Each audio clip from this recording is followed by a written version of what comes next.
I do believe we are streaming. Let's see how it goes. Okay then. This is a new experience for me. I have not done anything resembling a stream or a Let's Play since about 2015, when I stopped doing Let's Plays permanently, or so I thought, after I got clinical depression. But I guess we're going back into it. Anyway, we're going to play Metroid Prime today. Or, I guess I'm just going to play it. I was looking forward to this game. I already played a little bit of it a day or so ago. It's the first time that I've played this game. I never played the GameCube edition, so we're playing the Remastered edition today.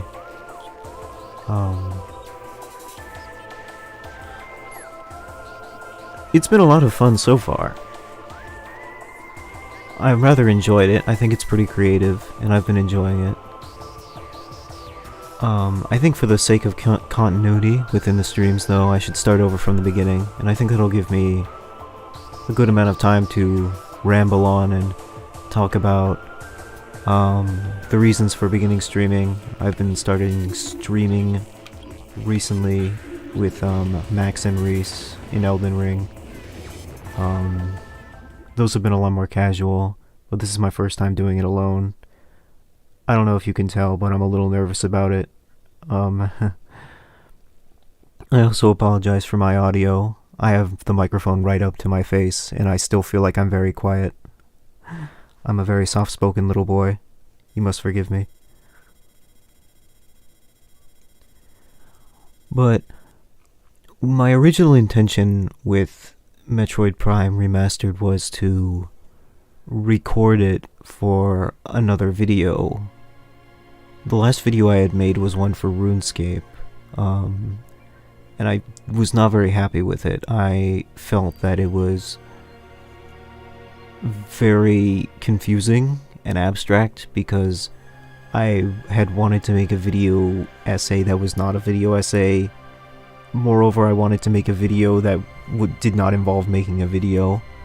I was very tired of making videos, and I wanted a way to express an idea or feeling without actually having to go to the work of making a video. And I feel as though that might be a bad way of going about making a video, attempting to make something without actually doing it, you know?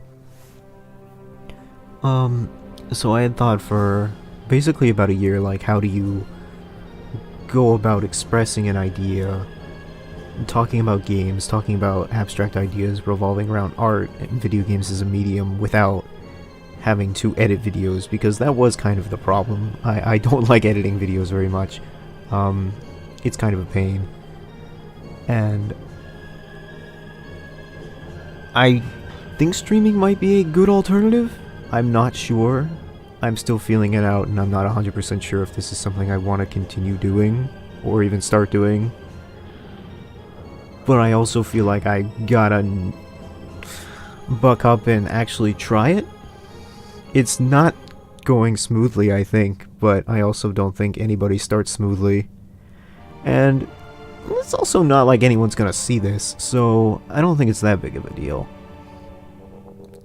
Is this on classic controls? It should be. Okay, great. I had wanted to play this with the classic controls that came with the GameCube to get more of the original experience. Because what the game, or the video that this game was supposed to be about, what the video this game was supposed to be based around was the idea of how art changes with our perception, or rather how we perceive art changes with time. In a sense, that's sort of what the original RuneScape video was supposed to be about how nostalgia has effectively made it so that game is in a weird state of suspension in terms of interpretation. Like, it's how do I put this? I'm kind of at a loss for words because I'm trying to play the game and think about these concepts at the same time. Please forgive me, it's my first stream. in like half a decade.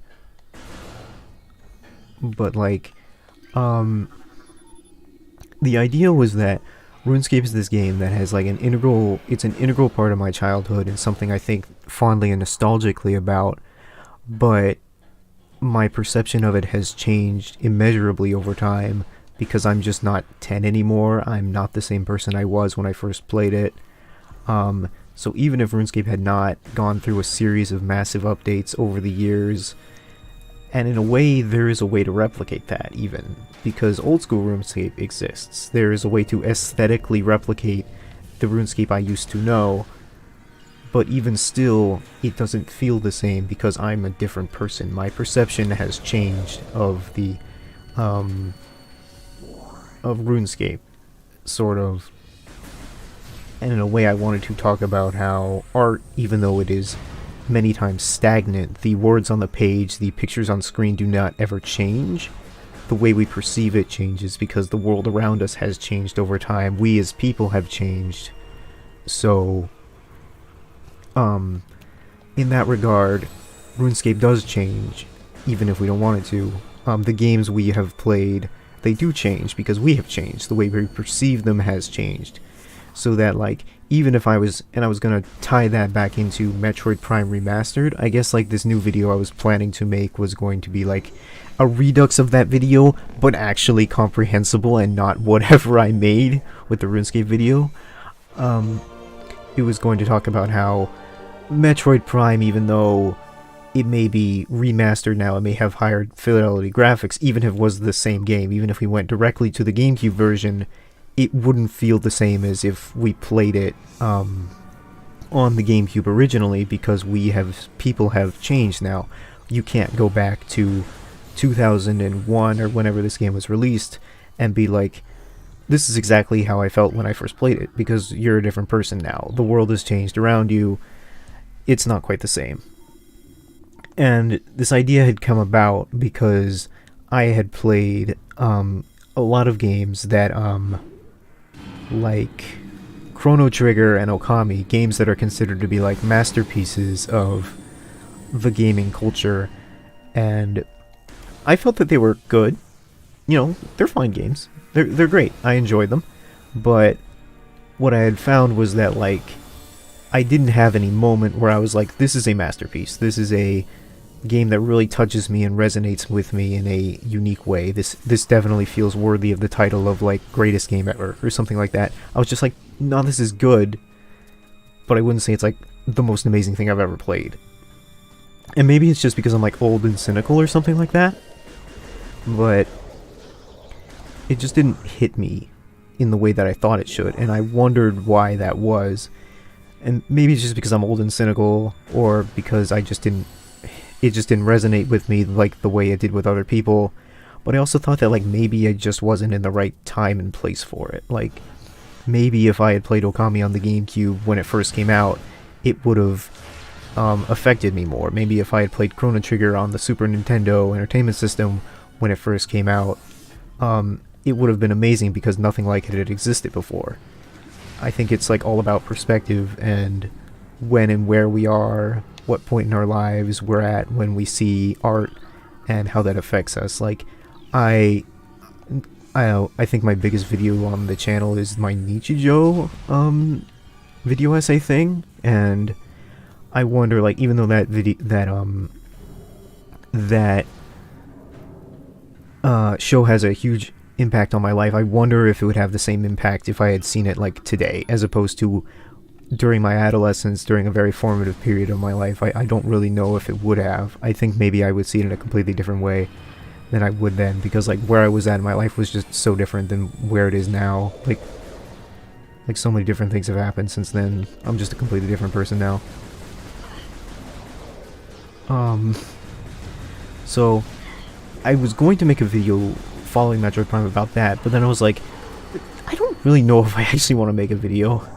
And moreover, I was thinking about how I had kind of wanted to get into streaming for a while, and I was basically kicking the can down the road for a really long time because I have actually built a new PC. One of the biggest obstacles for me for not streaming was that my old PC, which I had been making videos on, was too old to stream. It was like the hardware was just not up to, it was just not good enough to stream. I had tried it once and it couldn't run Minecraft. It was like it could not stream Minecraft adequately, and I was like, this is awful, I can't do this. I'm gonna need a better PC. And then finally I did save enough money to buy a new PC, and I built it myself, and it runs great. I'm really proud of it. Despite how janky I built it, it's held together by like copper wire and duct tape, but it's there. And then I had everything in place, and then for like 2 months I just didn't do anything with it. I didn't stream, I didn't make videos, I didn't do anything with it. And I was like, I just watched YouTube videos, I did everything I was doing with my old laptop, and it's like, why do I even have this? And I think it was because I was like scared to start, scared to like do anything with the PC. I don't know. I get the feeling that like it's never gonna be good. Like, I don't think any stream I start with is ever gonna be good, it's ever gonna be entertaining. But it needs to start somewhere. So I guess this is where we're starting.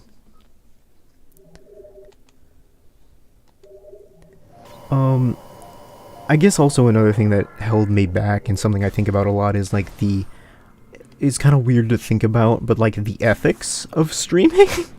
Or like the moral implications of streaming. And it's not like I think that I'm going to be like an evil person for streaming video games on the internet or anything like that. But it's more like,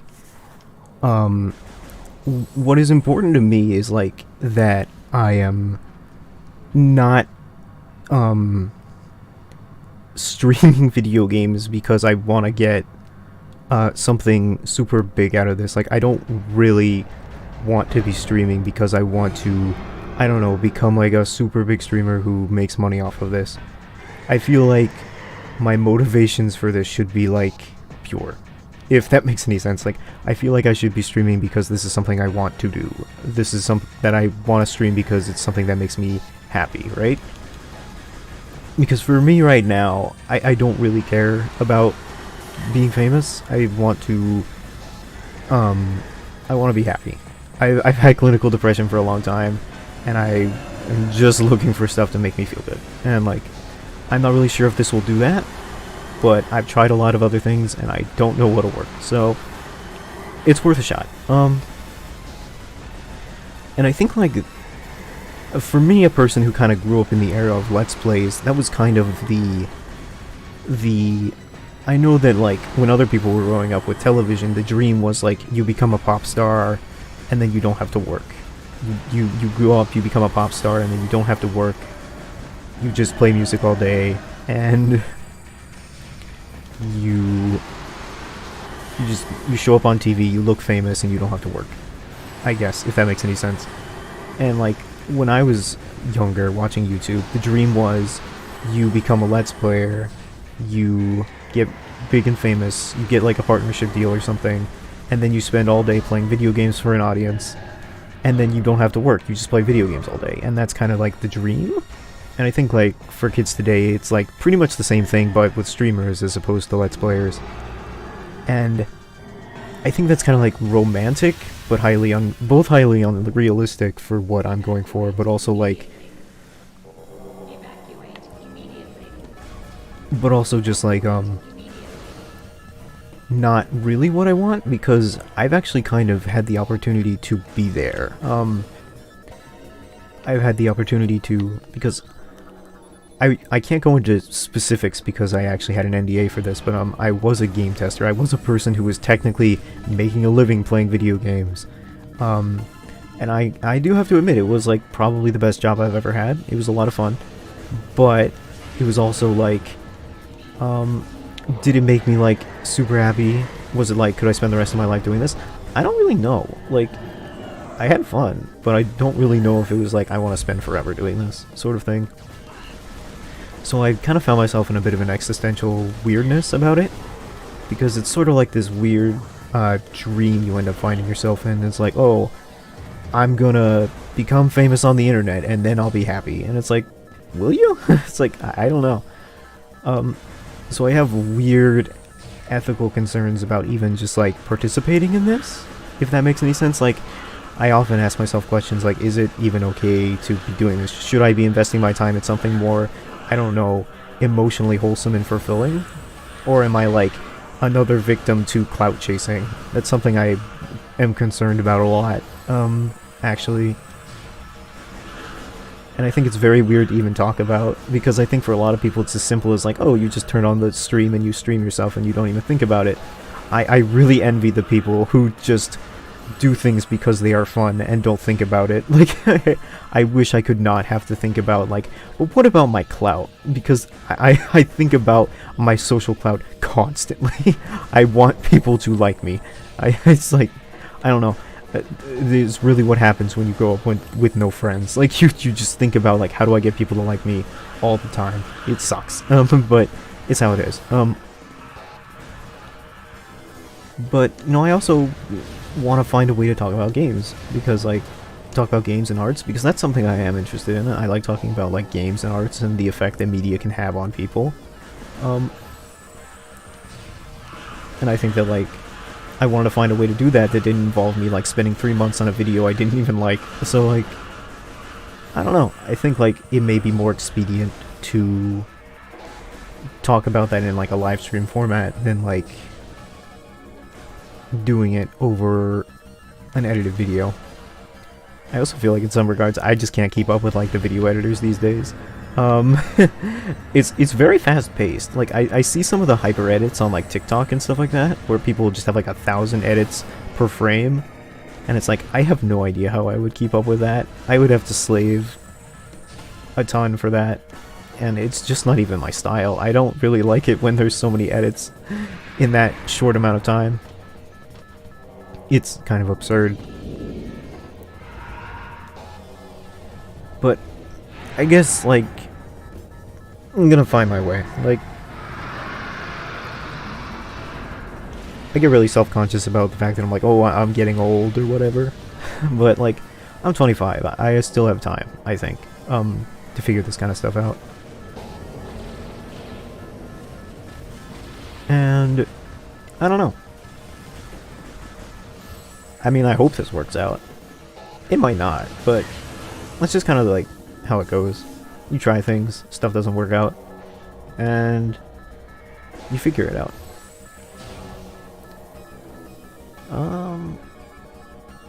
Is there something to scan in here? Is it outside? It is outside, okay. If we're only playing this like one time, I think we've gotten through this intro section pretty fast. I'm seeing myself peak on the audio capture quite a bit. I'm sorry if I am, like, peaking. That's not my intent. I am gonna have to figure out some of the audio settings, as we proceed. I am pretty new to this, so... But, yeah, like, the last time I did anything resembling this was back in 2015 when I did Let's Plays, and then I got clinical depression and deleted all of my Let's Plays from the channel because I was like, I'm an adult now. I don't play video games. I make video highlights and video essays for adults. And it's like, alright. I don't know. I still don't think that, like, I'm really... I don't make stuff for adults. I like to pretend that I'm, like, somehow smarter than other people in regards to, like, creation content. I'm not. Like, I'm mostly just an idiot with a large vocabulary.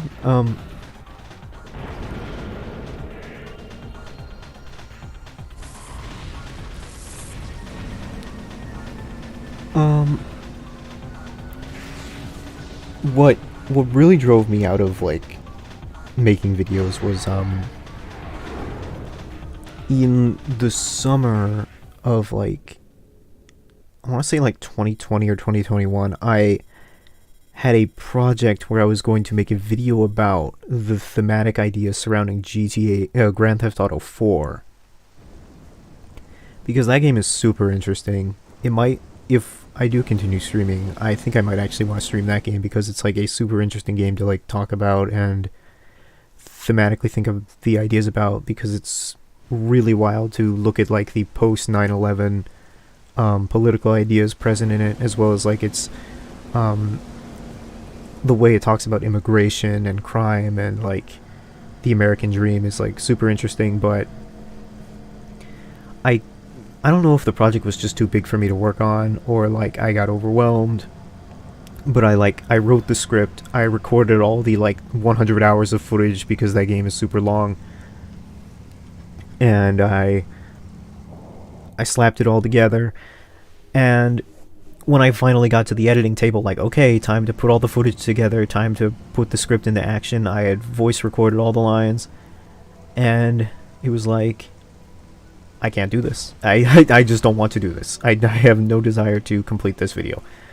And so I dropped it, and I deleted all the footage, and I was like, we'll do this another time. And then I came back exactly 1 year later, the next summer, and I was like, alright, I'm going to do it for real this time. And I did the whole entire thing again. I recorded the lines, I wrote the script, I did the research, and then the exact same thing happened, where I was like, I don't want to edit this. And it kind of occurred to me then that I just don't like video editing. It's something I do not want to do. I don't want to spend. It stresses me out, and it makes me upset. So, yeah, an alternative where I could have the video but not do the editing, that's pretty nice, all things considered. Taking a short break here to actually talk about the game that we are playing. I believe to get to the point where I was at before I stopped playing, we're going to need to get the missile launcher, as well as the morph ball, as well as the morph bomb. And we need to get to the Magmore Caverns.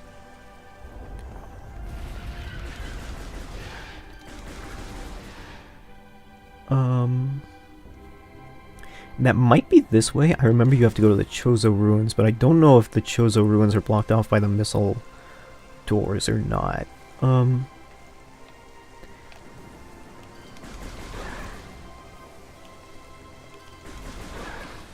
What I do think is interesting about Metroid Prime is that, like, if I remember correctly, Metroid did not have a fully 3D adventure until this. So it's very interesting to see how, like, they, Retro Studios, which I believe are the devs on this, decided to take a largely 2D series and then integrate it into a 3D space. Because, like, having played 2D Metroid games, it's, like, interesting the way that, like, you can clearly see elements from the 2D games implemented into a 2D space, like the health pickups and like the map system are all like, it still very much feels and acts like a Metroid game, but just implemented into a 3D space. That door right there is a missile door, so we will not be able to get to it until we get the missiles. So we are indeed going to have to find out wherever the missiles are. I do not remember where they are, but I think they might be in the Chozo Ruins somewhere. I remember having to go through a lot of the Chozo Ruins to get to the missiles.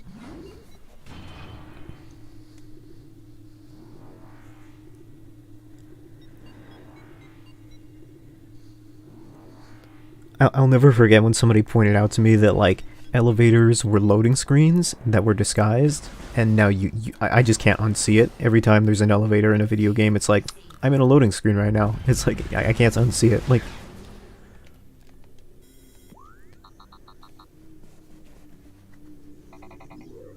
seismic activity detected. I do like that the game kind of, like, gives you some direction as to where to go. It's like, oh, like, what I appreciate about this game is that, like, it's largely quiet in the sense that it gives you this, like, isolated on an alien planet with nobody but yourself sort of atmosphere, but it also doesn't, like, just leave you completely in the dark. It also lets you scan things, and occasionally will give you, like, readings to be like, okay, here's where you need to go next. Like, it doesn't, like, completely abandon you, so that way you're just completely lost for hours. It gives you a general idea of where to go. You can still get lost pretty easily, but, like, it's not like, I need to Google this sort of thing, and I appreciate that. Like, I like puzzles that are difficult to figure out, but I don't like puzzles where the solution ends up becoming, I need to wiki this. I think that a good game strikes a balance between, like, the puzzle isn't, so easy that it feels, like, condescendingly stupid, but also, like, it's not so hard where the solution ends up becoming, go on the internet and figure it out. Like,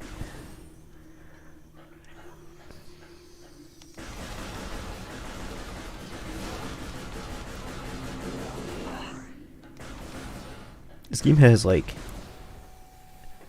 interesting gun feel. I don't know how to explain that, but, like, in any first-person shooter or shooter game in general, there's, like, a general way that, like, the firearms feel, you know, the way that, like, the gun handles, the way that it feels, like, either the click with the mouse or the controller, and, like, in this particular case, Samus's, like, firearm doesn't feel especially weighty, it doesn't feel heavy or anything, but it also feels, like, relaxed, it feels, like, nice to tap. In this regard, it feels kind of like a sort of, like, old-school arcade shoot-'em-up game, where, like, you just kind of smash the button and pellets come out. And that's kind of got its charm to it, I think. Like, it doesn't feel like the same way that, like, firing a gun in a modern FPS would, but more like the way that firing a gun in, like, an old-school arcade game would. I think that has some charm to it.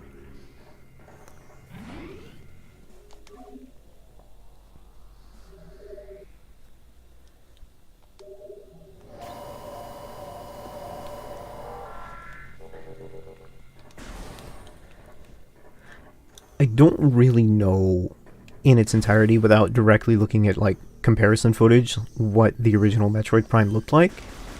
But I think that for, like, what the Switch is capable of from a hardware standpoint, and from what I'm seeing right now, this looks pretty nice. Like, I think that, like, graphically, they did a pretty good touch-up on this game. There's a lot of, like, really nice polish on it. I think it looks really nice. I also think that, like, it's very weird to me. Like, this game seems to both crib a lot from Half-Life and also, like, inspire a lot to Half-Life 2. Which makes sense, they're both, like, space shooter games.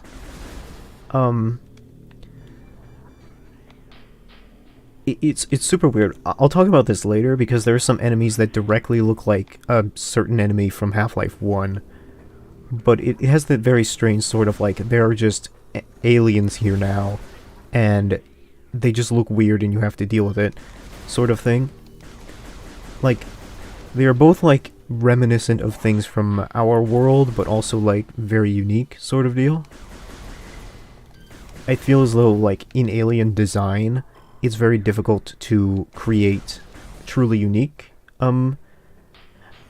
Yeah, I believe this is where you get the missiles. I also don't like this encounter, it's kind of annoying. You have to fight the bees. But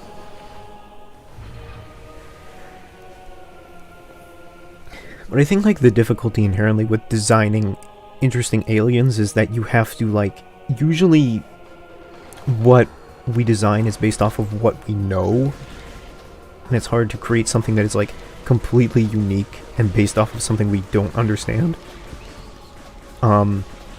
So, like, for instance, a lot of times when people draw, like, I remember watching, what was it, War of the Worlds, and, like, the tripods are, like, these tentacled sort of walking things, and they kind of look like octopuses. And that's the thing, right? I can say they kind of look like octopuses. I can't really say, like, oh, they don't look like anything I have ever seen. You know, gray aliens look like people, but with big eyes, and they're gray. These guys, they look like bees. They're even called war wasps. They're specifically supposed to look like something. And I think it's because, like, creatively, we can only really contextualize our imaginations based off of stuff we already know.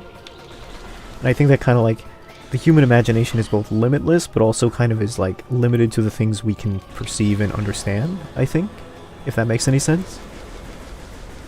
And I think that is kind of the challenge with creating, like, unique and interesting alien designs or like fantasy designs, you have to create something that is like you want to create something that is completely unique and like not understood by like the player or the person perceiving it, but at the same time you're kind of limited even by your own imagination to stuff you already know. Like a chimera is like this lion griffin like beast, but even still, you know what an eagle is, you know what a lion is, so you can kind of like interpret like, oh, it has claws, it has a tail, like I know what those are, sort of thing. Does that make any sense? Anyway, I hope you understand why I don't like this. It's like they just spin around, you have to wait for them to stop and then shoot them, kind of hope that they do, and like once you get the hang of it, it's not especially challenging, it's just kind of a time waste. Like it's not especially enjoyable. I will admit to dying on this boss in the first time because I didn't know that they stopped and was just kind of shooting randomly in circles until I fell into the acid pit.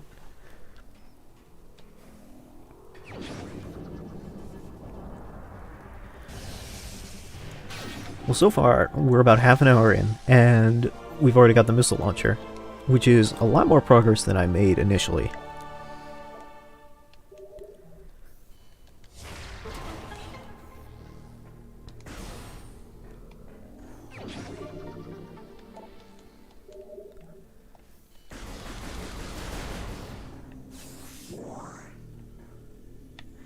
I can't go in there yet. I need the morph ball. I guarantee you, sure as I'm alive, I'm gonna forget to go back there. Because if there's one thing I love to do, it's forget bonus areas.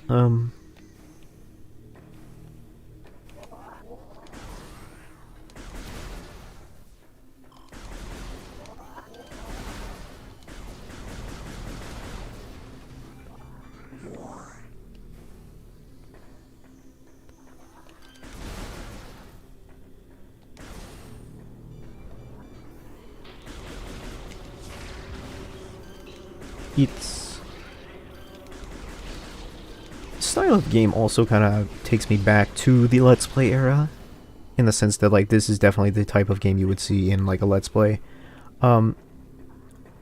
It's like both. It's very interesting because I feel like in some regards games have not advanced very much since those days, but also have advanced in an incredible amount. Like, I sometimes feel like graphics have stopped advancing since about 2010. Like 2010 was like maybe the last time graphics actually improved in a meaningful capacity. And that was the big selling point back in the day, like, oh, this game has really good graphics, but I think at some point we stopped caring, or either we stopped caring or it was like not something that like was, maybe graphics did improve and I'm just like a person who doesn't notice. Or maybe that's like the result of me being on a PC that did not have amazing graphical fidelity.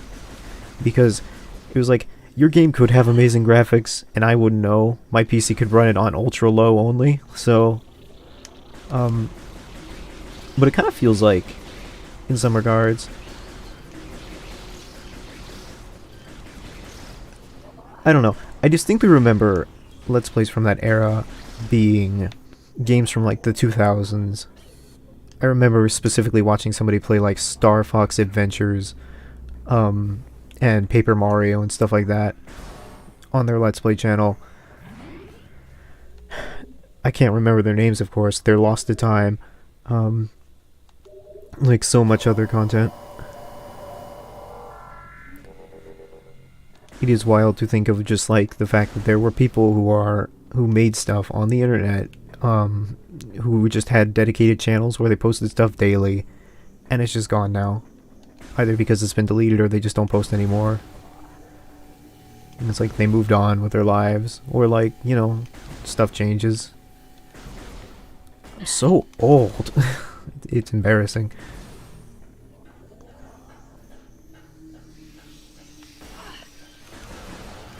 I feel like one of these days I gotta like do a TEDx talk or something, some sort of lecture, and be like, alright kids, back in the day before there was a Twitch, before there was a Kick, before there was a YouTube streams, there was this thing called a Let's Play, and back in my day, you could only post 10 minutes at a time because YouTube didn't have the software or the data bandwidth to upload more than 15 minutes per video. And back in those days, if you wanted a sponsorship deal, you had to go to Machinima, who would talk to a guy, who would talk to a guy, who would talk to a guy, who would rip you off for all your money. And that would kind of be like the gist of it. Yeah, so now that we have the missile launcher, I think we can open one of those doors, which will lead us to the morph ball room.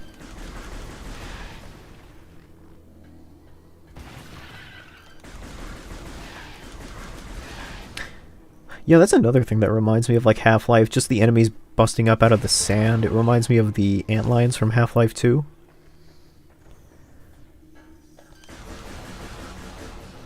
Maybe it's just like the silent orange protagonist thing is what I'm thinking of, like, oh, this game has like multiple silent orange protagonists, so it's like, okay, maybe that's what like the similarity is. Sci-fi orange silent protagonist and aliens. So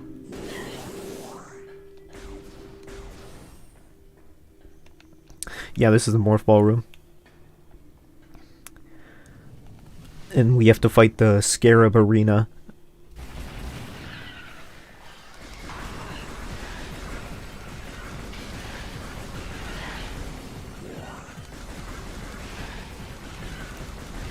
Oh, I forgot. You can scan enemies to learn their weaknesses. This weakness is to shoot it directly in the face. So I've learned nothing. I have learned nothing. Other than that, standing still is a bad strategy.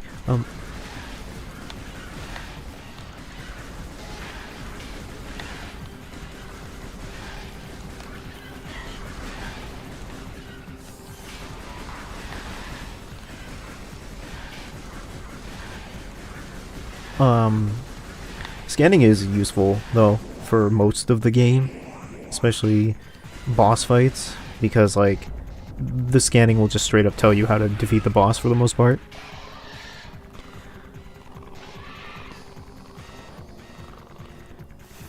The other thing I think it does is it auto-targets your lock-on to certain body parts. Like here, I believe if I turn around and try to hit this guy, it won't target his butt, but if I scan him, it will target his butt. Yeah. Like, it's pretty apparent what you need to hit on this guy, but like, your targeting system doesn't know that, so you gotta teach your targeting system to, you know, aim for the butt.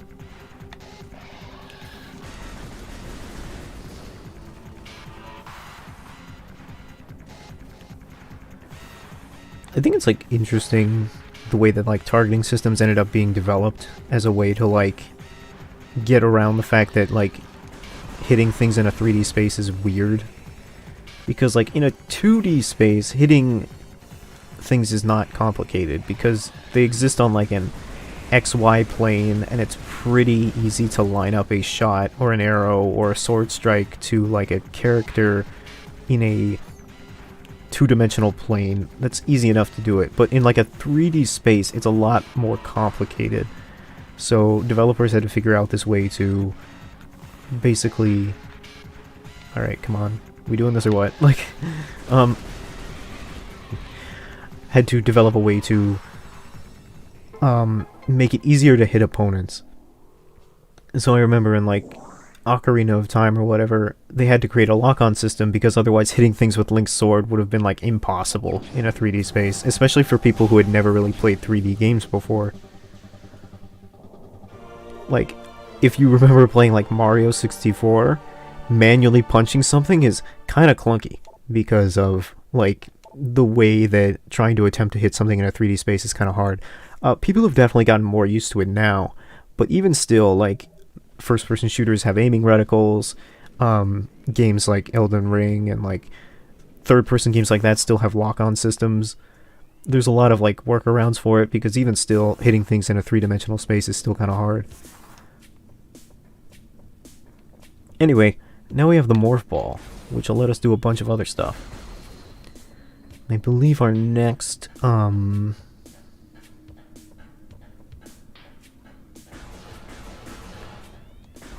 stop will be to get the morph bomb.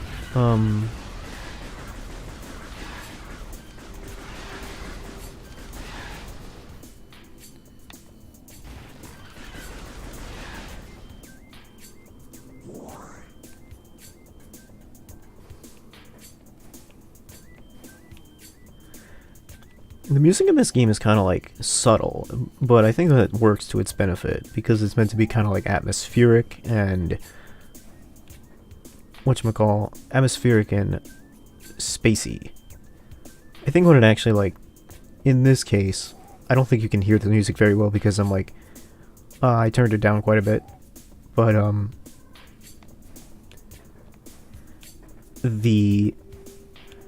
is this very almost 80s/90s not techno, but like spacey aesthetic. A lot of like weird synth in it, to kind of give the impression of ooh, space. It feels spacey is what I'm trying to say. I am not a professional musician.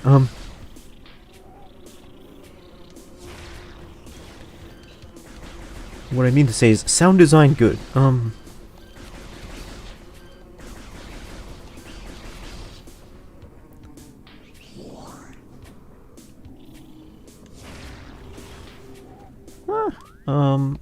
That's not what I meant to do. I suppose I can turn up the music a little bit.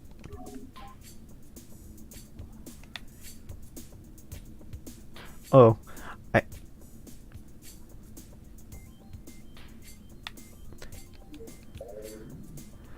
But I also have to forget. No, it's weird because like I have to remember my headphone volume adjuster is different than the actual volume being played through the recording. So I don't know. It's odd.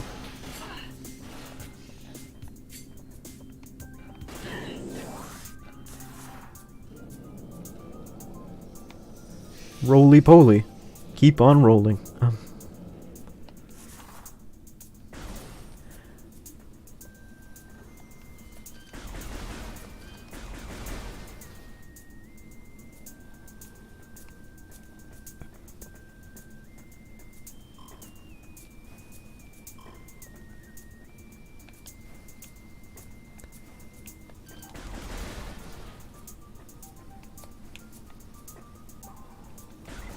I don't remember which way is the right way, so I guess we're going to find out. This might be the right way, but I'm not sure.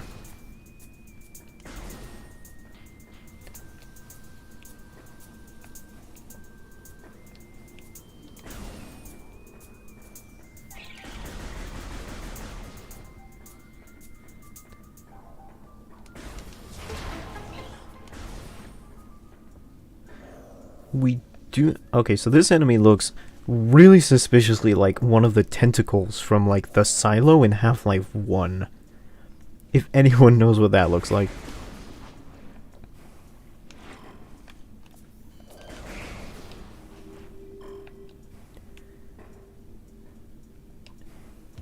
Anyway, I believe...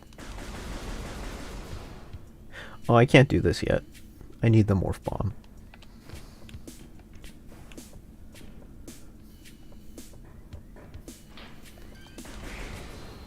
The morph bomb might be behind this door, I want to say.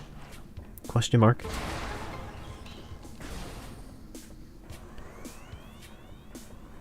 We're playing this on Steam, guys.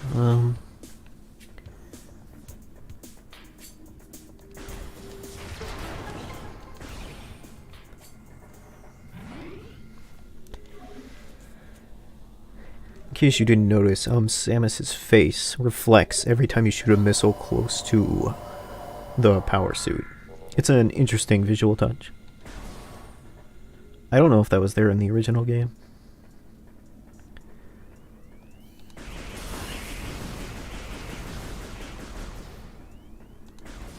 What's in this room? I don't remember there being a lot.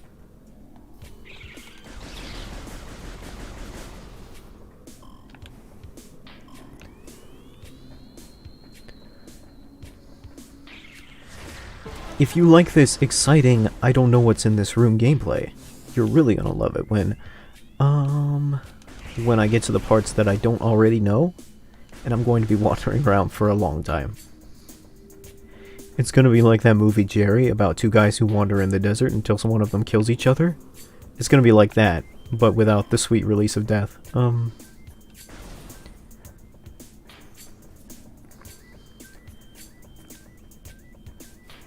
So I believe I have to go up here, actually.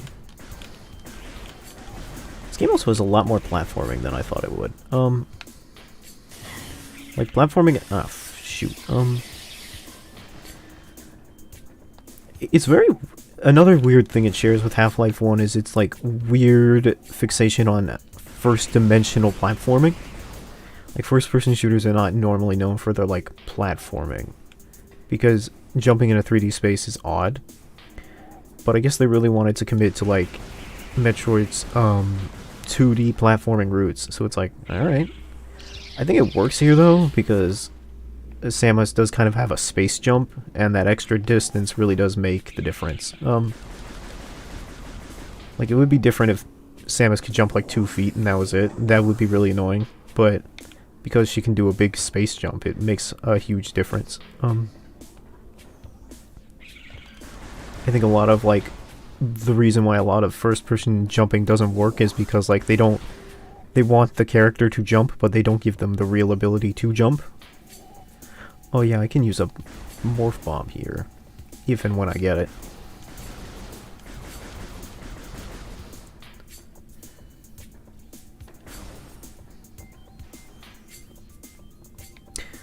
Yeah.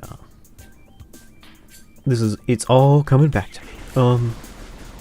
Morph bomb should be close by.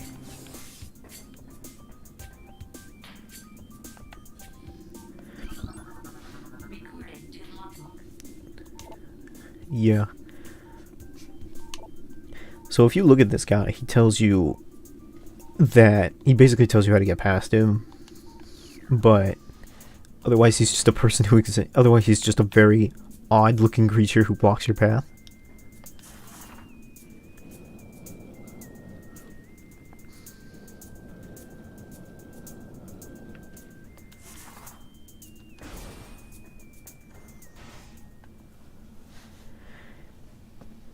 Another thing I was not expecting in this game was the, industrial flamethrower boss fight.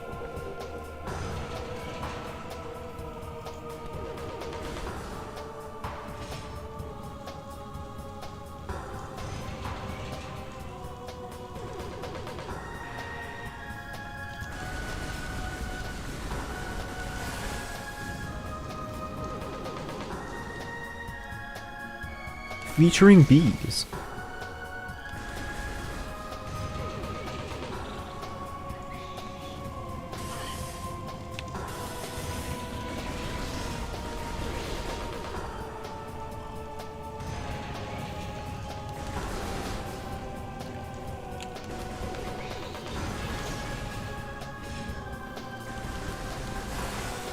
I do not know how you were supposed to do this fight without getting hit. Like,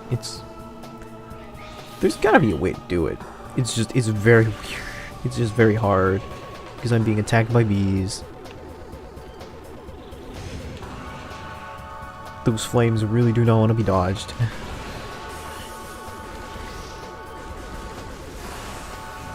That button does not want to be pressed.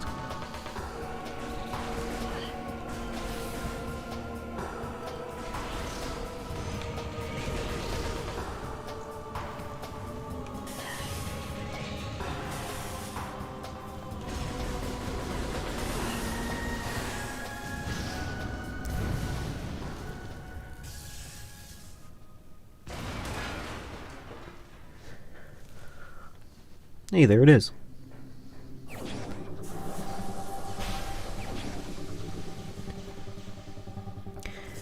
This whole thing took me like 2.5 hours yesterday. That kind of gives you an impression of like what my sense of direction is like. Or maybe that's just like what...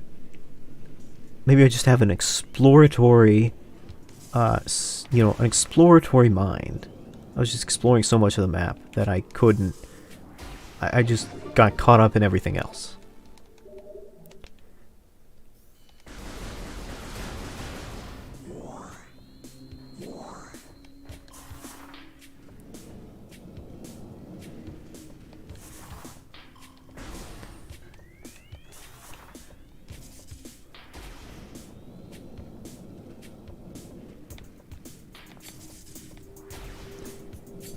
The big thing about the morph ball bombs is that it lets you jump while in the morph ball, which is a big improvement.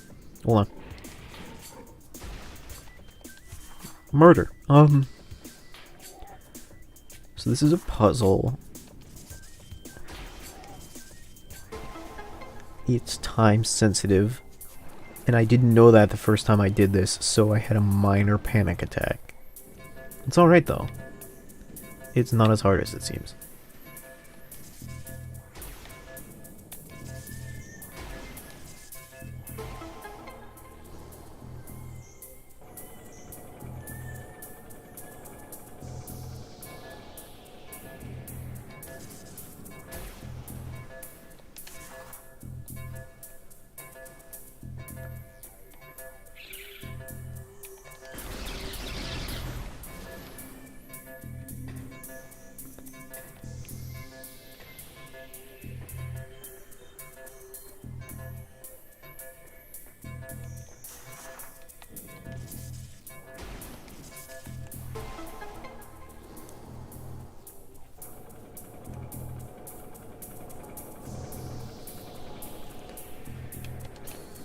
Okie doke.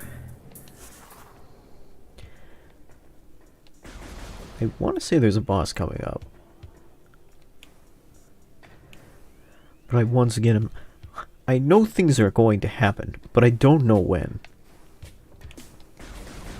A real Nostradamus type sense about these kind of things.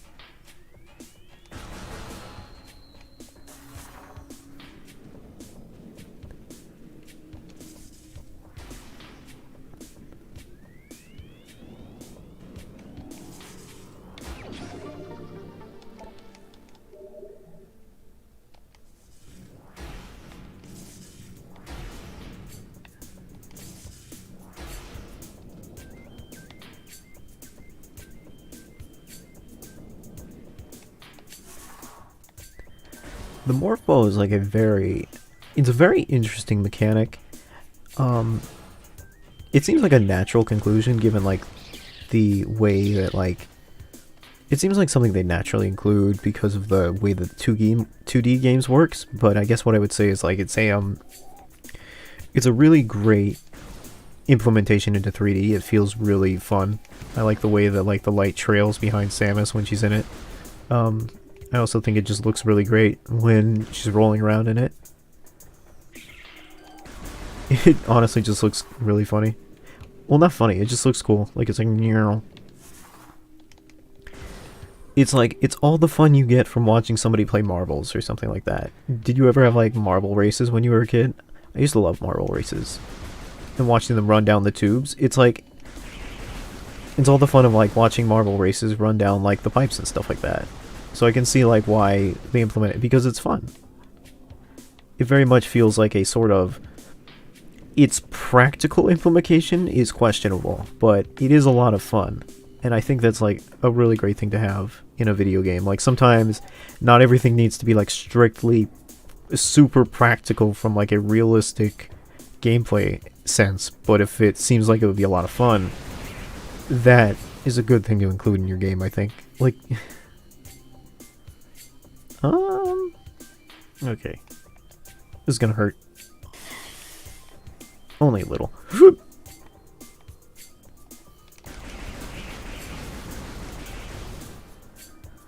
Now again, I think there's going to be a boss, so I'm going to save my game, because I remember dying on this boss more than once. But I think it was because I didn't know how to do it the first time.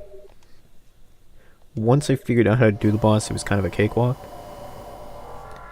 Because it is more of a puzzle boss than it is like a difficulty boss sort of thing.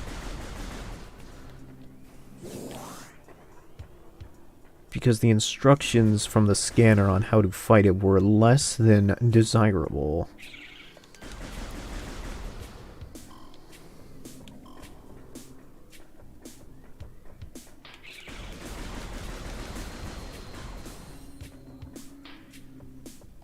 Is there anything I can actually do in this room?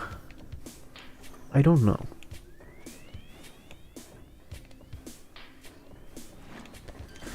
No. I'm remembering it now. There's nothing I can do in this room.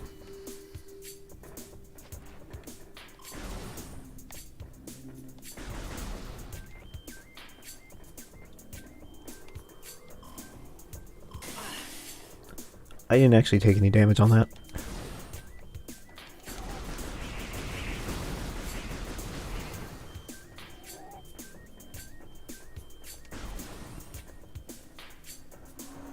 So I think I have to go through these pipes and back into this room. Back into the Half-Life tentacles.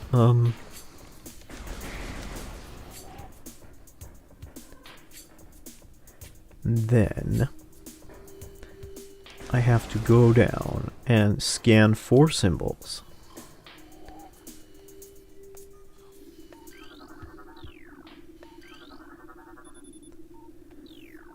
Analysis suggests the presence of a runic symbol here. Yeah, I hope so. I didn't need a computer to tell me that. Like, this runic symbol has been activated. Okay, great.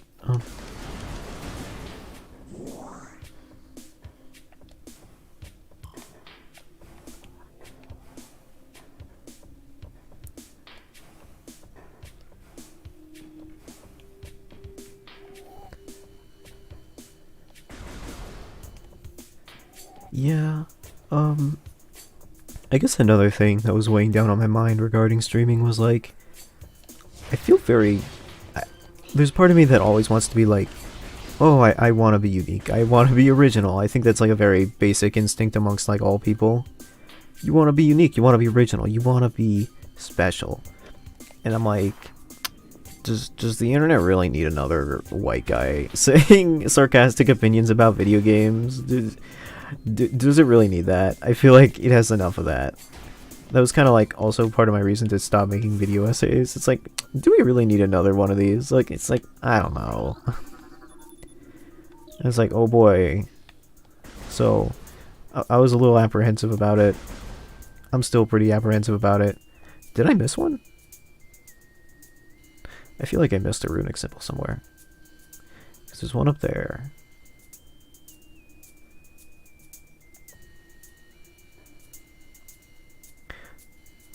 I don't know. We're here now.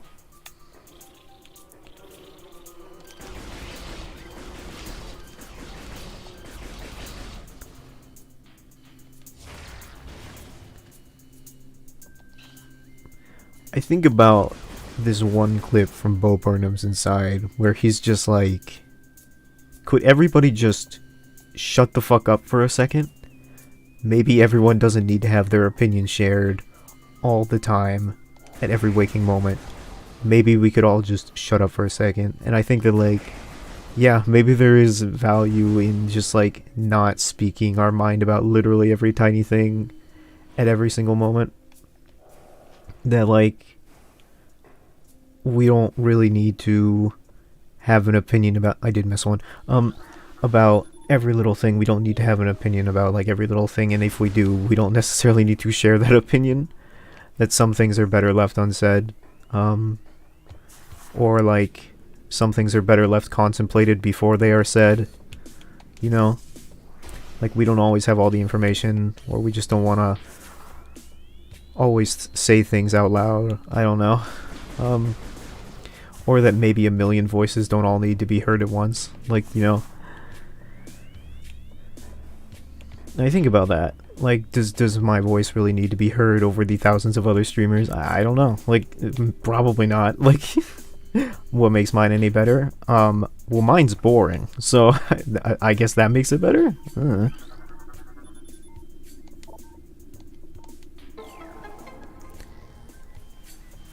So that should open the door to the boss room.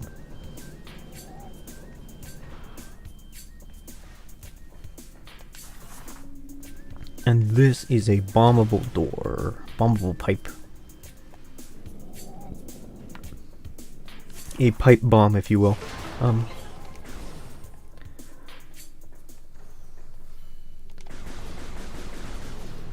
You have to shoot those flowers or else they'll suckle your toesies.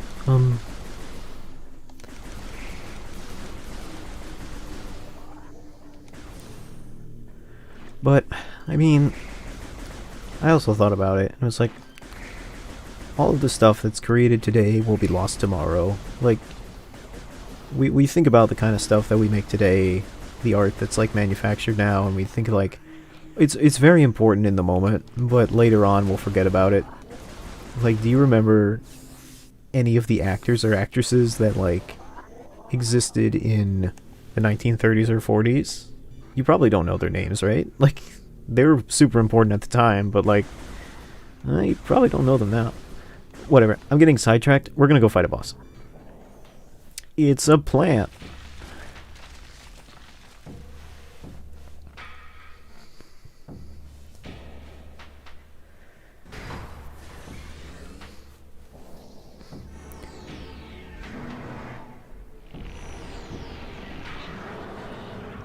This, my friends, is why solar energy is bad.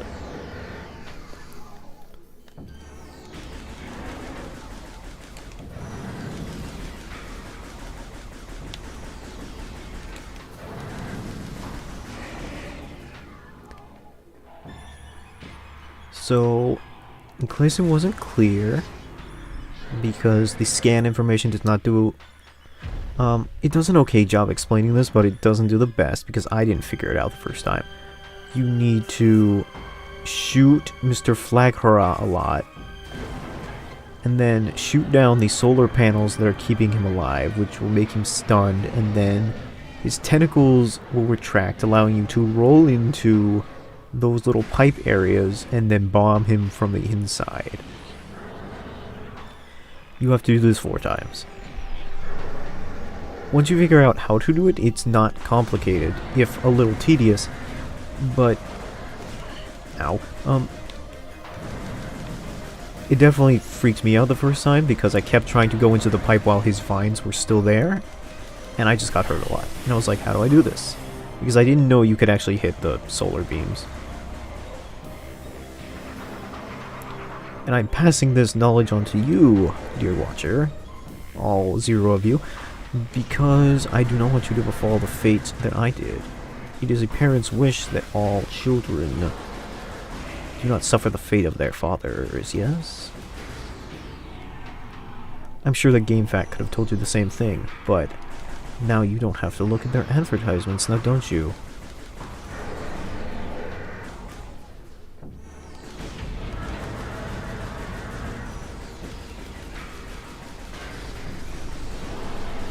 That is the another annoying thing about this boss. He resets your progress.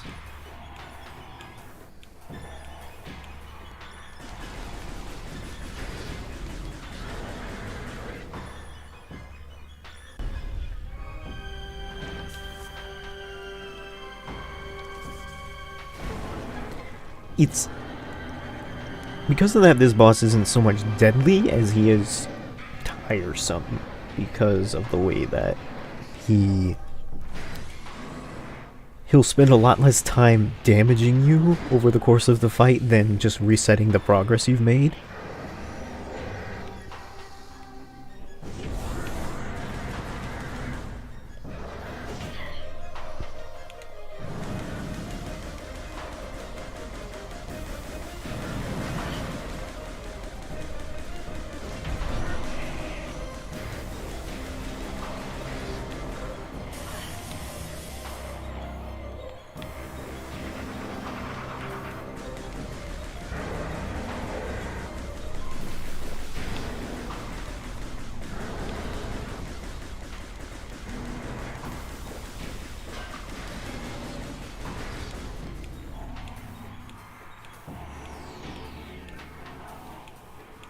I'm doing a funny sidestep move because it makes me move slightly faster. Okay, so I gotta go over here. the amount of tunnels he has available also reduces over time, so you have to make sure to look out for those as well.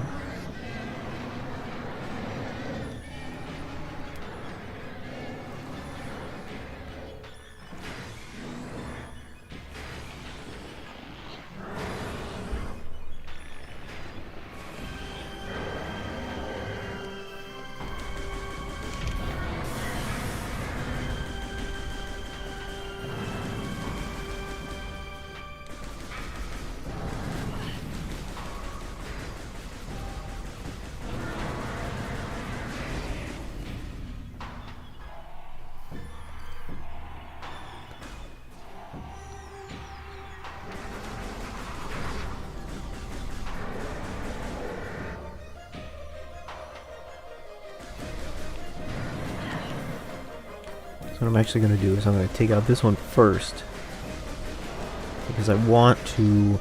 There's only one tube that I can go into left. And because of that, I want to be near the solar panel that's next to the tube, so that way I have as much time as possible to get into the tube before he resets. Because I don't want to be on the other side of the map when he gets back up. Because, well, basically if I'm on the other side of the map and I need to get to the tube, I won't have enough time before he gets back up. Anyway, we beat him.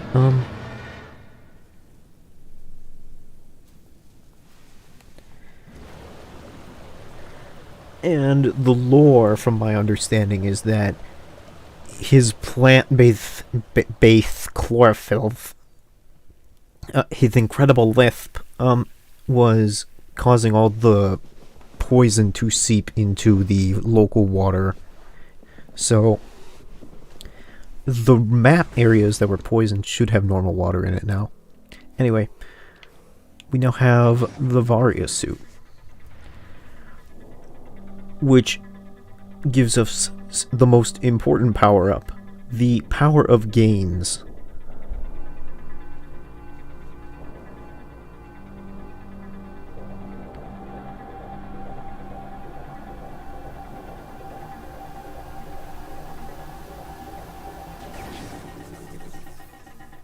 I now have World of Warcraft pauldrons.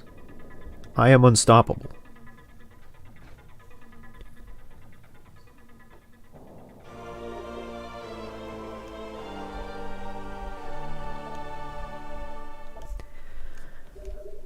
So we can now go into dangerous areas of heat. We have not seen any of those because I have been avoiding them. Regardless, though. Yeah, so we can now fall into this water because it's not poisonous anymore. There are even somehow fish inhabiting this poisonous lake after 2 minutes of it being not poisonous.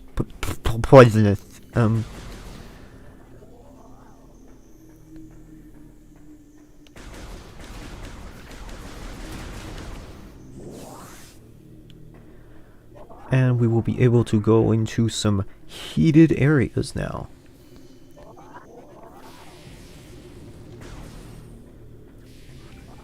And this, about, is where I... fall. There's no fall damage in this game. There are bugs, though.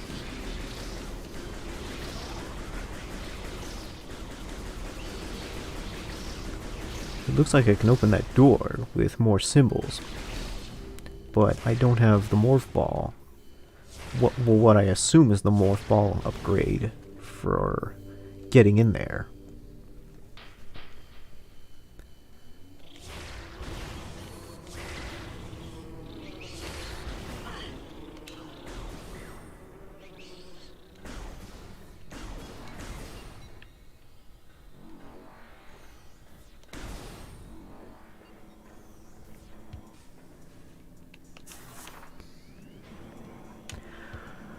So this is about where I got before I quit on my last save. So most of this is going to be new for me. I think I got to the next save point before I quit out, because this game doesn't have, the Remastered edition does not have autosaves. And I'm okay with that. for the sake of legacy purposes. You know, if the original game didn't have autosaves, then this game not having autosaves is fine too.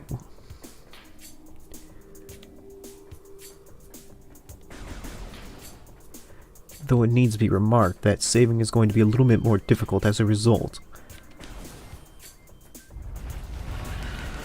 Antlions.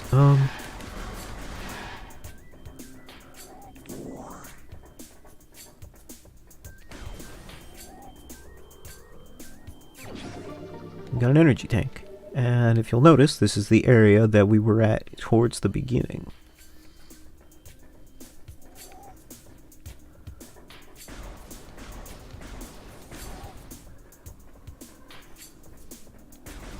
So we haven't gotten all the collectibles by far. There's a missile tank in there that I don't know how to get. But, things are looking pretty good so far, especially for a person who played this once. So, roly-poly, keep on rolling. We're gonna head on down to the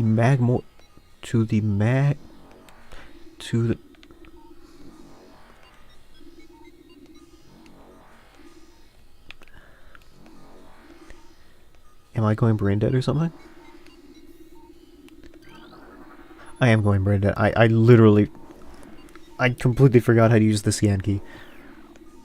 Okay. With a name like Magmoor Caverns, it promises to be a very hot and spicy experience.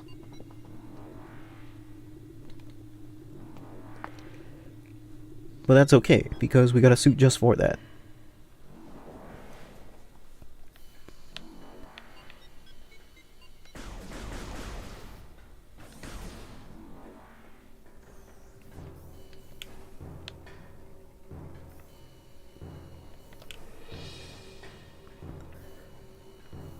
I don't think there's fall damage in this game, so I think I could probably just jump down if I wanted to.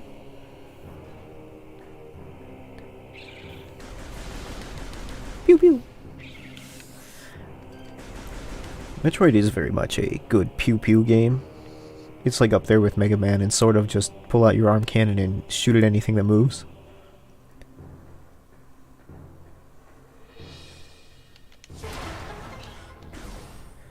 Yep, this is exactly the save spot where I quit yesterday.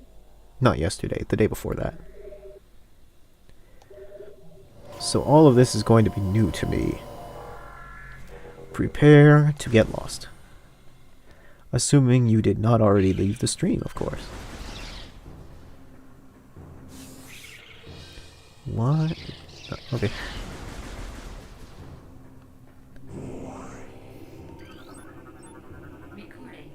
New creatures entry has been done on the logbook. Grisby, subvolcanic carrion feeder. Carapace has been can be breached by missiles. Grisby's carapace has been fused together through superheated air. This barrier stands up to everything but concussive blast. Its intelligence is limited to instinctive scavenging patterns.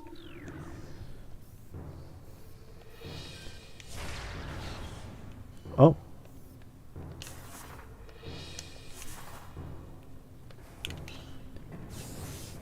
So, in conclusion, it's a big rock that moves. I can relate.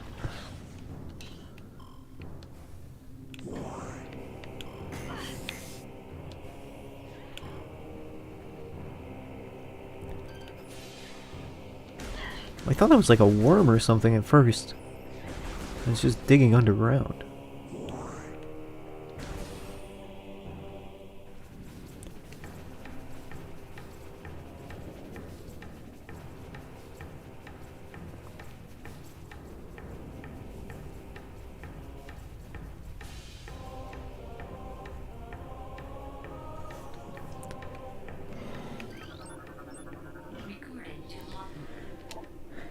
Magmoor. I wonder where it lives. Fire-breathing serpent that dwells in lava. Magmoors perform extreme heat zones and are susceptible to frigid attack forms. Sightless, they navigate in lava currents using their sonar receptors. Magmoors have keen sense of smell, enabling to pinpoint targets with startling accuracy.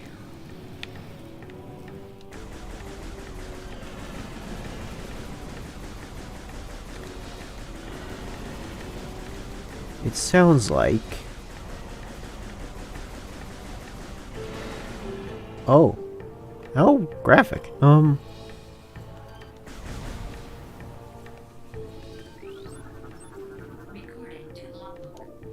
Puffer. Unstable gas-filled organism. Will rupture on contact. Puffers fill their bodies with lethal metavaporeum gas and float upon search of food. If ruptured, the gas within the puffer violently released.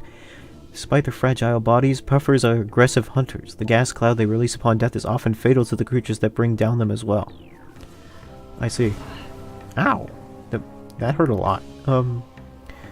I will be careful of that. It sounds like that Magmor, however, will be weak to an ice beam, supposing that that's in this game. I suspect it might.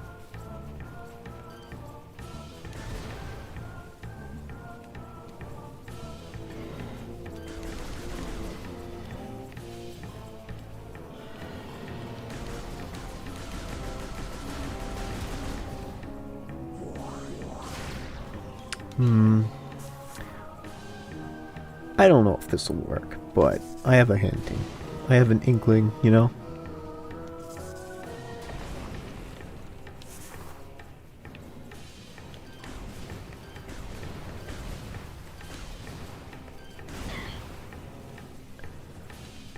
The range of the gas cloud is kind of unclear. Sometimes it's very close, and sometimes it's not close at all. It's kind of unclear to me as to, like, where the hitbox of that gas cloud is.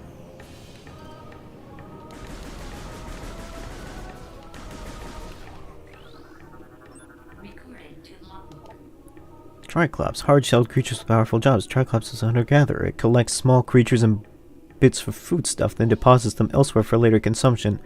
The high tripartite mandibles are used to move earth and are quite strong and difficult to escape once ensnared. Okay, so you're just not gonna tell me. Alright.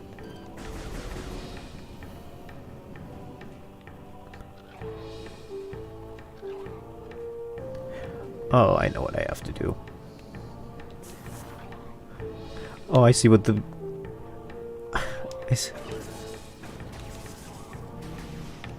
I see what the challenge here is.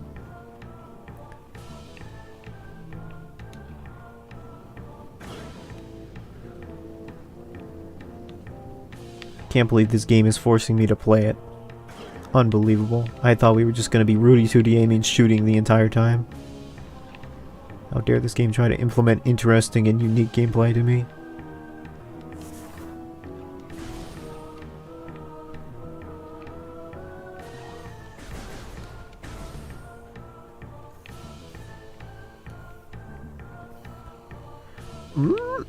Steamy. Let's see.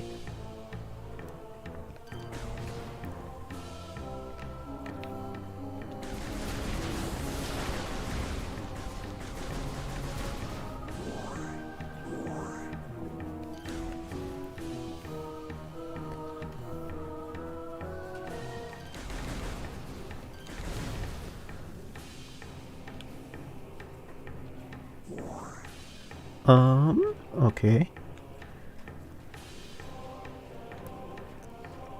It looks as though if I can find an entry point down there. That's not it.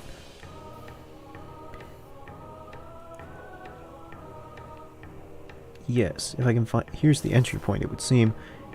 I can find an entry point down here and then make my way to the...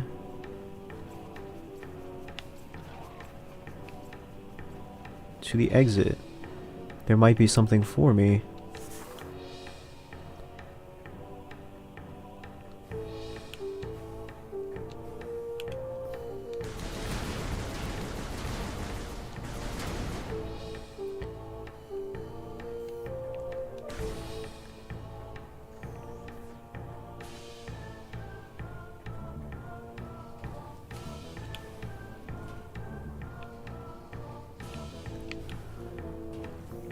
One has to wonder who built all these structures on this desolate alien planet. Presumably it is the space pirates from the beginning of the game. I think we will encounter them later, but it is unclear to me. This game does a good job of giving you a lot of mysteries with not a lot of answers. Kind of forces you to kind of like see things as you see them, and then like forces you to come up with your own narrative as to what's going on here.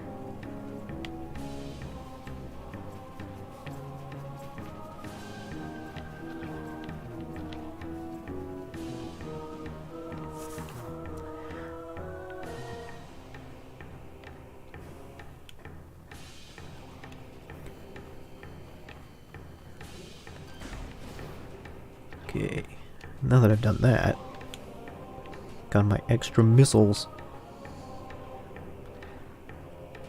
I guess it's time for platforming.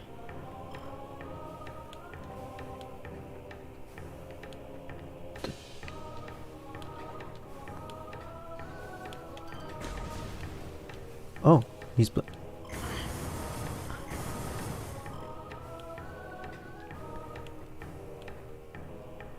hot feet. I didn't realize those platforms would fall beneath me. I guess I exceeded the weight limit. Perhaps Samus was the butt of many yo mama jokes in her time. An unfortunate fate, but reality.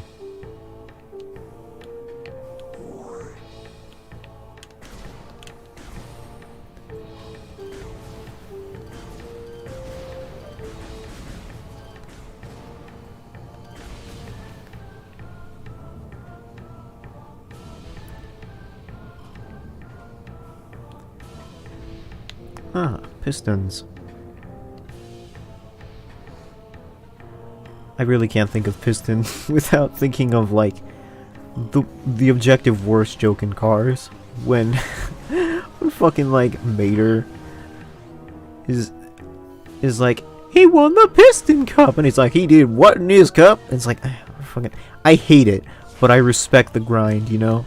Like, I don't think that joke is good, but I do but I do respect the fact that somebody came up with it.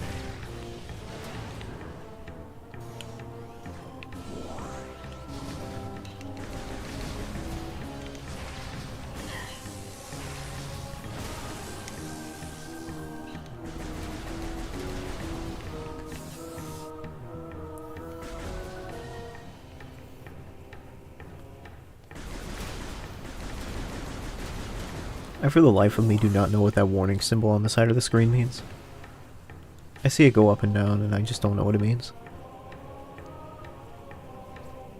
I think it could relate to like the proximity to lava and or other hazardous materials, because it seems to go up and down relating to like how close I am to poison and or lava.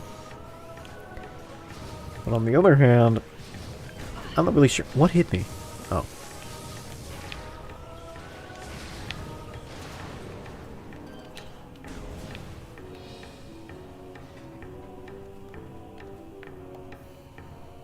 I can make that jump, right? Okay.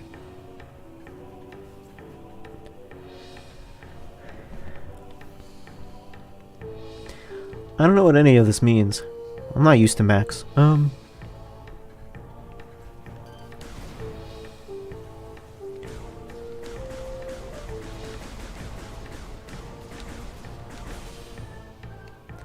The one thing I don't like about Metroid games, and this isn't a design flaw or anything, this is literally just me being dumb, is like, alright, well, you got me on that one. It's just like, it's just a maze, and I just don't like mazes. Like, it's it's not something I can't get over, obviously, but like, it is very much something that like, it can be difficult to walk into a room with like 5 exits and be like, alright, I gotta remember to come back here and check all 4 other ones. Like, it can be a little annoying. It's not a design flaw, obviously it's meant to be like that, but it can be a little like frustrating sometimes. What is this? Access to Fendrea drifts north. Where am I relative to the map?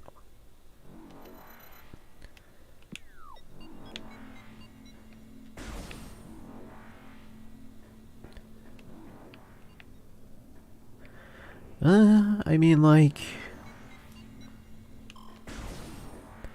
I could, but I kind of want to see what's in that other door first. The one that I skipped.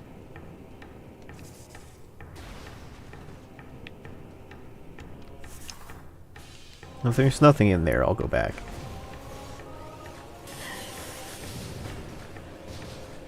Oh, they all reset. That's nice.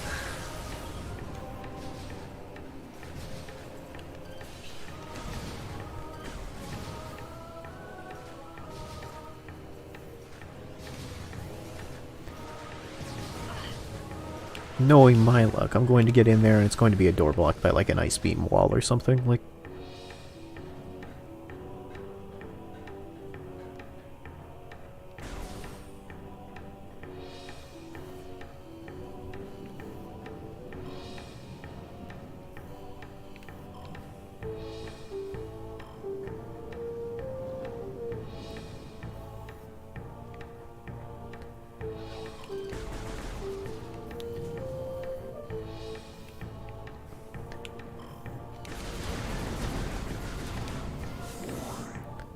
I suspect the grapple beam must be pretty near in this place.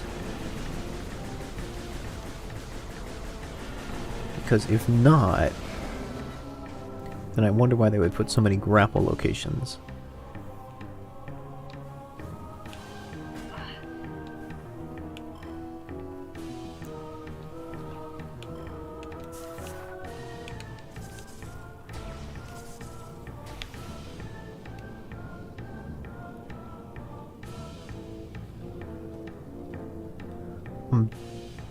I'm very cautious as to where the tube comes out.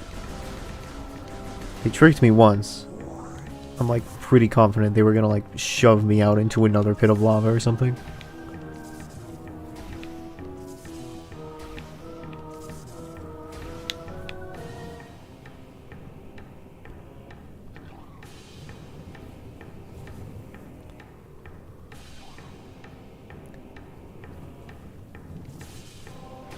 Welcome to Metroid Prime Marble Madness.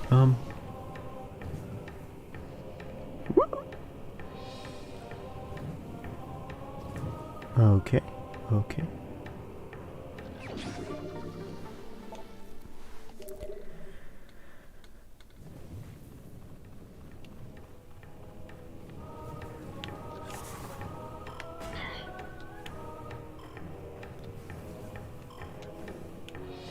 Well, I think actually to progress I have to go up here.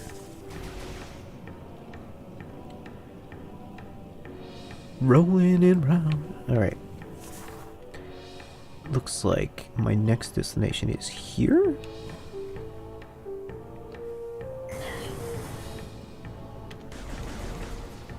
The hazardous environment suit is not situated for degrees, for temperatures at this high of a degree.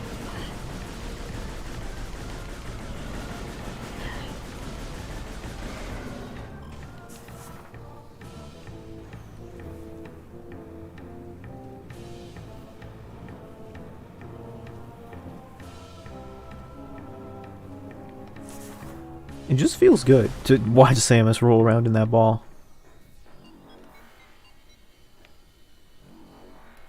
Where does this go? To Talon Overworld West.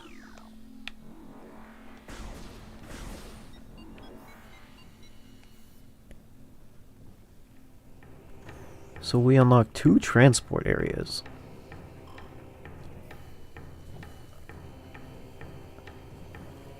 Cannot do anything here yet.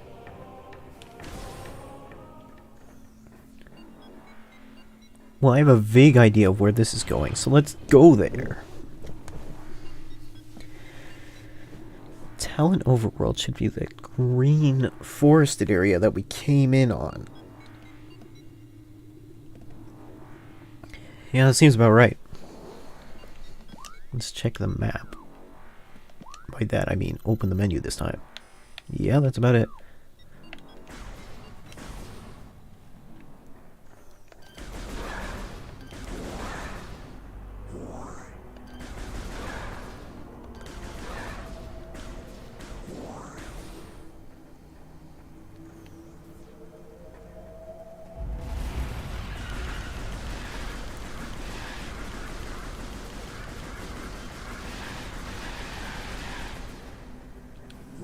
I have sprayed and I have prayed, Father.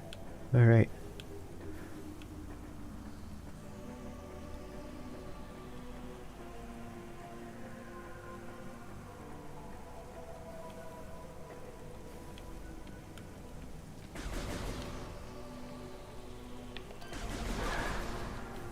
Oh yeah, this is one of the areas I didn't go into at the start of the game because it was pretty much locked off.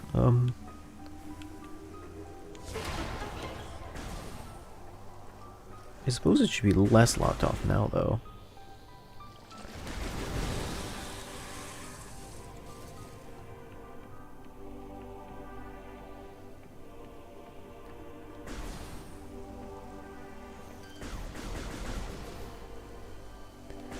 That should give us easier transport to this area later, but I'm not sure if this is especially helpful right now.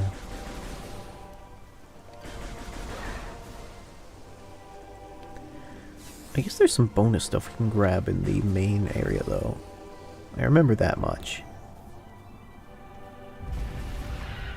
Hey, bye. Like I remember if we do a roly-poly in here, we can grab that.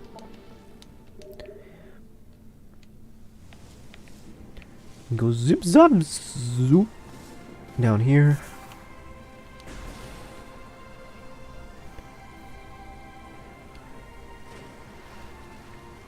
Also think I can go under here and there might be some stuff.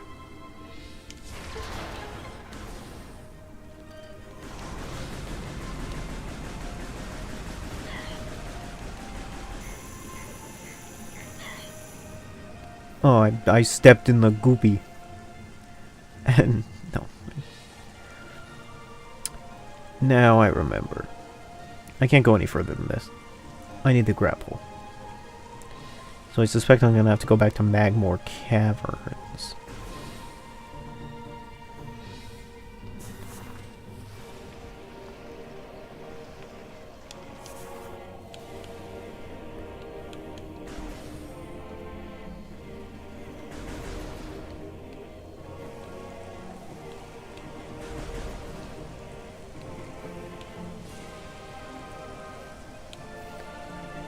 Can't get up there yet. So I will have to go.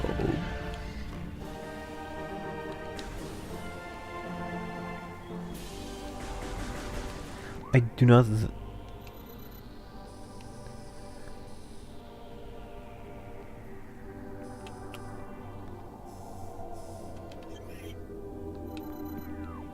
Yeah, I'm pretty sure this game doesn't have any form of fast travel, so I'm gonna have to get there manually. A bit of a pain, but it's 2002 gaming for you.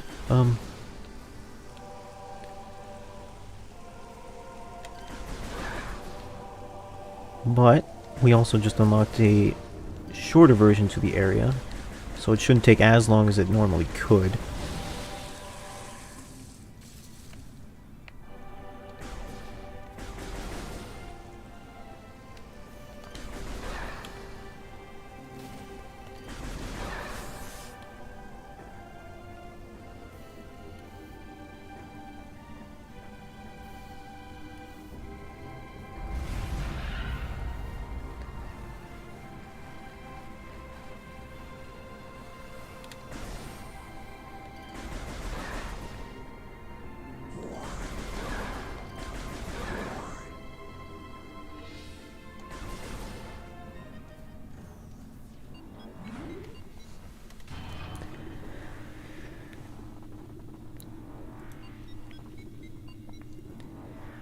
And loading screen.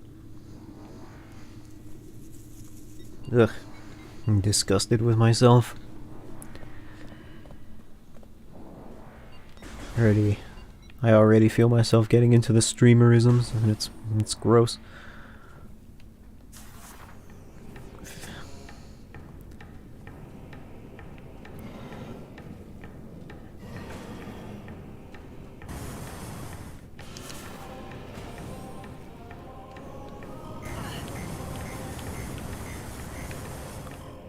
Okay. I think I get the message. I won't do that a second time.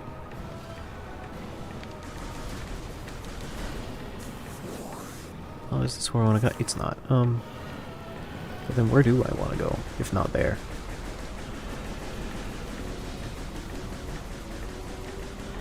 I think I have to go that way, because otherwise I'd have to jump across the pool of lava. Oh boy. Don't worry. My years of jumping across pillows in the living room have trained me for this.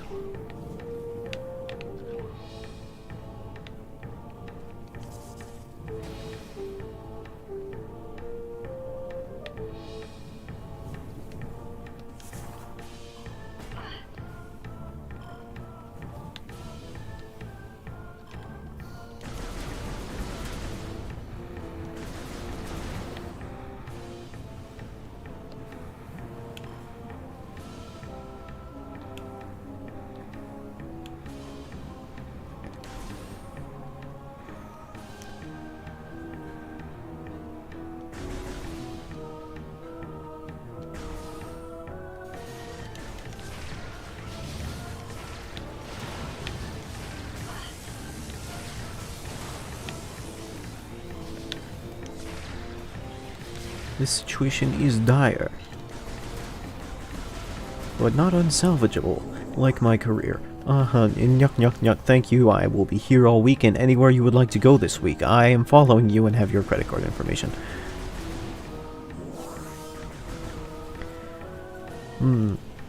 That is definitely something I noticed about, even back in my Let's Play days, about live performance and streaming. Dead air is a silent and deadly killer. It's something that, like, alright, speaking of silent and deadly killers,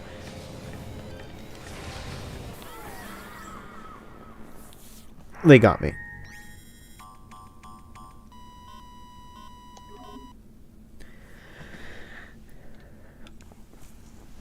Anyway, dead air is a silent and deadly killer.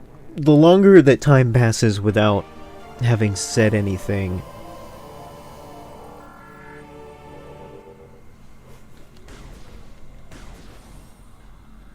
how many missiles do I have? 10? Whatever. Again, it doesn't auto-save your progress, so I guess all of that was a waste.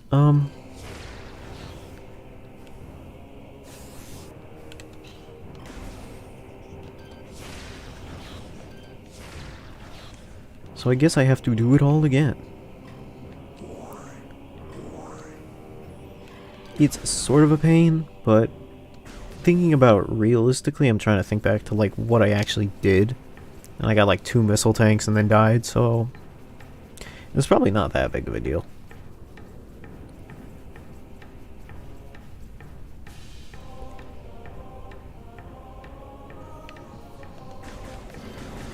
But like the incentive to say something when nothing is being said is enormous.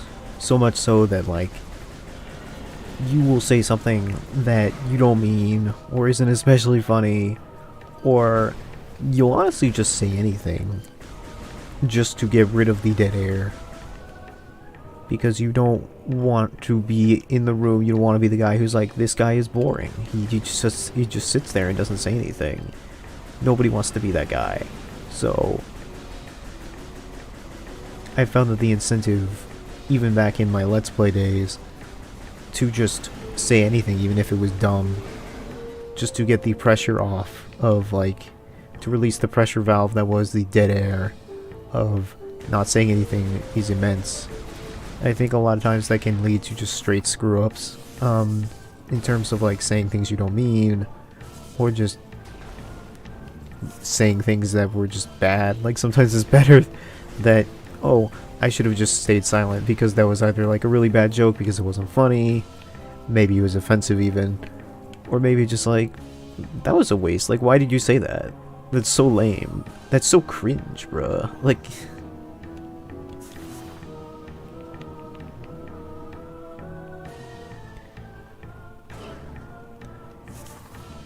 and I think it's just the incentive to say anything, to not bore the audience. the sort of implicit panic that comes from, like, I'm boring them, I'm making myself look like an idiot sort of thing. Or rather, I'd rather look like an idiot than have them be bored sort of deal.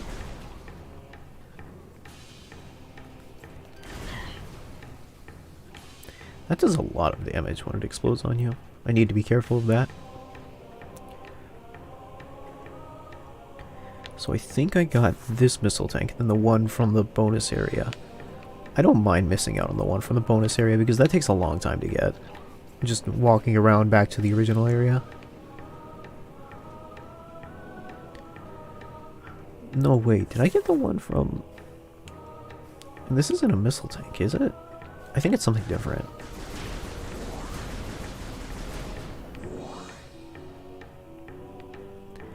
No, this is a door. No, this is the missile tank. So did I have like 25 missiles? I lost more than I thought I did.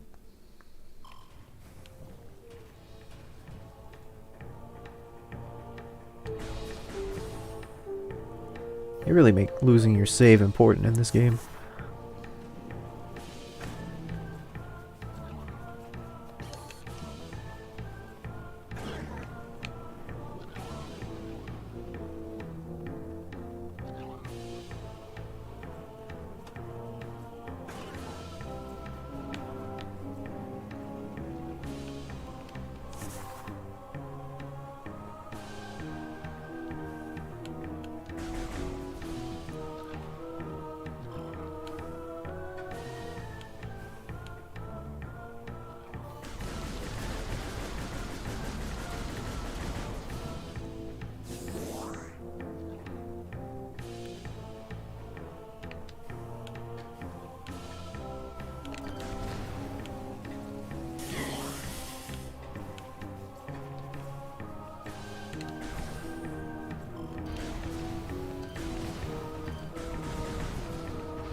I guess it's good that death is like an actual possibility though, because like for as tanky as they make you in this game, as you know, making death a possibility is good. It's better to have it like be actually a thing that can happen than it is for it to like be something that's like I mean like maybe.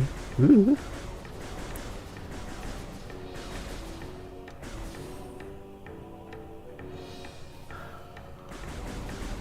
You know, on the one hand, I don't want to go back. On the other hand, that missile tank, though. I mean, it's my free time. Might as well.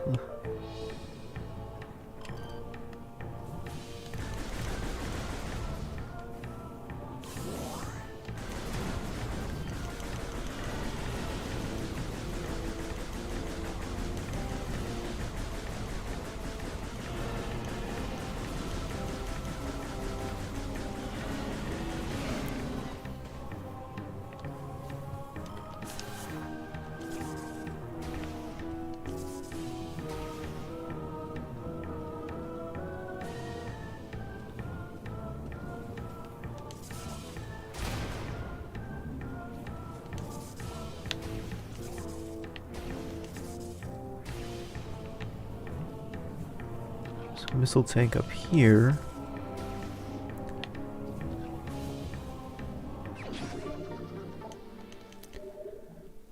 And back there was like...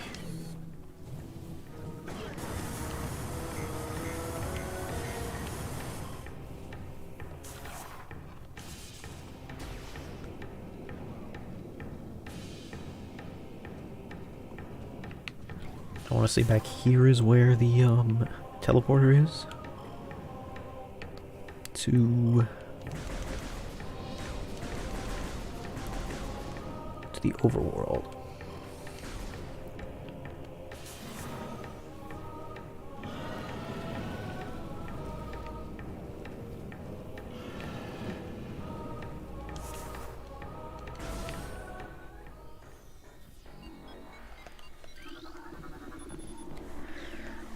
Yep, this is it. Alright. So we're gonna go back, we're gonna get that missile tank. Because I have suddenly decided to be a completionist.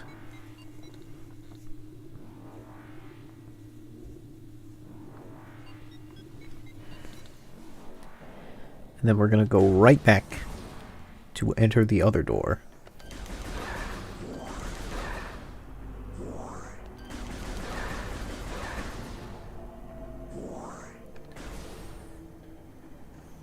I suppose it is kind of interesting how those spiny guys are directly supposed to be like the spiny guys from Metroid 1. Another interesting way that they like attempted to put a 2D game into 3D space. It's like, how would these two-dimensional pixel enemies exist in a three-dimensional space?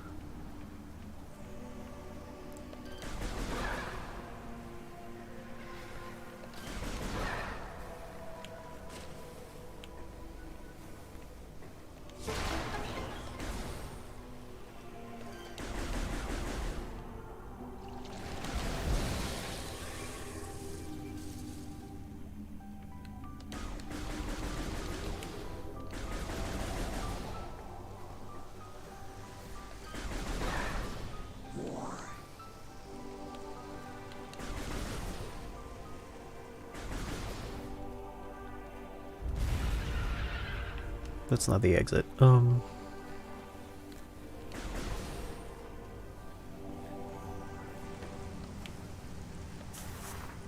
Roly-poly, keep on rolling! Okay. So we got the mission expansion again. And I'm gonna save here this time. So that way when I get blasted by missiles, it isn't as bad.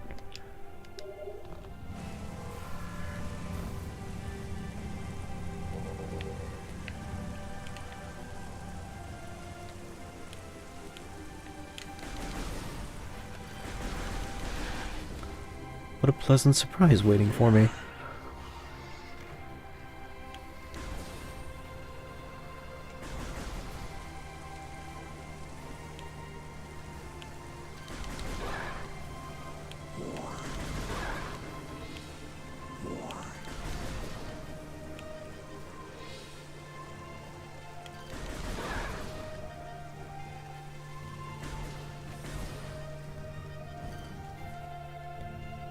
I guess to continue the thought about Dead Air, pretty good Left 4 Dead map, all things considered. But really, there's part of me that's kind of like, I think there should be more Dead Air, more time to appreciate the game, more time to think about things, and that maybe there shouldn't be so much pressure on the streamer to act performatively for the audience. Maybe that's just me trying to cover my own butt and be like, I shouldn't have to work so hard. But I also think that like when somebody's like trying too hard, it's a little much. It's not my thing. I don't know. I've never been a fan of like, what's up gamers? Welcome to my stream. Today we're gonna be and it's like they never stop talking. You know, I've never appreciated people who talk an awful lot but don't say anything important. I could just be projecting there, but I guess that's how I feel. So, I guess if I don't talk sometimes, it's because I'm like invested in the game, or I just don't have anything to say. I want to say stuff sometimes, but it's how it goes. I'll try to find stuff to say as I come across it, but sometimes we're just shooting stuff. Yeah, I can't do anything with this yet.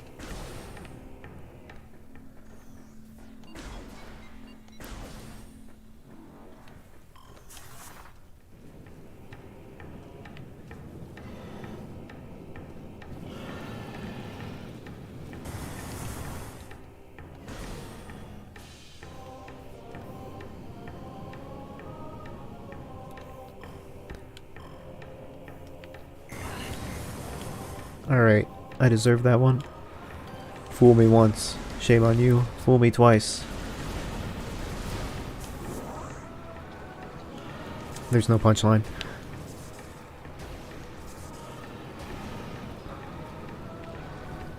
Alright. I am, dropping the ball in more ways than one today.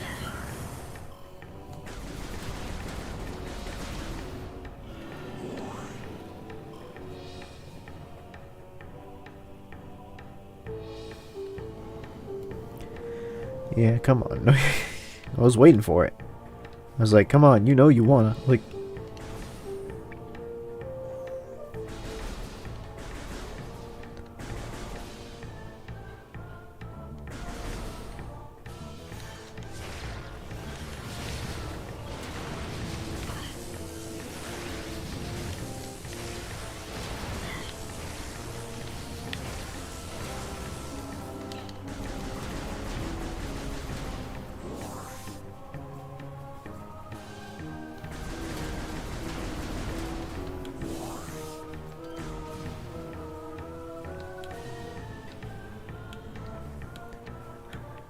Okay, so it's finally time to go back to that drawer. Ah. That's right. I am being assaulted. There is no rest for the wicked.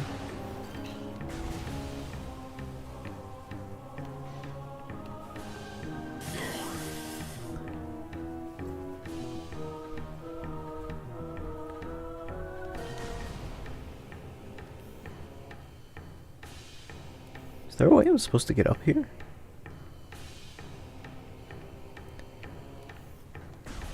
I guess that's a question for later.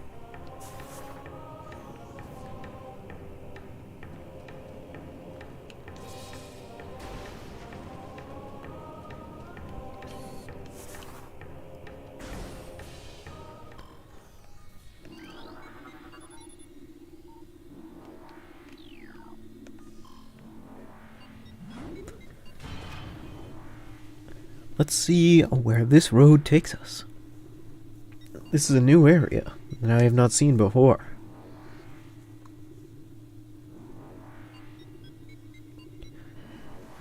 It seems colder by comparison. Perhaps this is where we will find the ice beam that was vaguely mentioned in the description for the Magmore?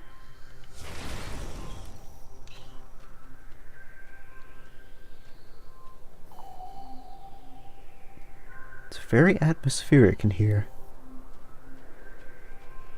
Perhaps we should be afraid.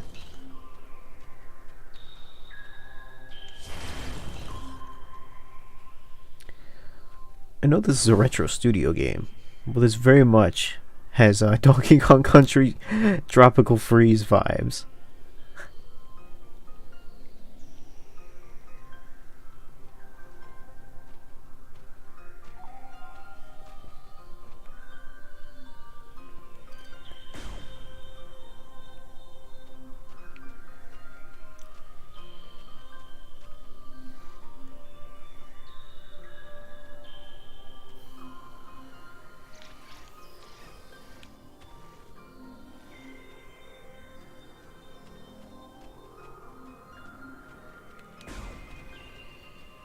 It's very quiet, in the same way that a snowbound land would be.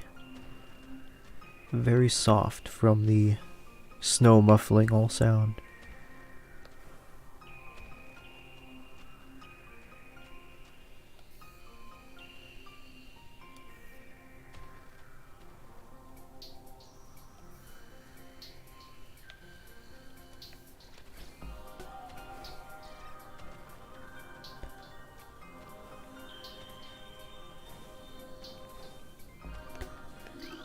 What? Who's this guy? Crystallite. Territorial cold weather scavenger. Shell of a crystallite reflects beam weapons and can only be cracked by a concussive blast. They hang upside down in an ice cave during larval stage. Moisture runs off its body and forms a hard ice shell, which the crystallite retains for the rest of its life.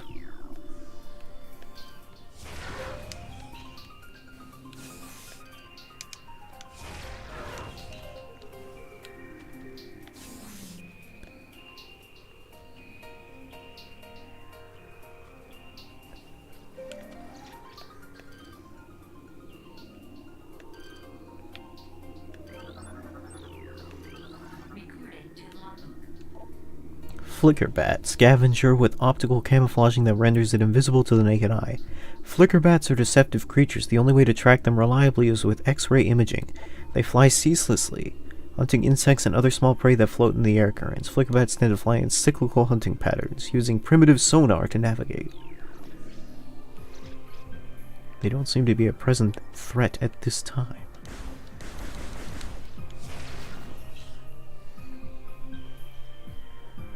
Do not appear to be able to open this door with this weapon.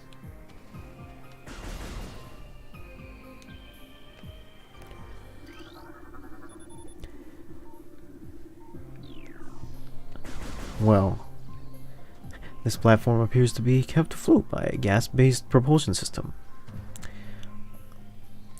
Sometimes the scanning tells me things that would not be obvious to the naked eye, and sometimes it tells me things that, well, I really didn't need to be told.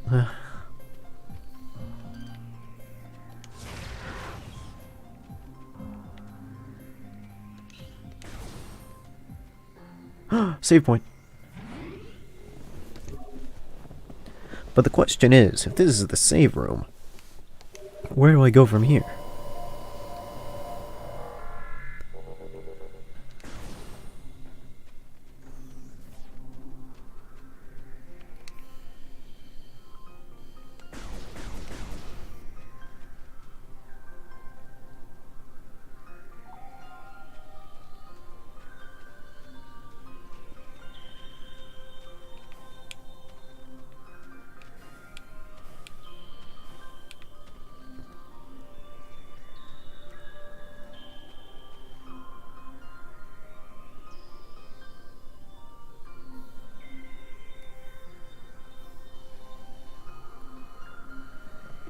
Let's see.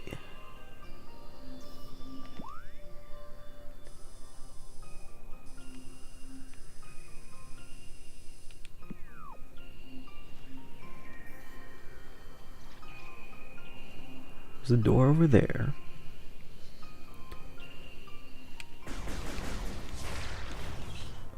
There's no door over here.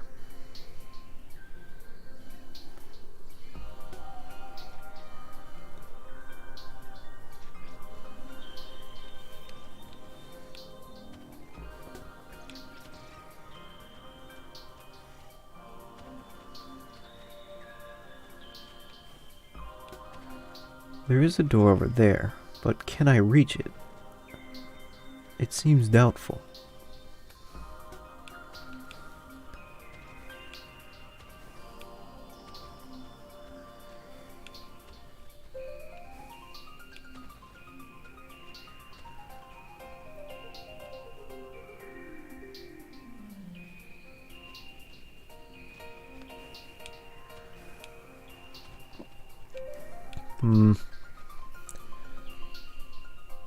This might be a come back to this later kind of map.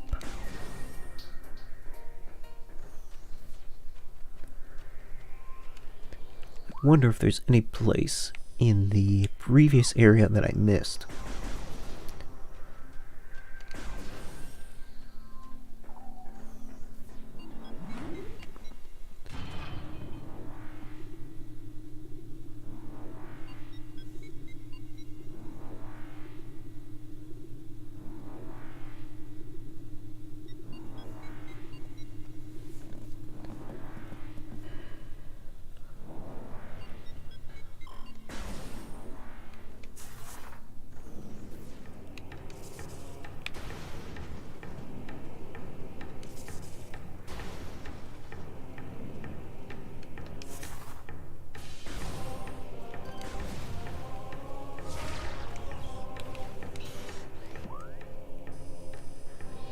Let me check.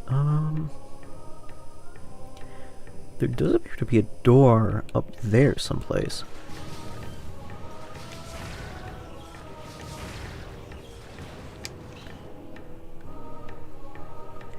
So if we can find that door, we might find another way to go.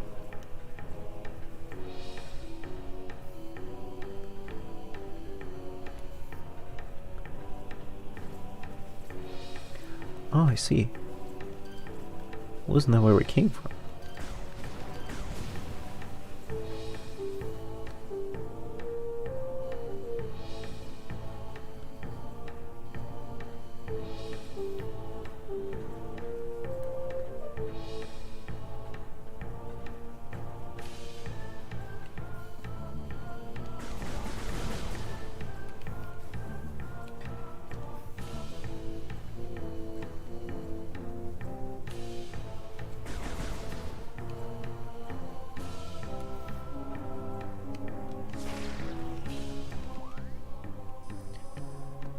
Let's check the map here for a second.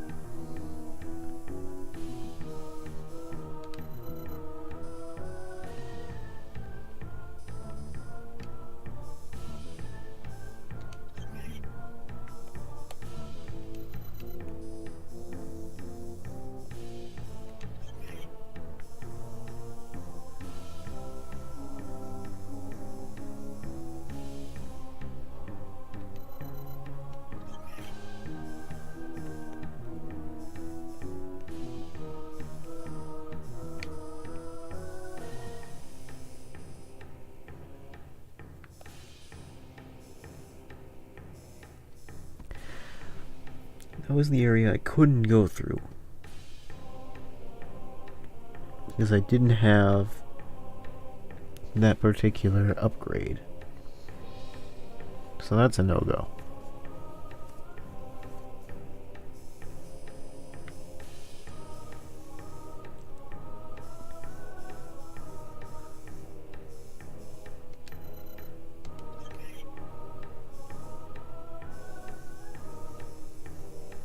There's theoretically a place up here, but I don't know if I can actually reach it with my current equipment.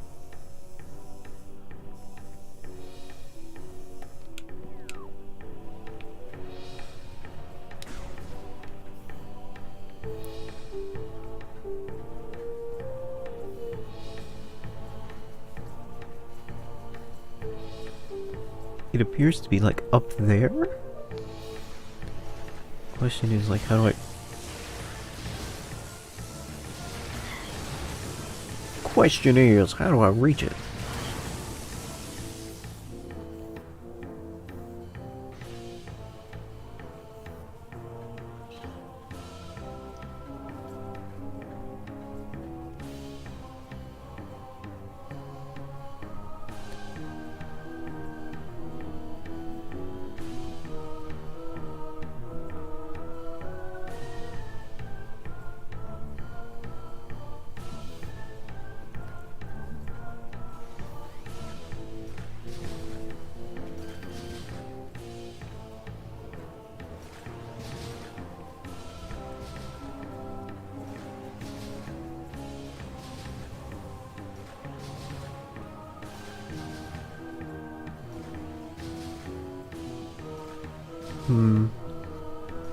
It might be a place entered to from a different location.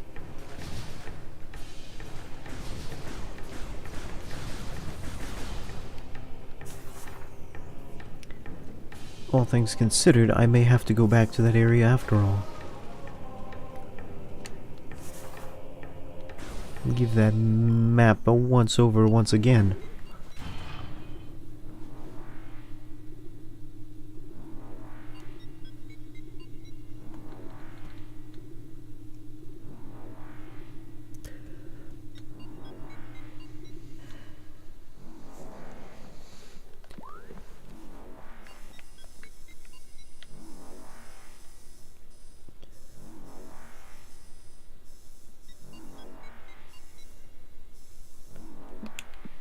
Certainly looks like there's multiple doors in that area that I'm simply missing.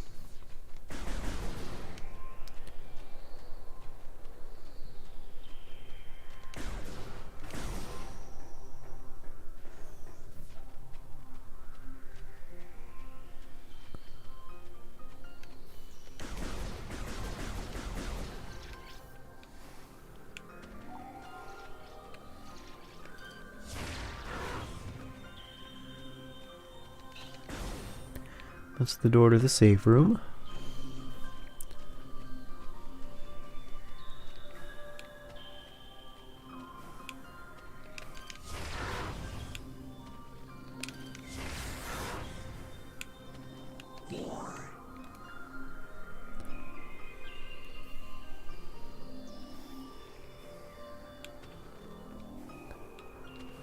I see. There's a door up there. But again, how do we reach?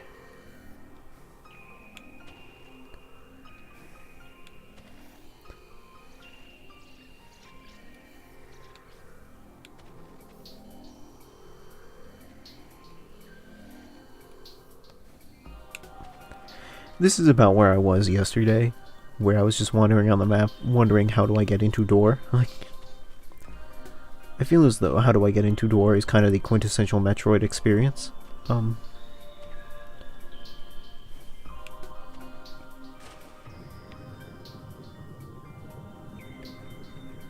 This water doesn't hurt me. I had a weird feeling that it might, though. I thought it would be like so cold that it would hurt me. But I guess it doesn't.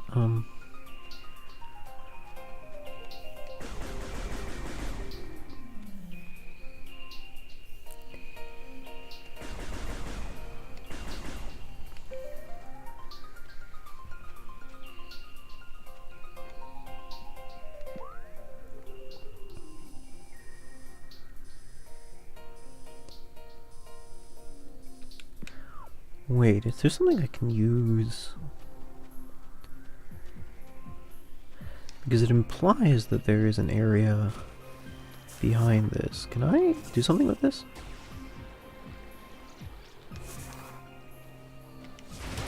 Oh! I see. Well, that's more than nothing. The door directly above has been unlocked. Fantastic!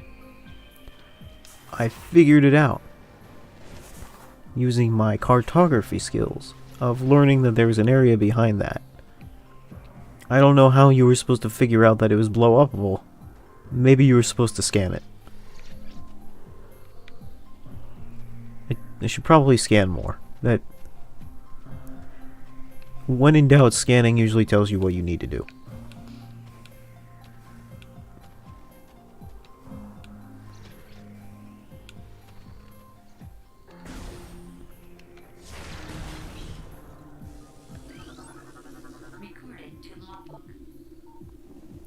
Scattered Bombu.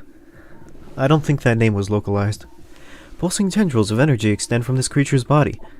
Like all Bombus, these creatures can only be harmed by electrical energy.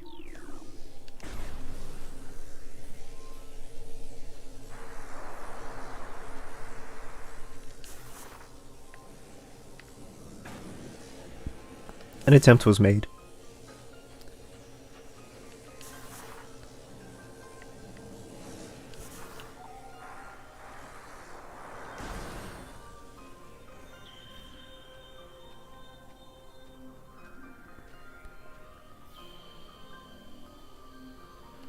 This game's pretty. Hold on, can I take a selfie? Baby Shegoth. Glacial Predator. Ice shell protects vulnerable dorsal area. Young Shegoths grow a resilient shell of ice down the backs that serves to protect a layer of vulnerable flesh. With this being their only weak point, baby Shegoths will turn quickly in order to not allow predators the opportunity to strike at their backs. Powerful hunters, they fire bursts of ultra-cold gas to at potential prey, then feast on their frozen victim.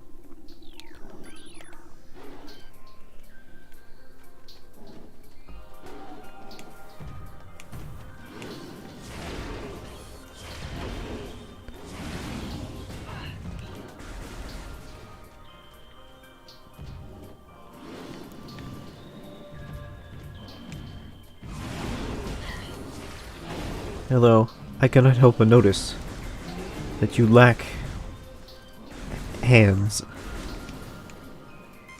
No need to chill out. No need to give me the cold shoulder.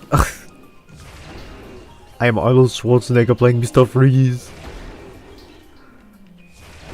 We are in an ice world. Respect me as an artist. Ow!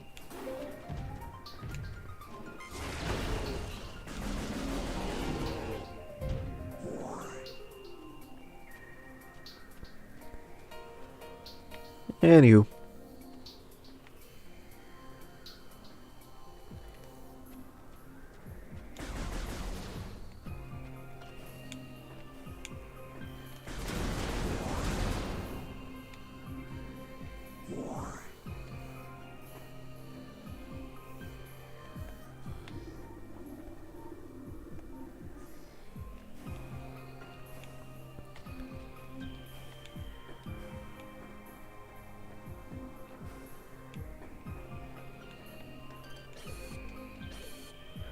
Out of missiles, really? Alright. I can't say if I... In my entire time playing this game, I've never had a time where I was, like, out of missiles straight up. Like... But I guess it can happen. I guess that's why they give you the opportunity to expand your maximum amount. Like... It's just odd. It's just never happened before this point.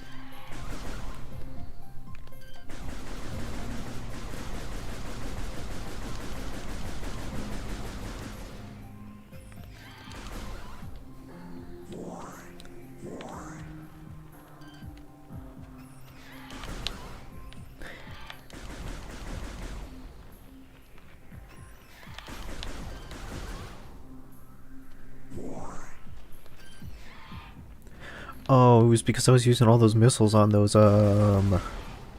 she-goths. As opposed to male goths, which are known as he-goths.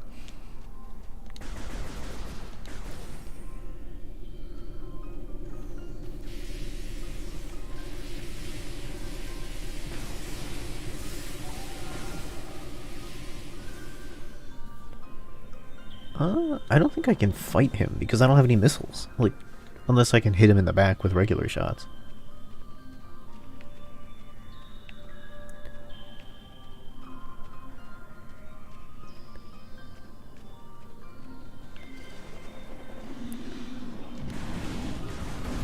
Oh, I sure can hit him with regular shots. Come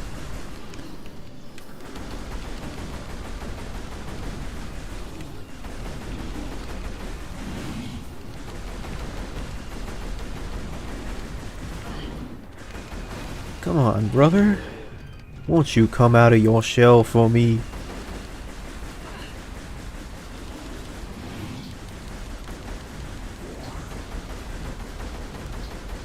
Warm that heart of ice for me. I've always said that my true calling was always to be either a hentai actor or a Disney villain. And I was never given the opportunity to be either.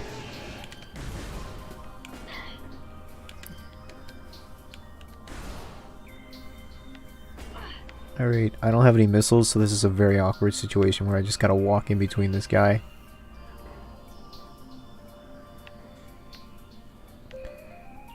Is there nothing in this room? They just put this room to be here. Environmental artists.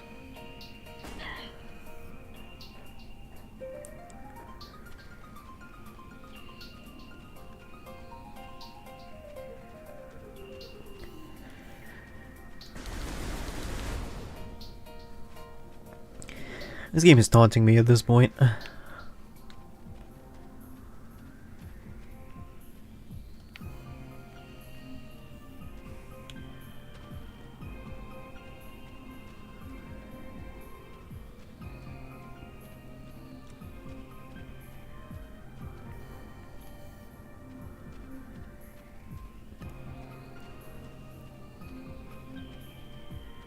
I don't know what that purple door is, but I definitely can't get through it. So my only option is to go through the missile door, but I don't have any. So I guess I gotta go find some. But where's a girl gonna find some missiles on this desolate planet? I don't know, how about some biological organisms? Those secrete missiles, right?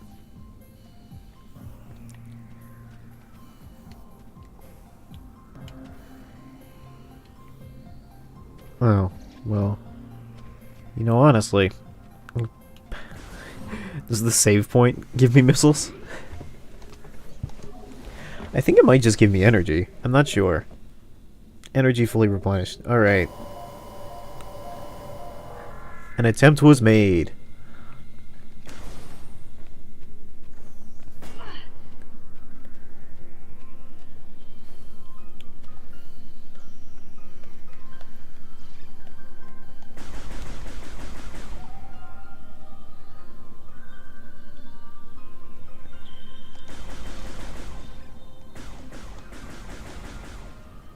I mean, we got one, but... Okay. Follow-up. Can we get it?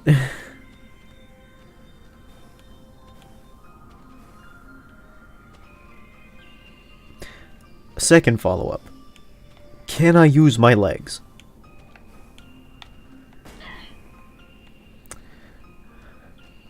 Alright. It would appear the answer is no, I cannot use my legs. Stop. Oh my god. 25 years of playing a game. 25 years of playing video games, and this is where I'm at. I just, you know,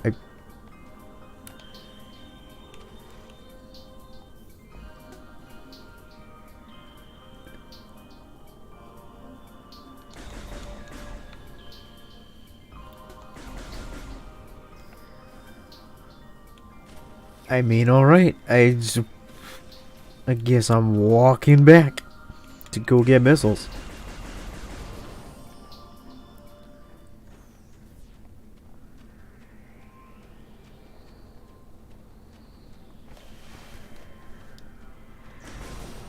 Hey Daddy, what ended your Metroid Prime speed run? Son? Why do you care about that?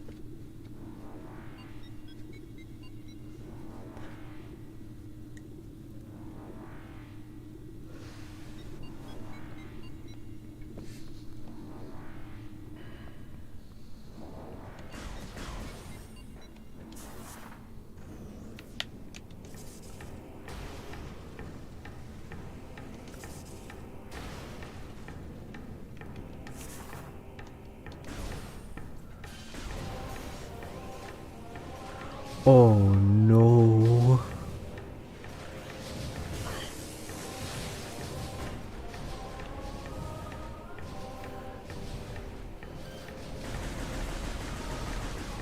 I can't defeat these guys without missiles. I don't have any missiles. I can't get any missiles. I'm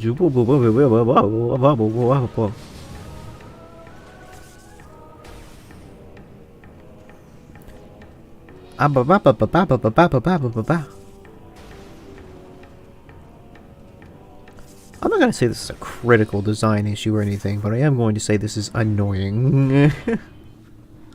That I don't like it. I give it a... I am mildly peeved out of 10.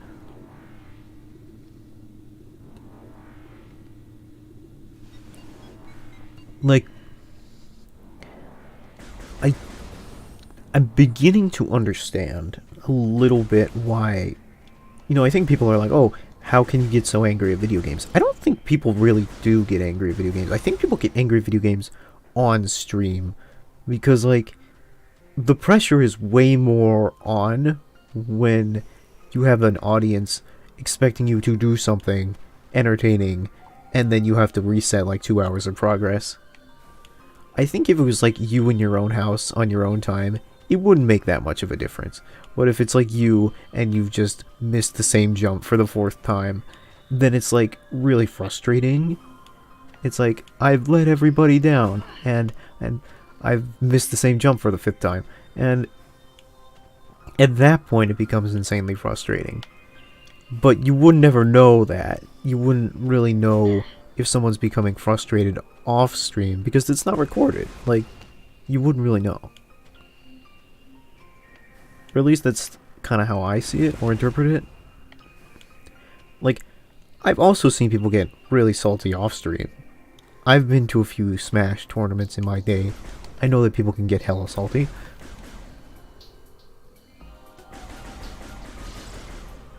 Okay, okay.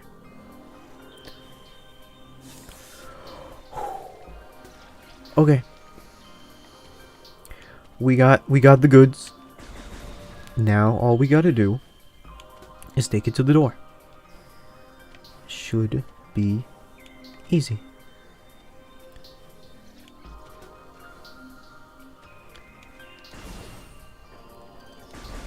Because, like, this would not frustrate me under a normal circumstance, I think, but, like, because suddenly I realize that this is, like, something I have to repeat, I have to spend time on, it suddenly has become frustrating. Like, it's like, oh...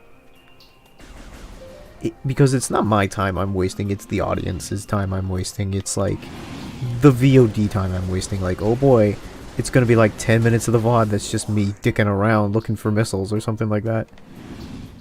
And that's gotta be, like, annoying. Like, is there something behind you? can be melted with extreme heat. Do I waste one? I wasted one. Oh, I got 5 more missiles from somewhere. I guess from one of the boxes? Alright. Well, regardless.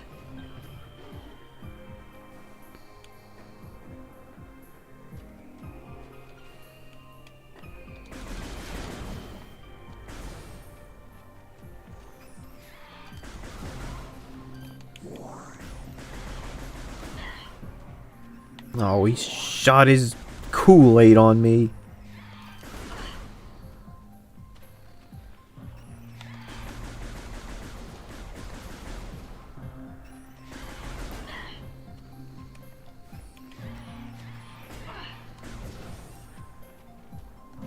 So I guess I am slowly learning to sympathize with the streamers who are like get insanely mad on stream. It must be frustrating in like multiple respects. But maybe some people have a lower frustration tolerance than others. Who knows?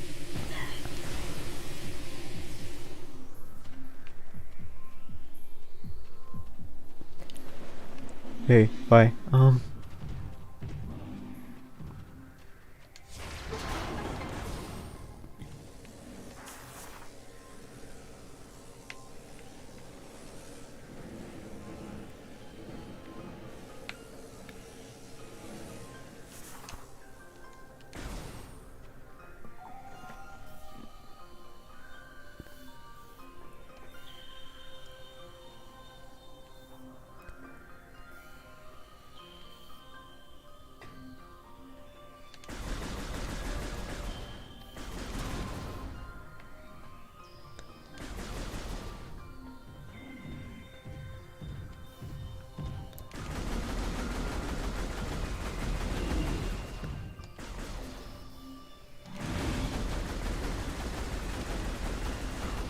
You can't defeat me, Sheoth. I have the high ground.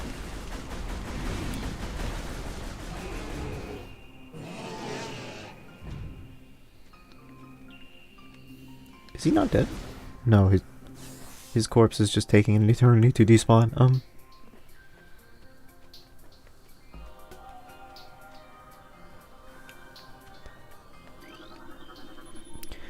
Platform realignment successful.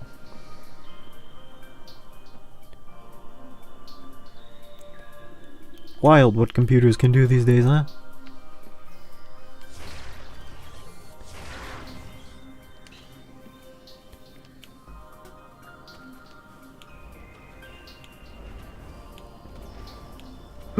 What is that? What is that? What is that? Whoa, whoa, whoa, whoa, whoa, whoa. Boost ball. While the morph ball mode, press and hold B to charge the ball. Press and B after charging to get a speed boost.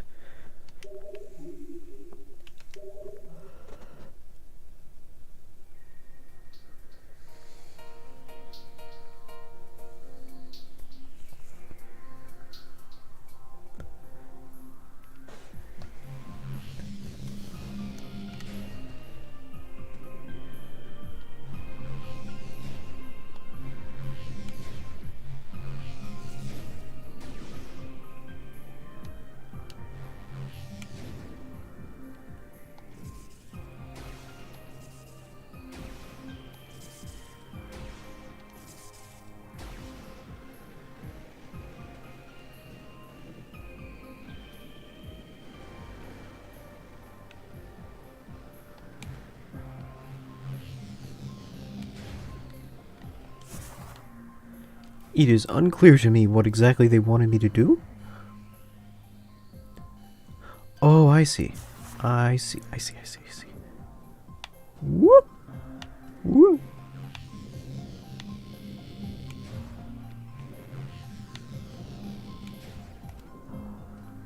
They want me to do like a half pipe.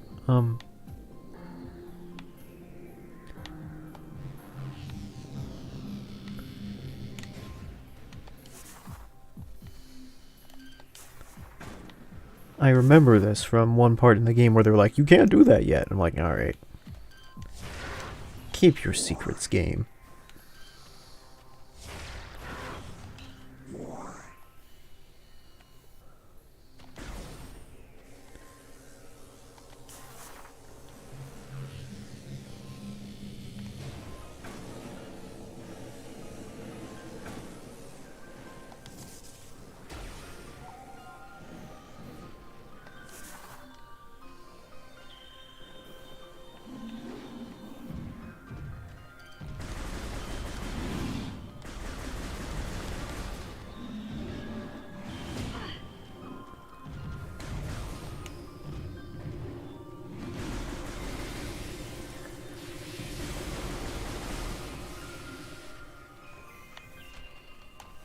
Oh? This is unexpected.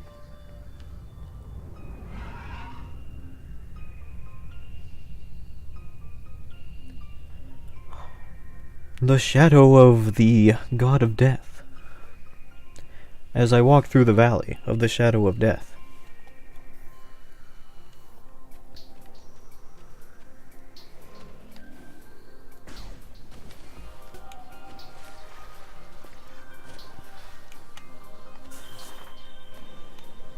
It seems like I wanted to go this way anyway.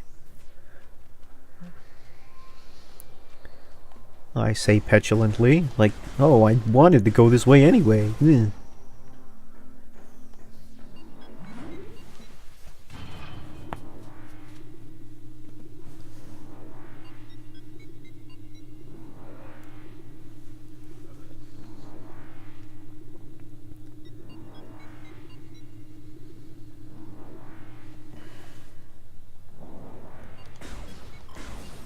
Something feels off.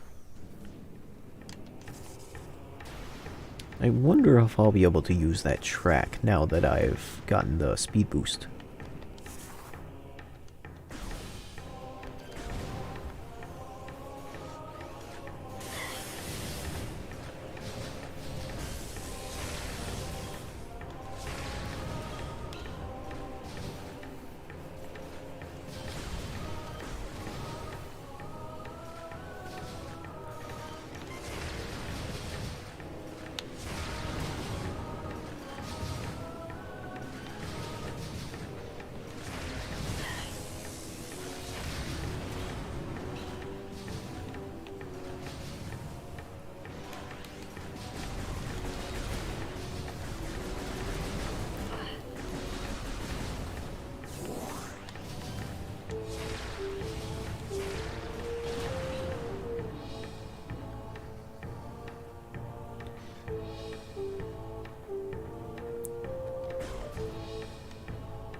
So it must have been this way.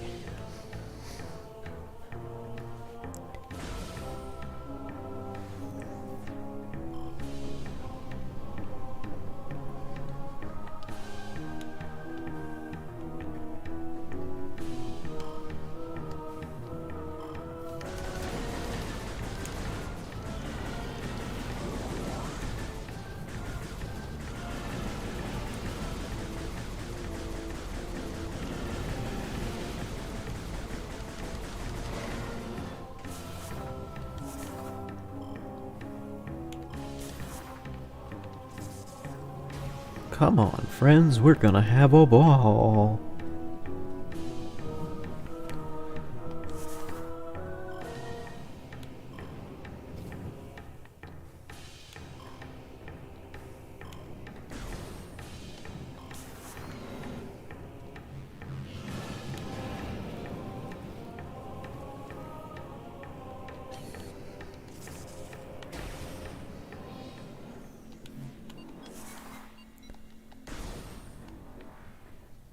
No, I don't know this for certain, but if I were to be like... No. That does not appear to have solved anything at all. Okay.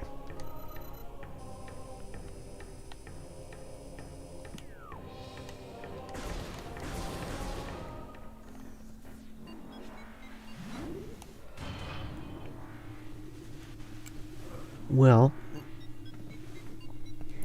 The game told me to head this way, but it was vague about the instructions on what to do there forward.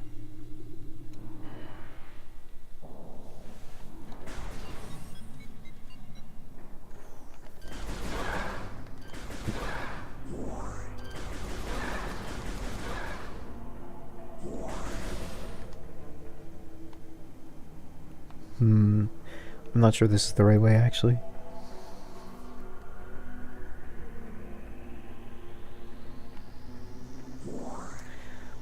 Because it did tell me to go this way, but it didn't tell me...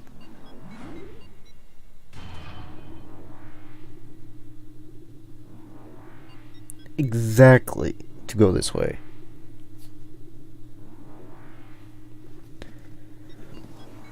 If I had to guess,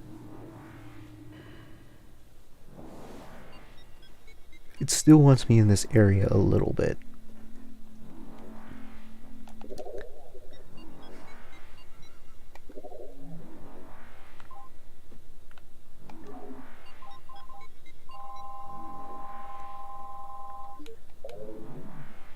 Logbook.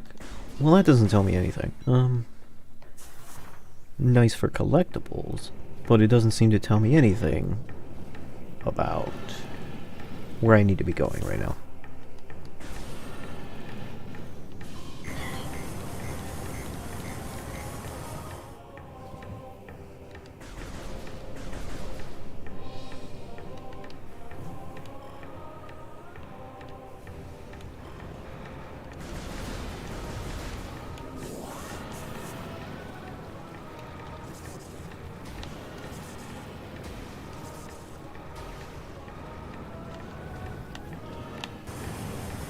Alright, I think I'm just dead, honestly.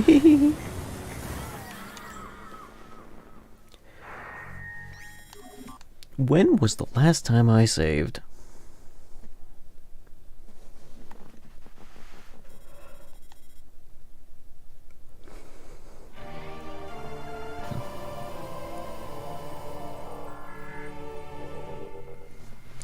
Alright, got 0 missiles and a dream. Let's go. Off to a good start.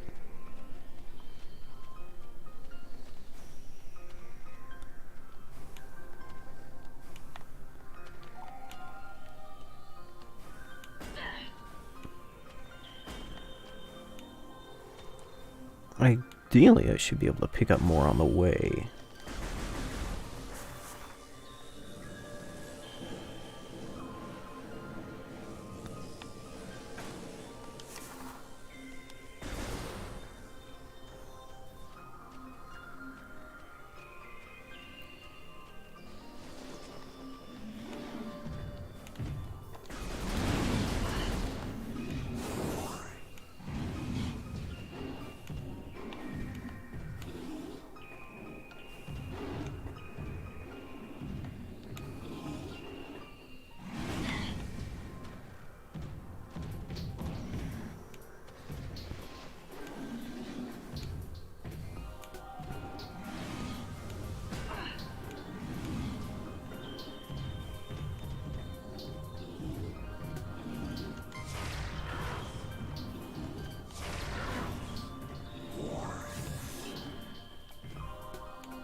I must say, this game really knows how to make you feel death by 1,000 cuts. Because it's never just one thing that gets you, it's always like 1,000 little things.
I suppose the benefit of dying is that you at least know where to go after you've perished. After this, I'm pretty clueless as to where I'm supposed to be going next.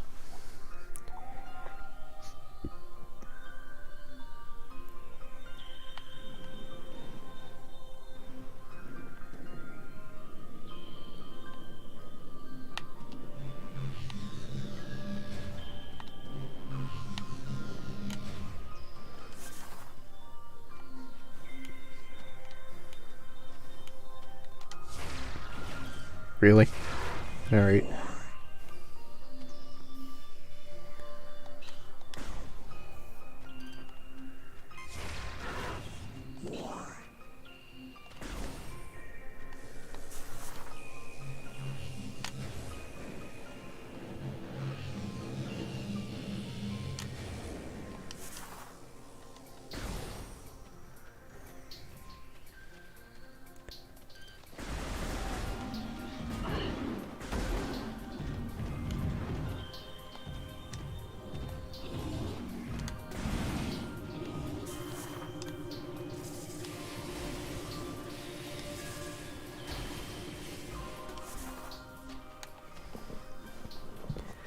Okay, I'm gonna try and pay extra attention to where he's going this time.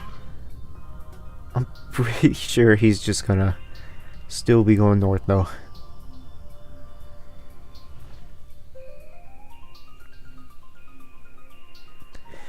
Alright, well, he dissipated into the different distance, so, that doesn't tell me much.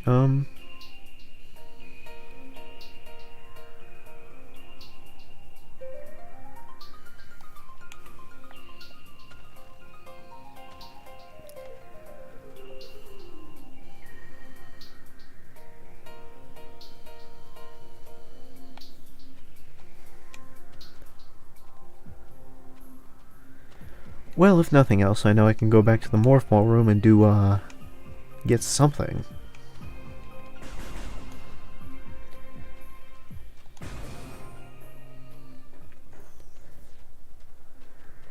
Perhaps the best course of action will be to go into one direction and hope that we find him that way.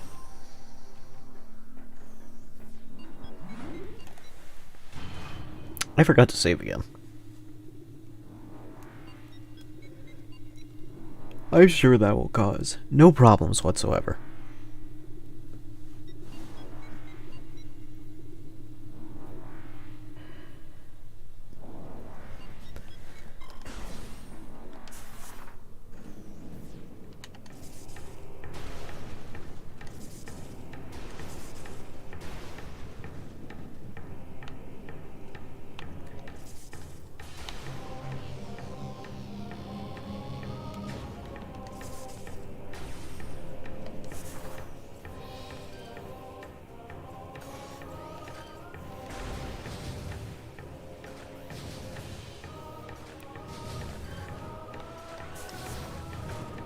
I must say I am, growing less and less fond of these auto turrets as time progresses.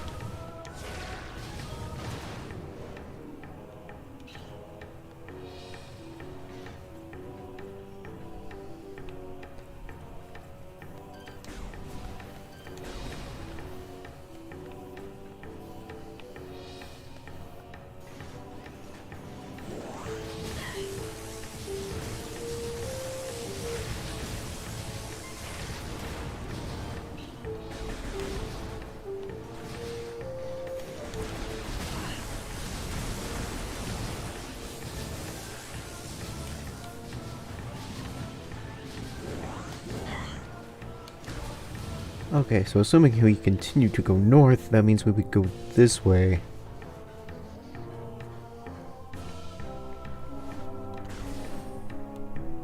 North being relative, of course.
can't do anything there, so I guess the plan as of present is to go to the loop-de-loop room. Or the morph ball room.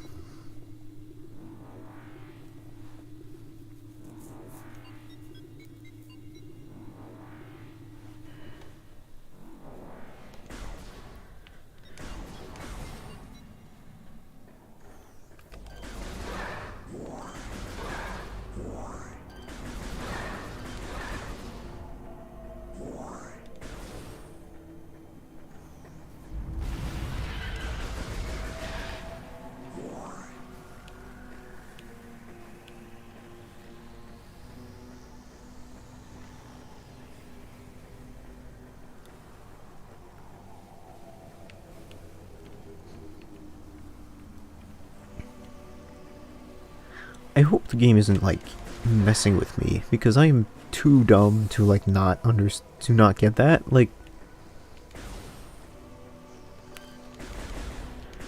because if they threw the Ridley flying overhead cutscene explicitly to be like, hey, Ridley's over here, but what you actually need to do is go somewhere completely different, I would not be smart enough to get that. Like, waypoints were created for morons like me. Like, it's...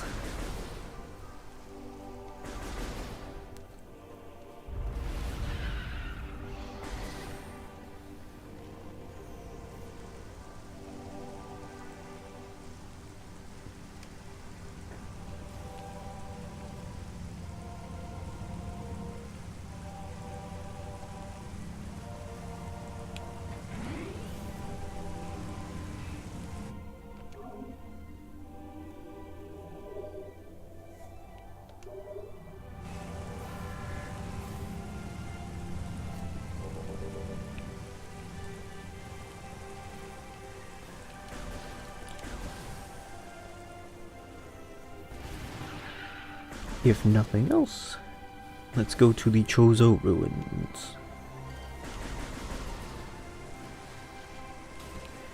Because I do remember there being something I can do there. In fact, looks like there might be something I can do here.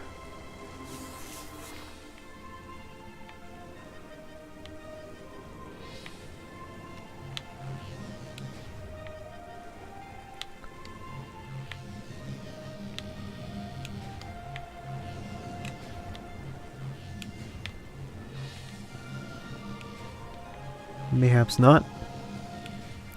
No, looks like maybe not.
Okay.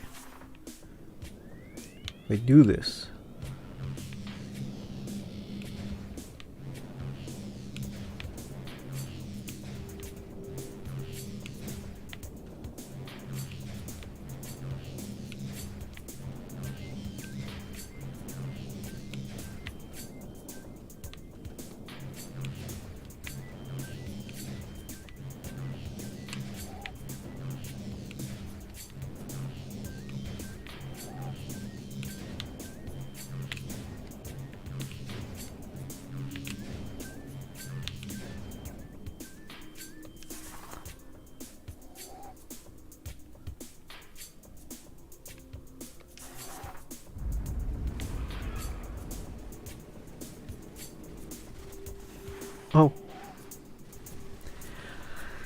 appears I also need the thing to get up there.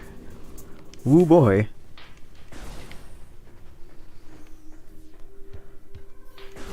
But I learned something. I need... There's a particular pattern to boosting.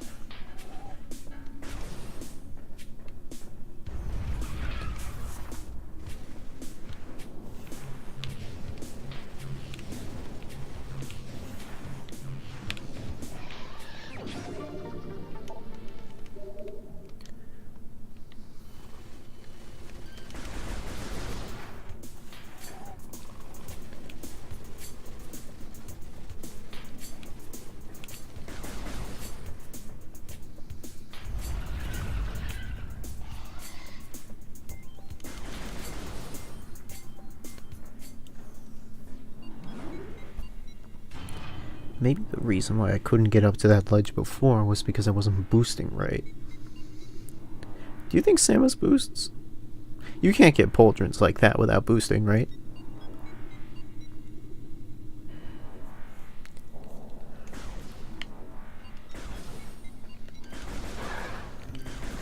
We have entered the quiet phase of the stream.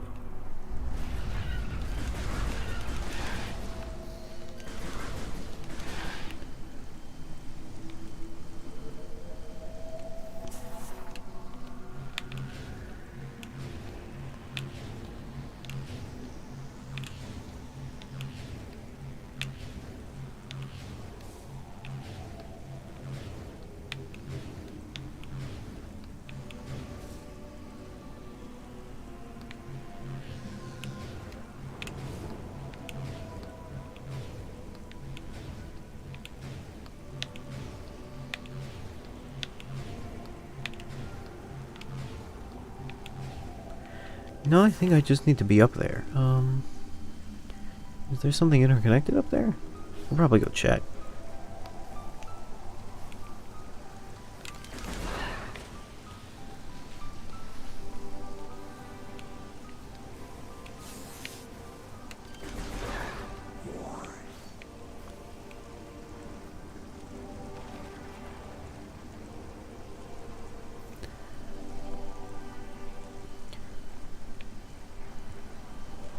I see.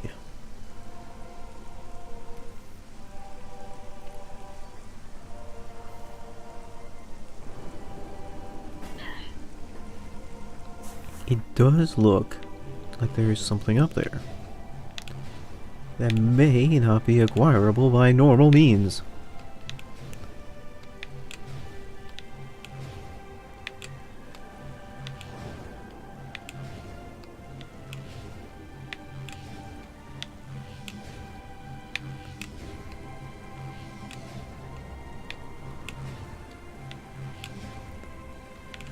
Oh, I see what the issue was. I wasn't waiting for it to charge up all the way, and that's why the speed boost wasn't good enough.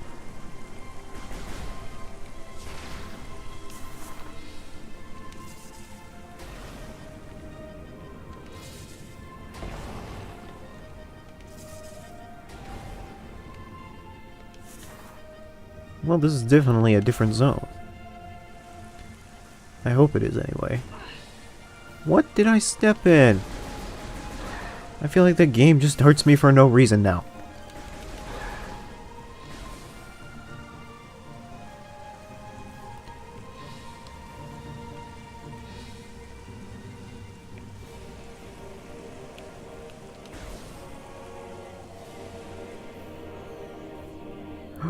What is that? It looks important.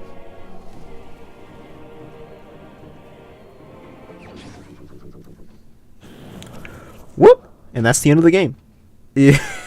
Just Samus jumps off screen and then the credits roll. Space jump boots acquired. I thought we were at it. Kind of felt like we already had those. Press B to jump while still in the air. Press B to jump to it. Oh, we get a double jump. Nice. What new areas will be unlocked with this?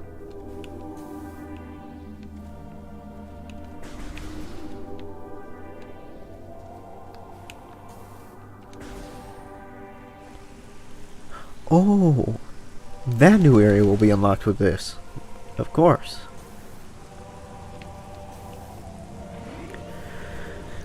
So there was a... I was right, this is the way that you're supposed to go. I am I'm not as dumb as I thought I was. Unless, of course, this is all optional, which is still very much a possibility.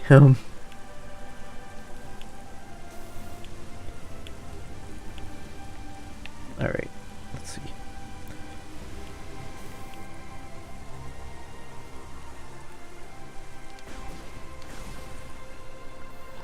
Ooh. Seedling, plant-based ground feeder. It doesn't look like it's on the ground right now. Dorsal spines can be ejected in self-defense. Kinda looks like a brain.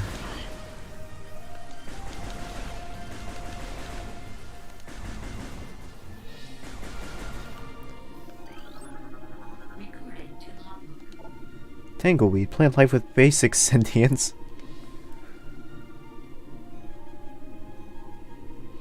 The implications of basic sentience as opposed to complex sentience are wild.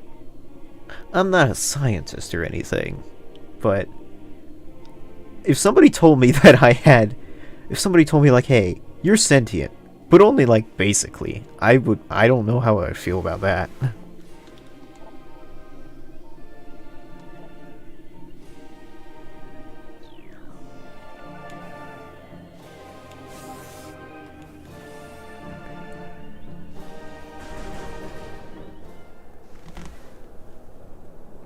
Impact crater.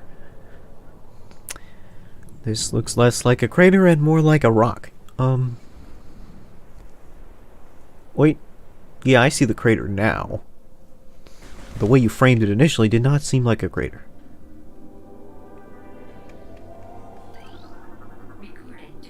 New pirate data entry has been downloaded to your logbook. Space pirate encrypted data decoded. Log 10308.0. Field team reports are in on an age structure of alien design, built on the surface of Talon 4. Studies show the structure projects a containment field. This field bars access to a prime source of energy within the Greek crater. Science team believes the field is powered by a number of strange Chozo artifacts. We have found some of these relics, and studies on them have begun. As this field could hinder future energy production operations on Talon 4, we must dismantle it as soon as possible. If this means the destruction of the Chozo artifacts, it will be done. So, we are destroying archaeological artifacts for an energy source. And this is being done by very articulate pirates. I don't know a whole lot about the way that pirates talk, but somehow I thought that it wasn't going to be written in such scientific terms. Or scientific language. Not scientific language, it was just very formal language for what I assume are space pirates. Like, I would have thought it would have contained a lot more vulgarities. But who am I to judge? Maybe in the future everyone's very polite. I don't know.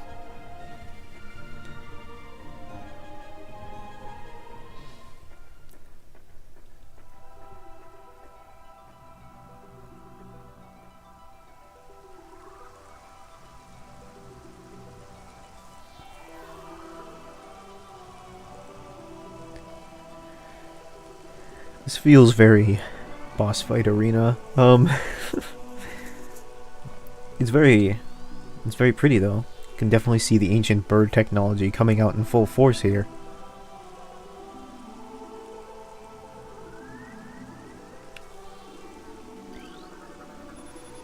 This is a Chozo artifact that I gathered.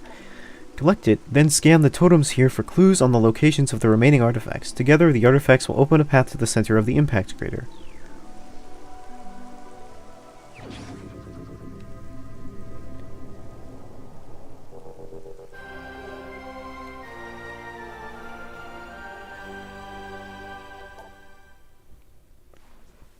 This is the artifact of truth, the first of 12! Oh boy.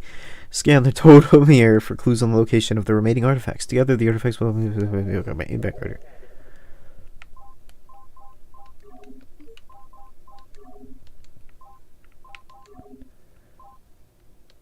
We already read that.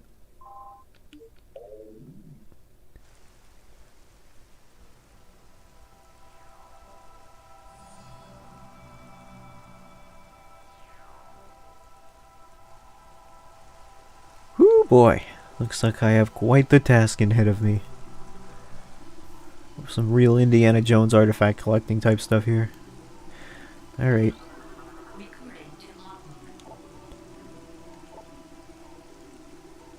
There is a tower within the ruins where light always shines. Move through the waters where to find the artifact of the life giver.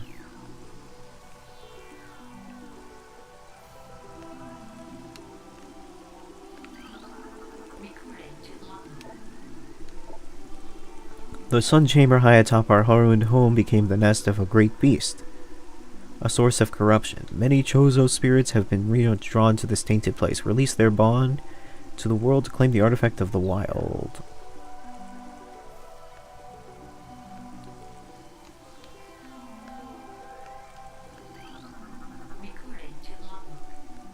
A new artifact entry. The heat of Magmore was a test for many warriors. A shrine to their honor holds an artifact of strength.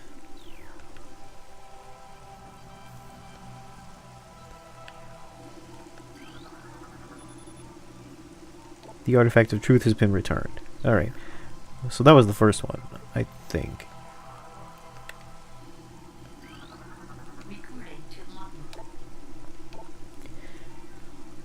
Invaders have claimed Pandera as their own. A tower sits atop their fortress. Collapse it to reveal the chamber where the artifact of Elder is held.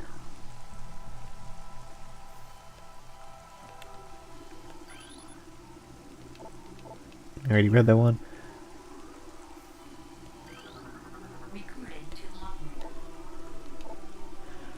A tall cave stands at Pandera's edge. Seek the unseen entrance at its top to find the artifact of spirit.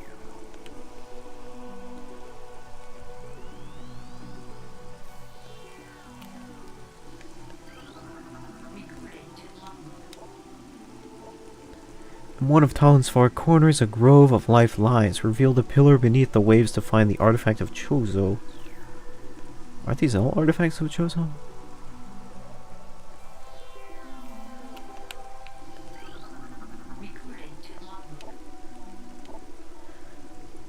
Within the ruins of our home, we honor our fallen elders in a great hall. A chamber beneath the statue holds the artifact of the world.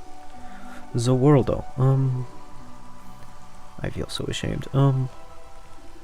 JoJo references in my stream. It's more likely than you would think. I think that's all of them?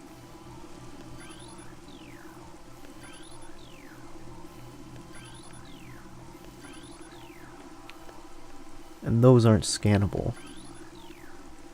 So I guess they just don't exist.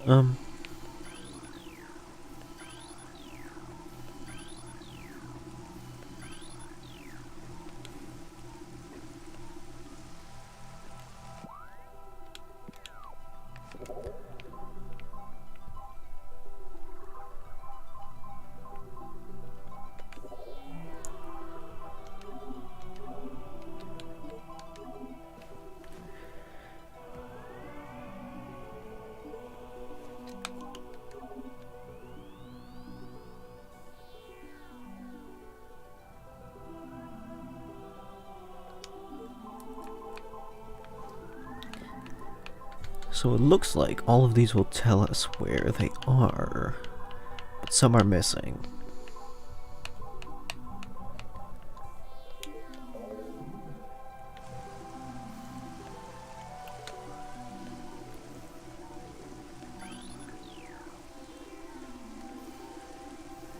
And they're not on the back either. So maybe that's a for later problem?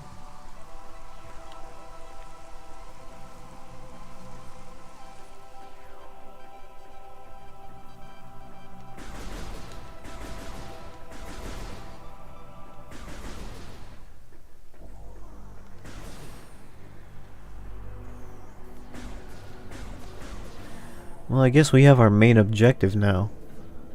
Not that we didn't have it before. But I guess it's more coherent than stop Ridley again.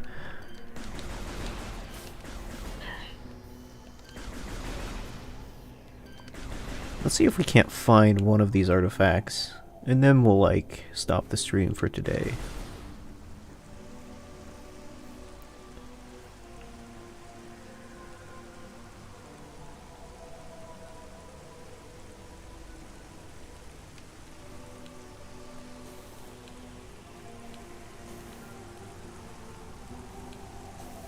How did I get up here initially?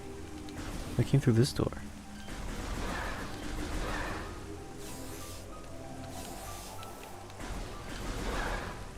Which I got up through the... Yeah.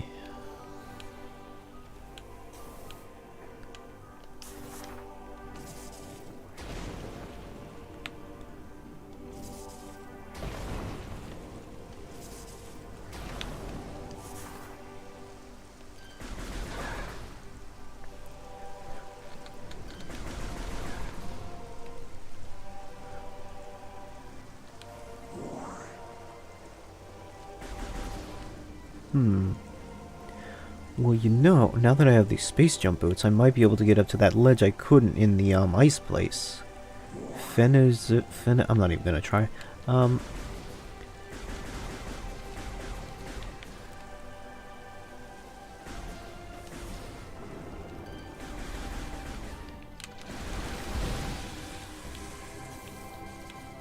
So, if I go back there, just take a tumble. Whee! So if I go back there, and...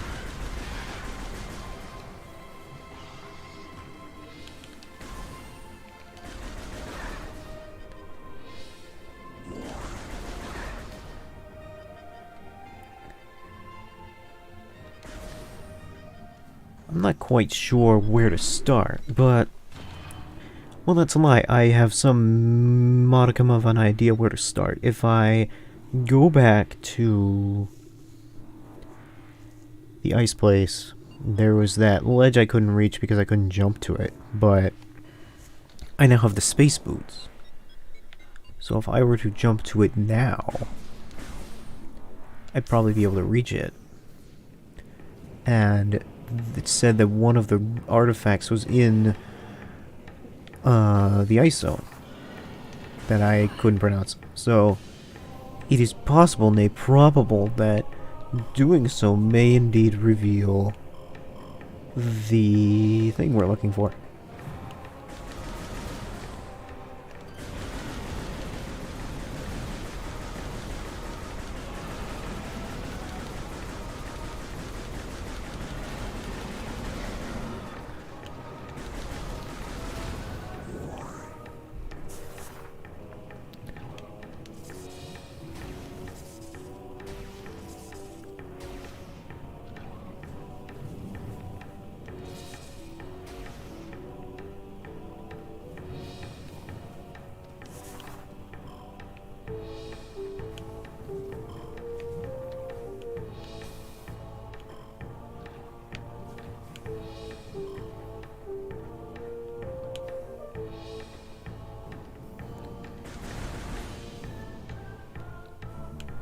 Whee! Okay.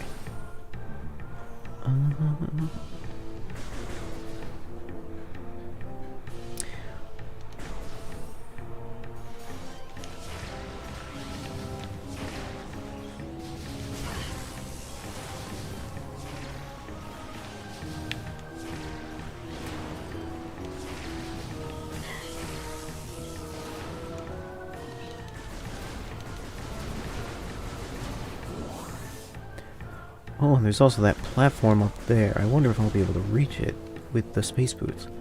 So many things opening up due to a double jump.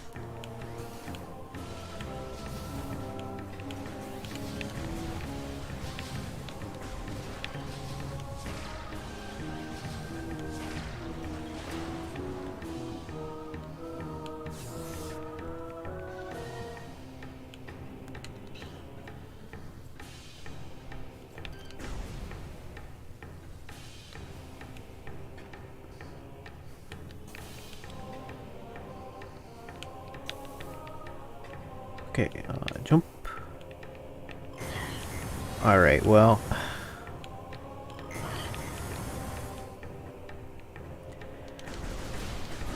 I guess no amount of double jump is going to account for bad platforming.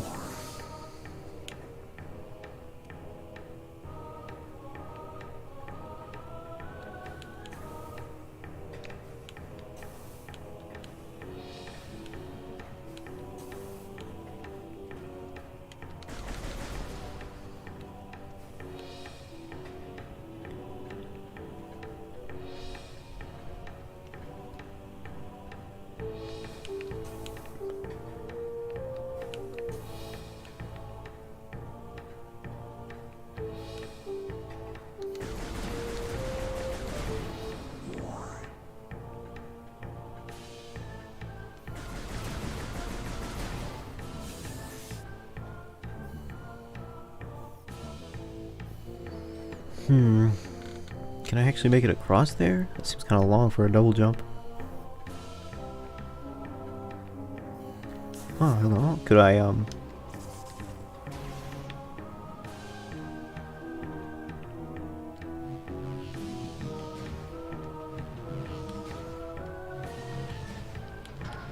Oh. Alright.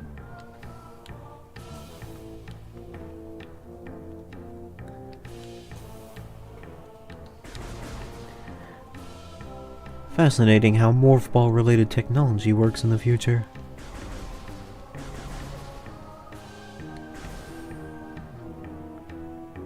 Oh, would you look at that?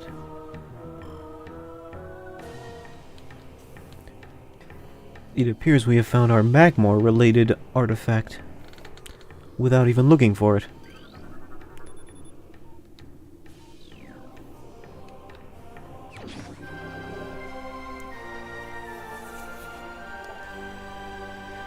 This is the Artifact of Strength, the second of 12. Nice. We did the thing.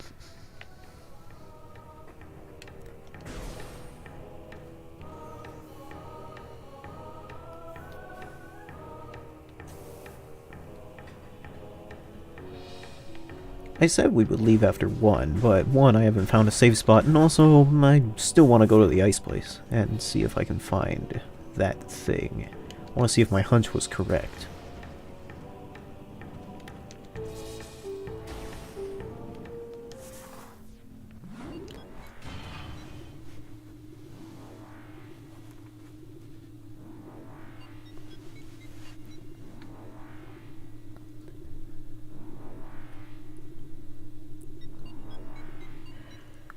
Fendrana?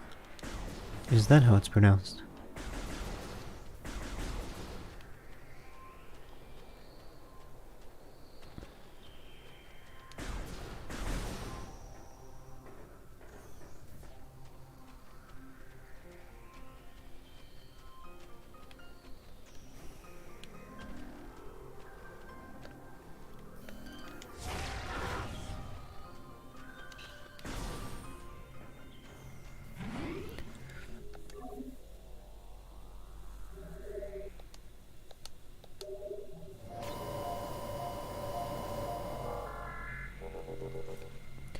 Not really sure what's going to be on the other side of that. Yeah.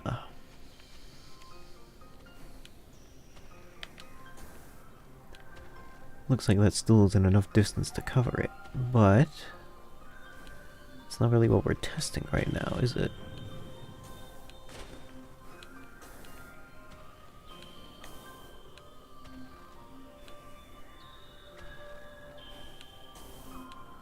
If we could get up to that platform, like this, and then jump over like this.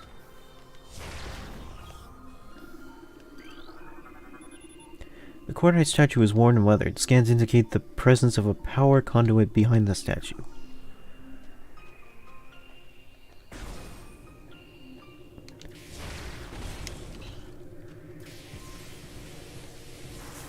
There's definitely some energy coming on in here.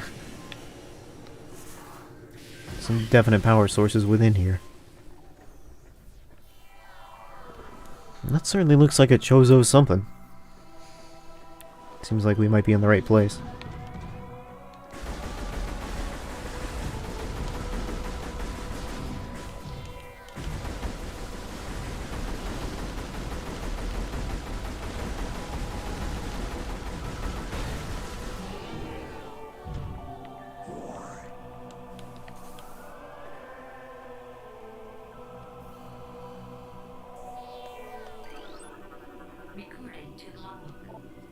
Ice parasite. Scavenger with crystalline outer shell. Parasites are hardly creatures. Oh, hardy creatures. I thought, wow, nice roast. Able to adapt to any environment within 3 generations. The ice parasite is a prime example. Having adjusted to a frigid climate, this vermin now thrives in it. Omnivorous, it can exist in areas hostile to most life forms.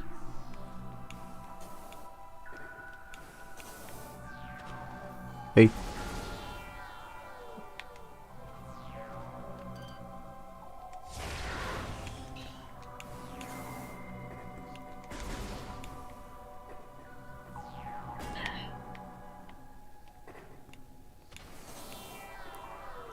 I see how it's gonna be here.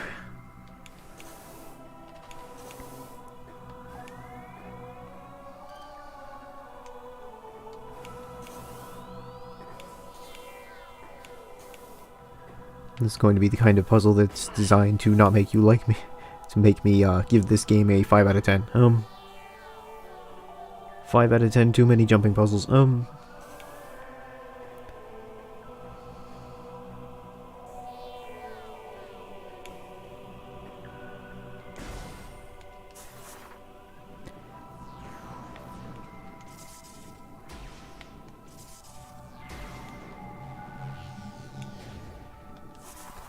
Can't go through there.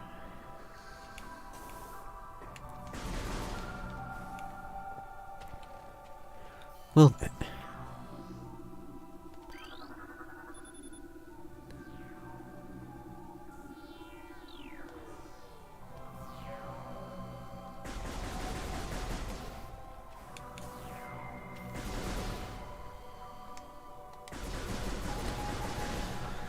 oh dear, did I come all this way just to find out I need some sort of heat beam to do this?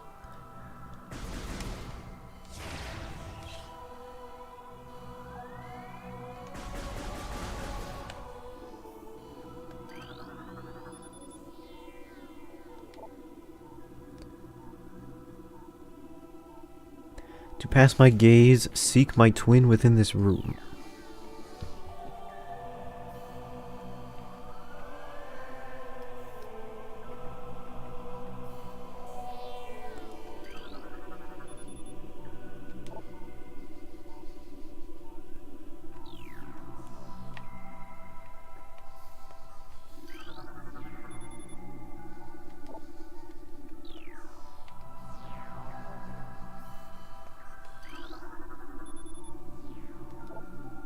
Statue is flawless.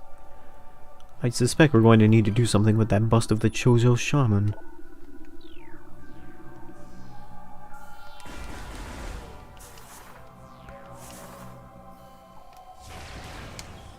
Like so.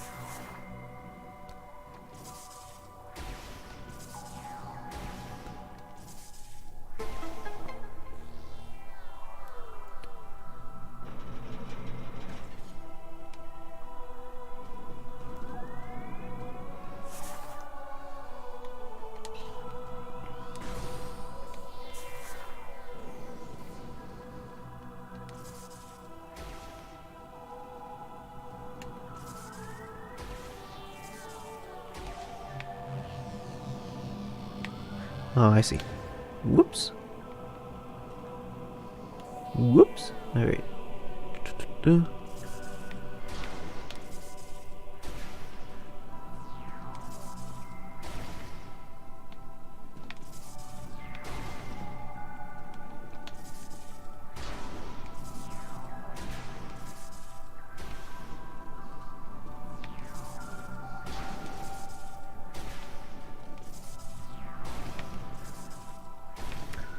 I'm not displeased at the amount of ball puzzles in this space shooty game. I'm just surprised.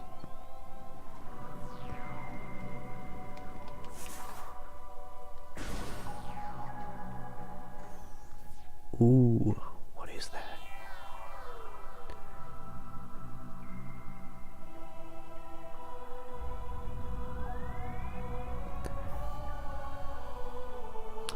Okay, what's gonna drop down on me when I go to get this?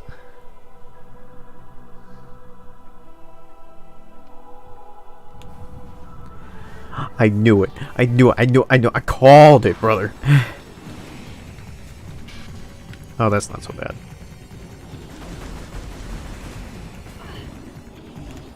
This might be bad.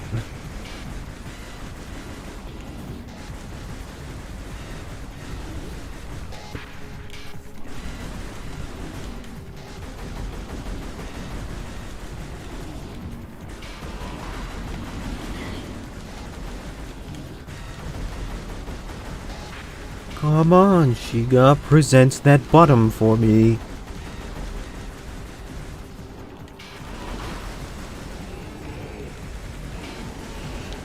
I don't know what I was expecting. Like, they just give me two and let me off the hook? Like, yeah, I guess not. Like...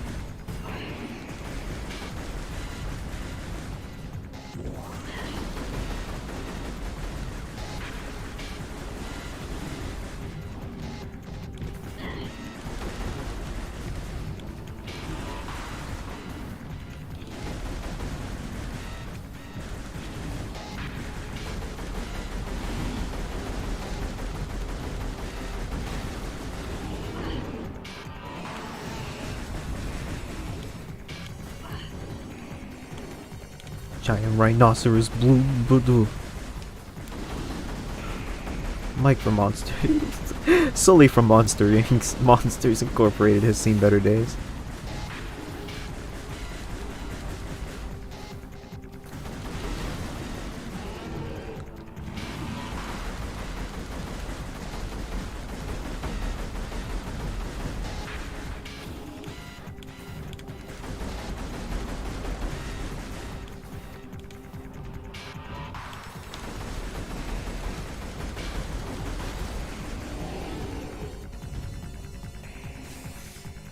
Was that everybody? Why would it be everybody? Why would I be so arrogant as to think it would be everybody?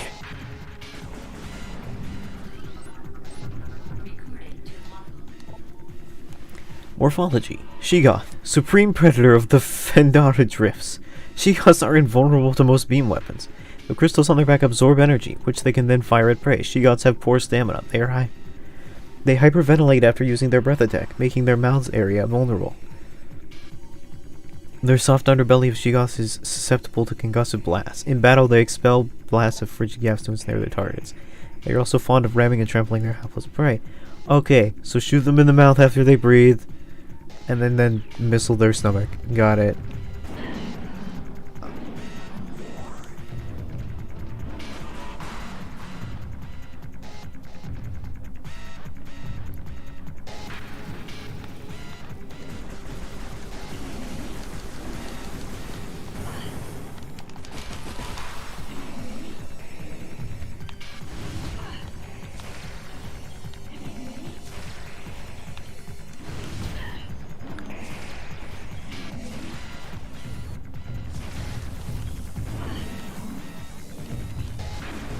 Man, I didn't save.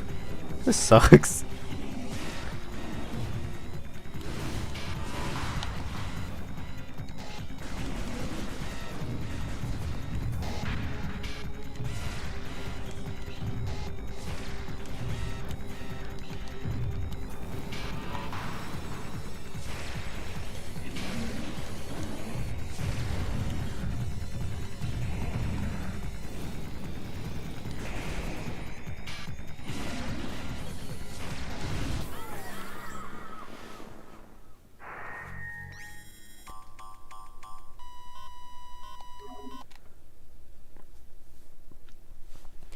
Well, nothing for it. We'll just have to try again. It seems very doable. It's just, you know... I suppose I was not anticipating round 2.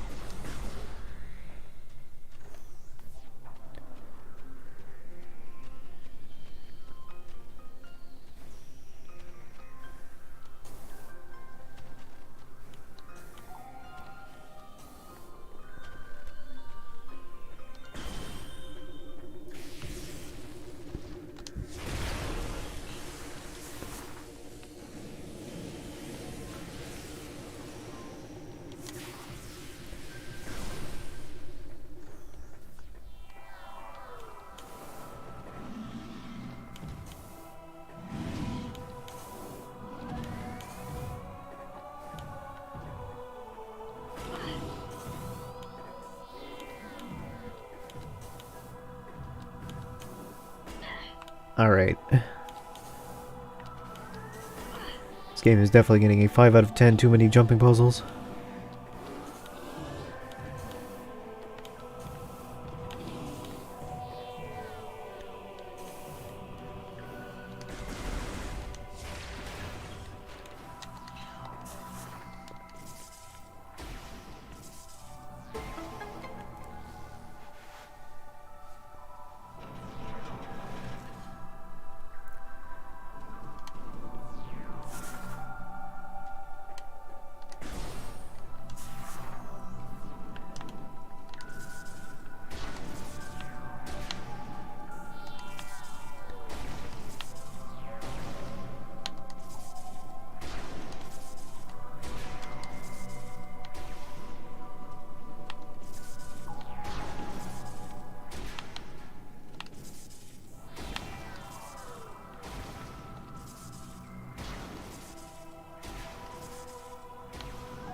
Alright. Bring it on. I've got nothing left to lose but my pride.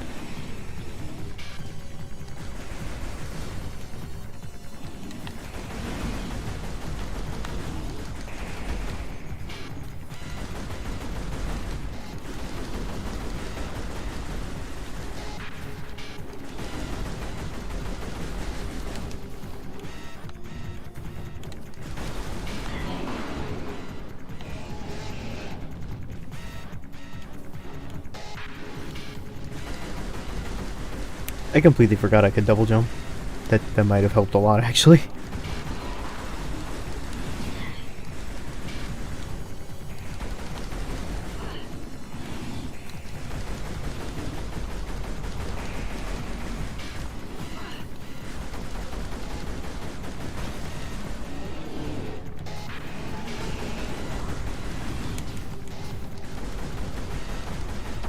I think that Shigot just hit his own guy.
So I think I have to shoot missiles into him when he's breathing, I want to say.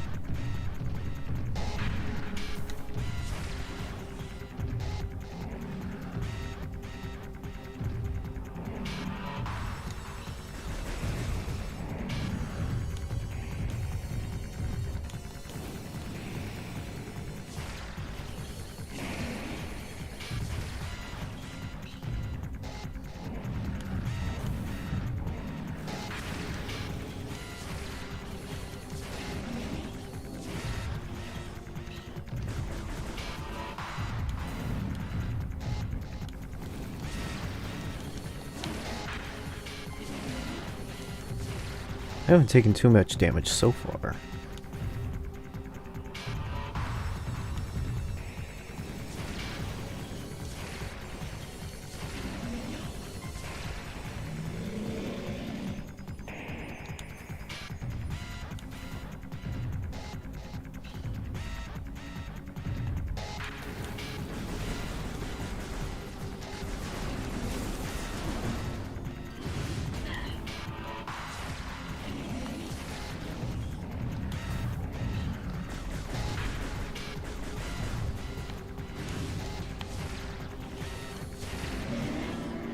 Oh, I got him.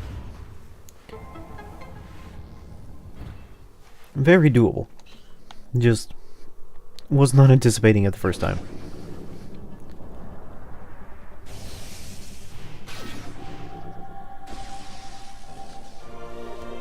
Wave beam acquired. Use R to switch on the wave beam. This beam can open wave doors. Ooh. Whoa. Sparkly. Power beam. Wave beam. Looks like we have some other options for beams later.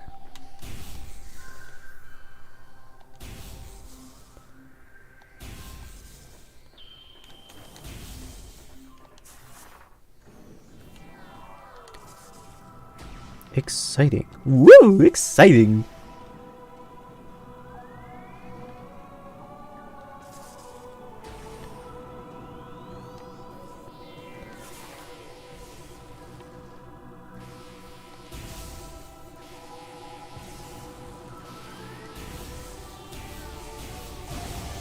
Ah, it is electricity.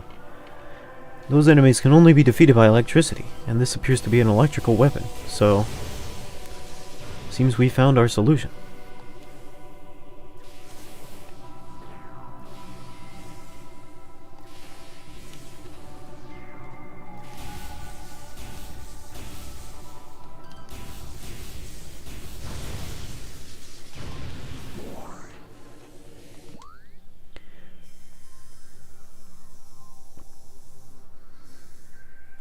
Ah, and there is a wave door up here. Maybe that's where we need to go for the artifact.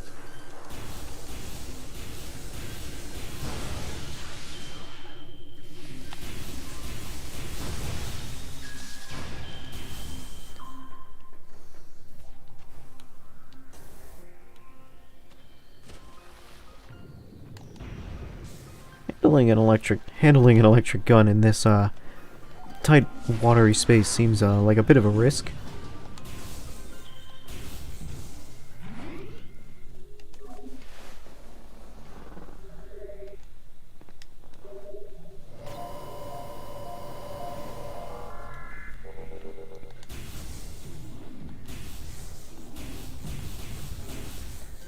Where did you come from, mister?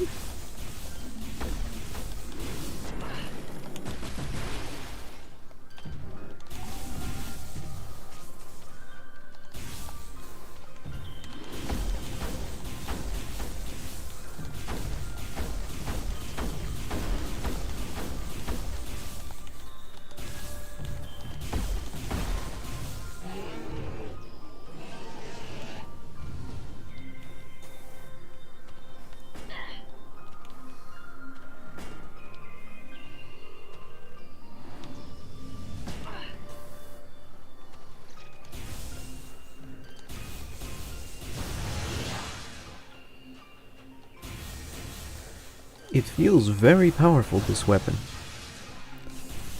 Even if it kind of fires slower than what I already had.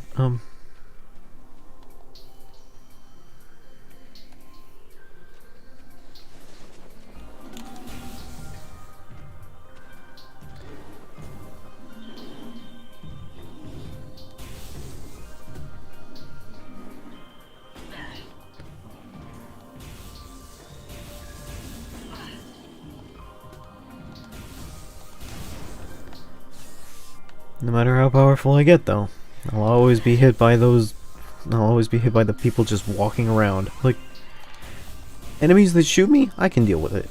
Enemies that just exist, impossible. I can't. Too hard. Like, I give up.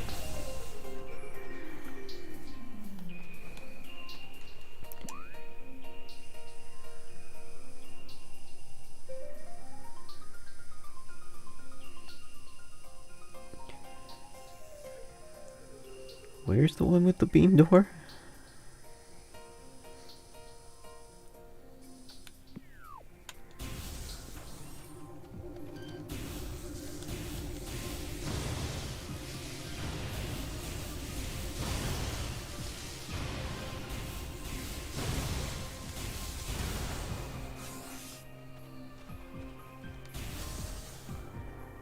Ah, there it is.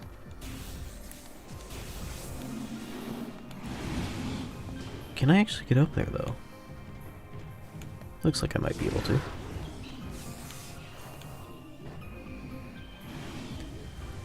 I see, this useless environmental design was not so useless after all. It was going to be useful at a later date. Maybe that's what I'll tell my parents. I'm not a useless deadbeat hanging around my house, I'm just useful at a later date.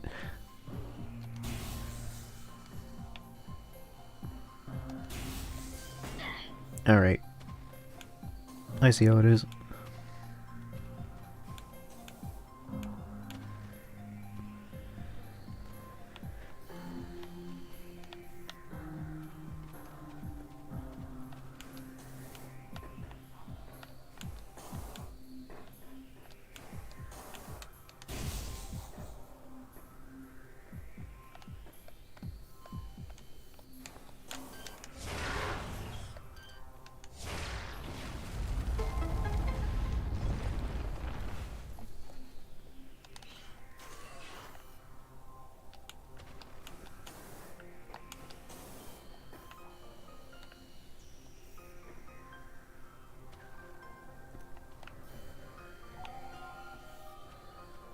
Where am I? Oh, back here again.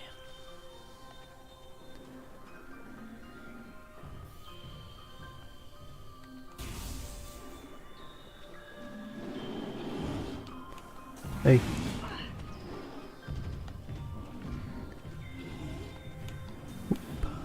Whoop. Okay. So wanted me to come up here, but for what purpose? It was to go over here. Get hit by that. This game's really gonna war of attrition me to death.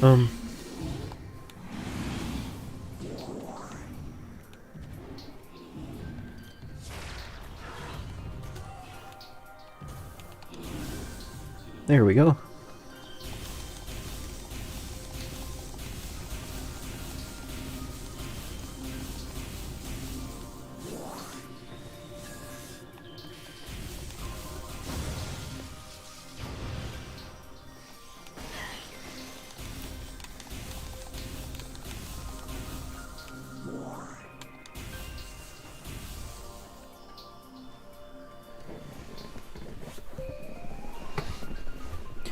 Perhaps this is the tower of which the hint notes.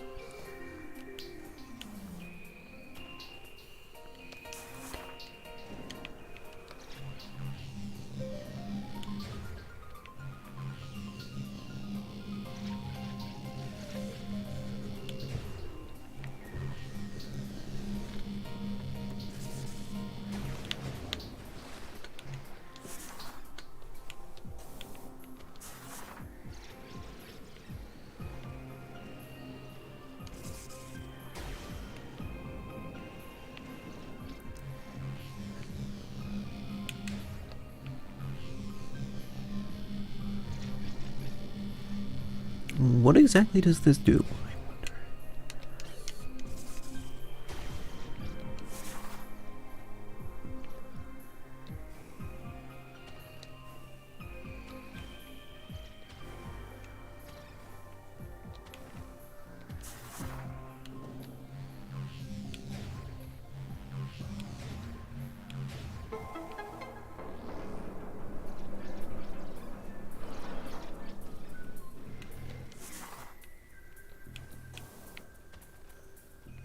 It clearly did a something. So I'll bear that in mind.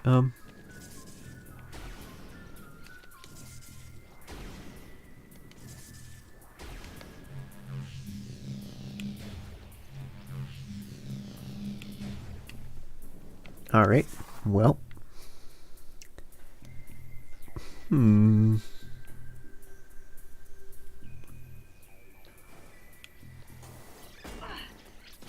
didn't really think that would work.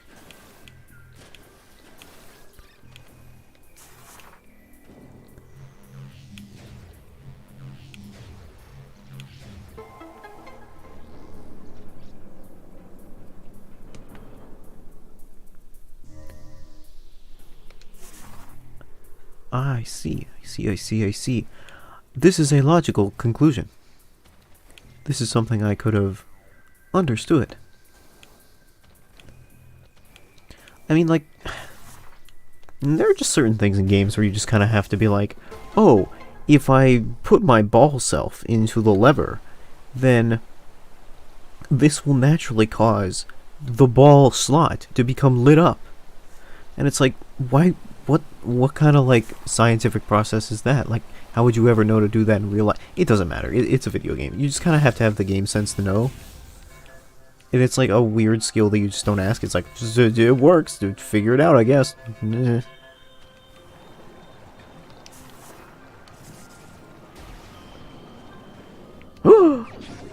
E-tank. Nice. Oh, what's in this hole?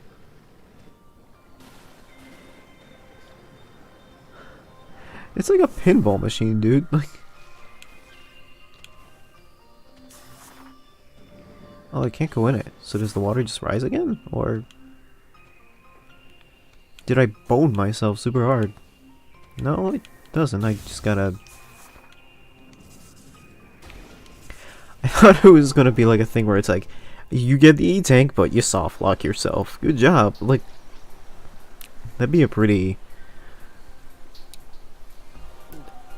That'd be a really big power move from the devs, just to soft lock you. But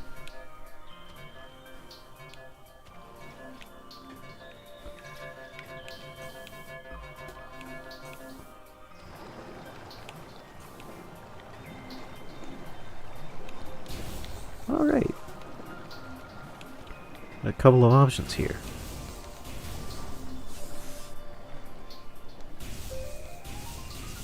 That door won't open.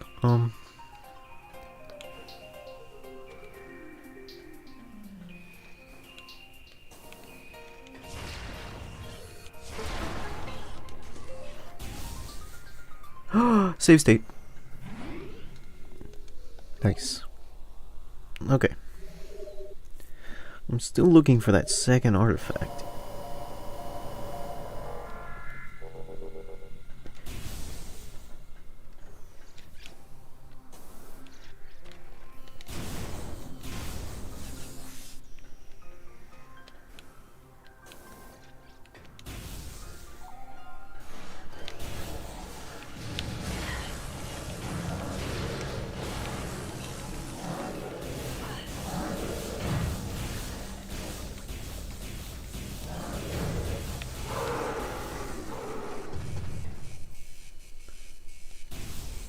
I, for one, am very shocked. I was not anticipating an enemy like that. Kinda came out of nowhere and started slashing at me. Did about half of my health. Oh boy, is this a boss room? Good thing I just saved.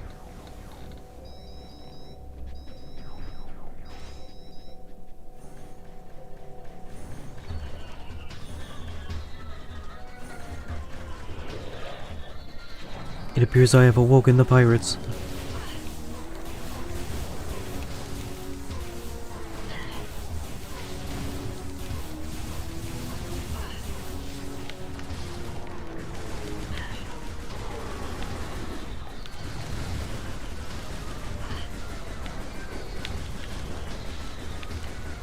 Need to get behind cover.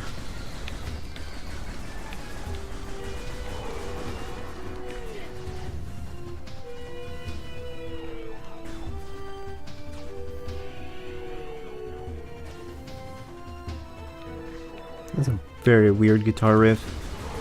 It sounds almost like kind of like a jazz guitar riff in this space opera?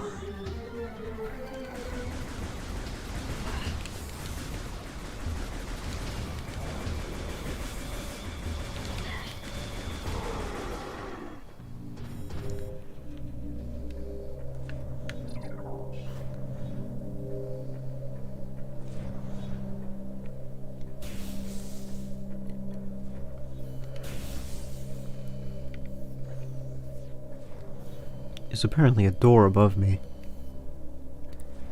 I do not think I can reach it though. Almost.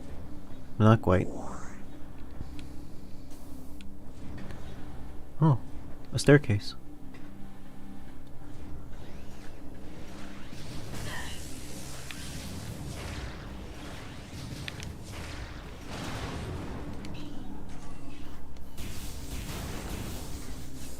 Let's see.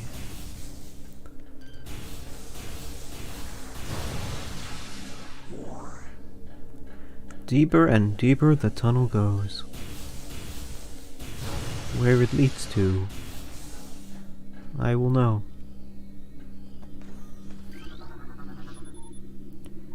Access to research lab Hydra granted.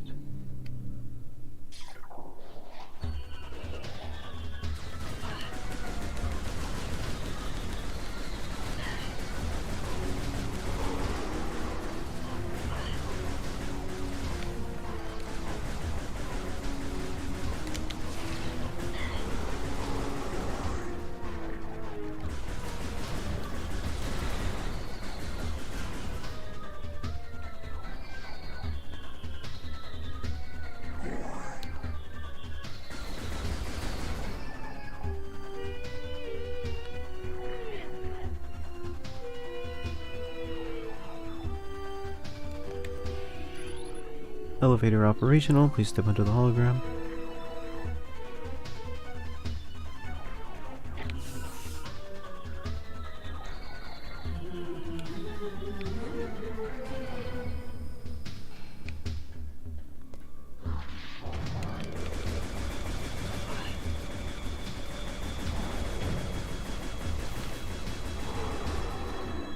It seems like the power beam is a lot better at dealing with these enemies than the wave beam is.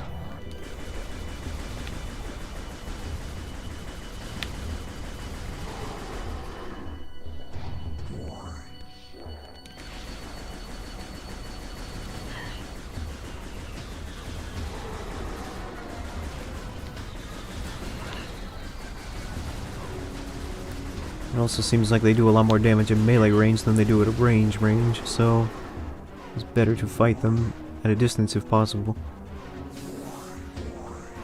Is that a dead tuna?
I find it hard I find it hard to believe that the people who wrote that very elegant letter about how the Chozo artifacts need to be destroyed are the same people with these faces and these very polite manners upon seeing me enter the room.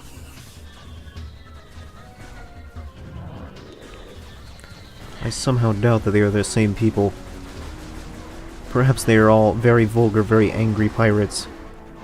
And one especially talented typographer.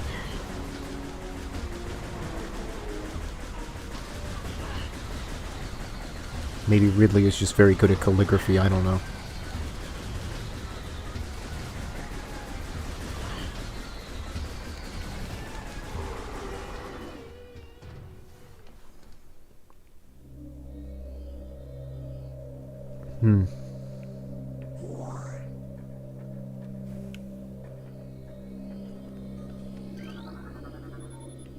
Holographic sequence initialized.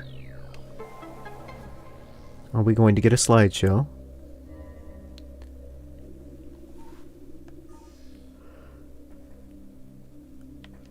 No, I'm going to have to put myself into a ball and then generate something.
Alright. I guess today we are going to cause a resonance cascade.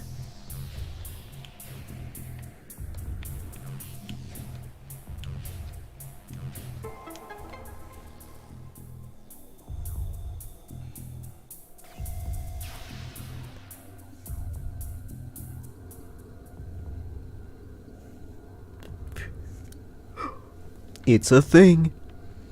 We're gonna go get it.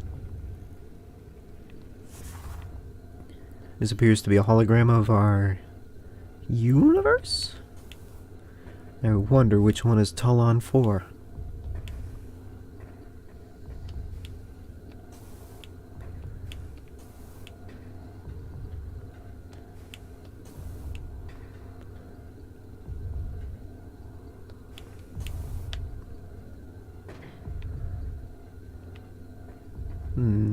I don't think I was supposed to jump on that piston.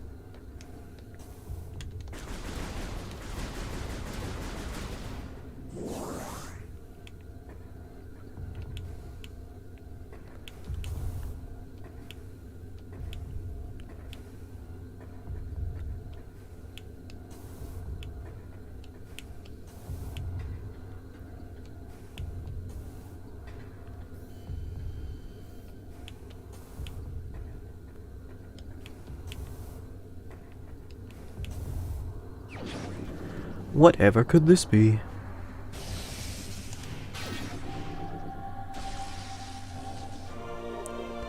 Super missile acquired. This powerful attack uses 5 missiles. Using the power beam, press and hold A to charge, and then X to fire.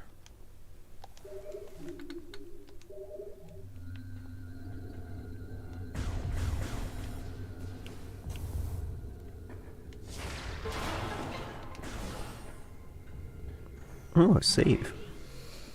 I still haven't found that second artifact. I've found 2 new weapons and no new second artifact.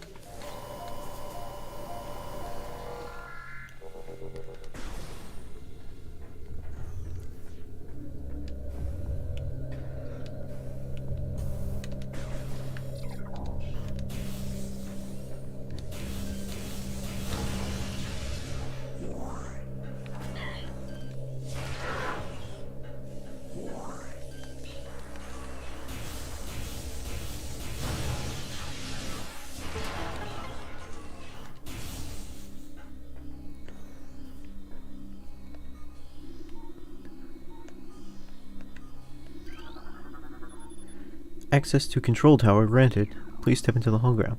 Could this be the tower that they were talking about?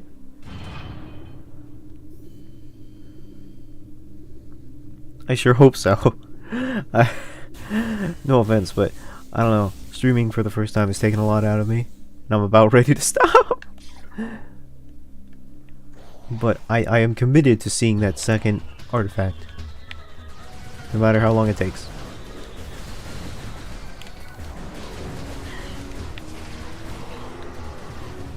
Ooh, that's some good ragdoll.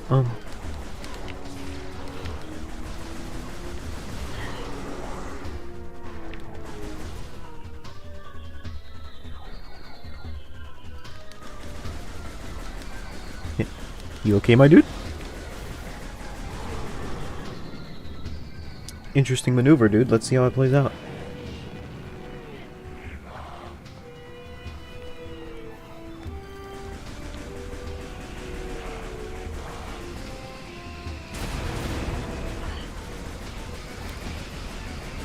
I'm gonna get up all in that face.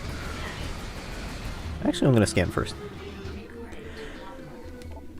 Flying Pirate. Pirates trained and equipped for airborne assault. Flying pirates are extremely agile in the air, but the heat signatures of their jetpacks can be tracked with the thermal imaging. While their missiles are extremely potent, their jetpacks can be even more so. If a pack fails, they will make a suicide strike. Oh my. Sounds dangerous. Sure enough.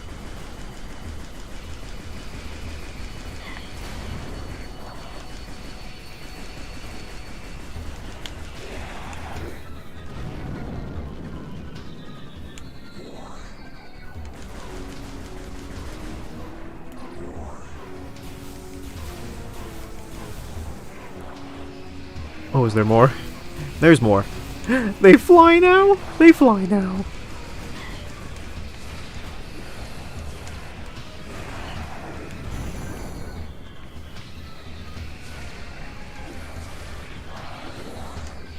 It's a bird. It's a plane. It's whatever these are.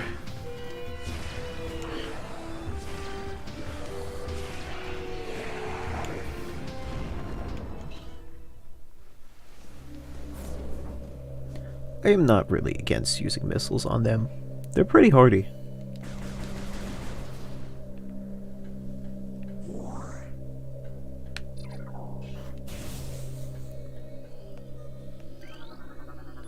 Access to Research Lab Aether granted.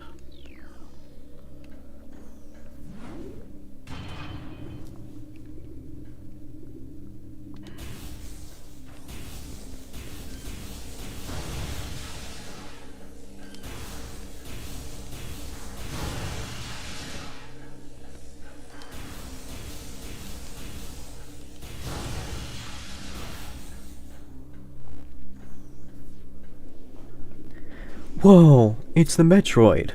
A prime cut of Metroid, if you will.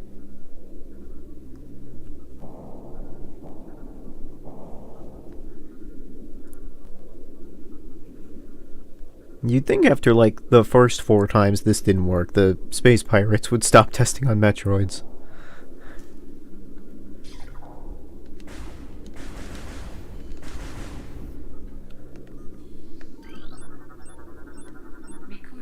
A new creatures entry has been downloaded into your logbook.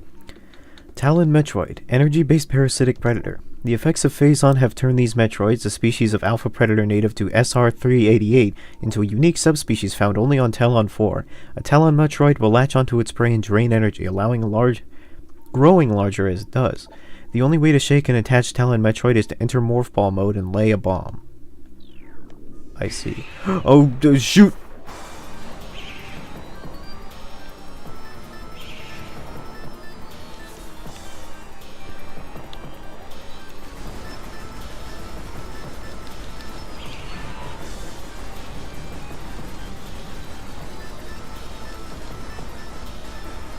How did it break that glass? Was it baiting me?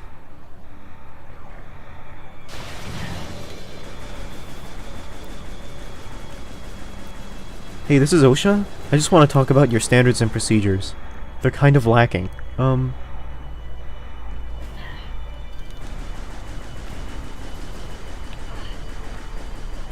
think this base is in need of shutdown.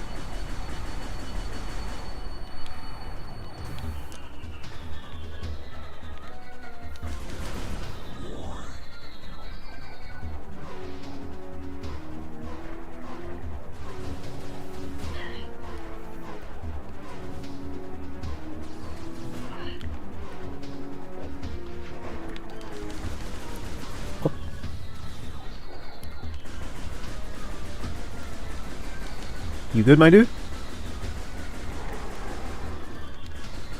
Note to self. AI slightly questionable at times. Largely functional. Slightly questionable. Also how I describe myself. And my penis.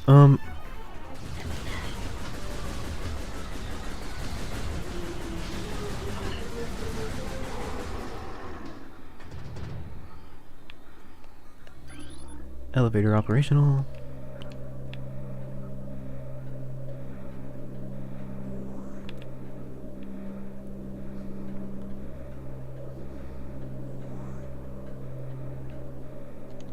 An E-tank. Woo!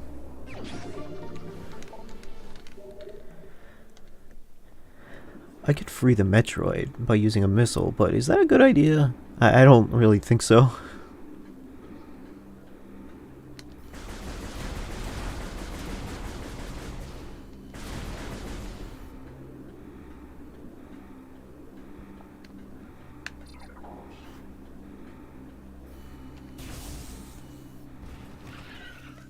Hello.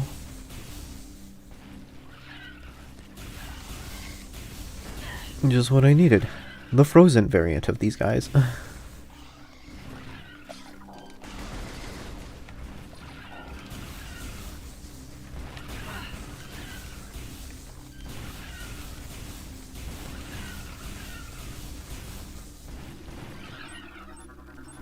Recording to logbook.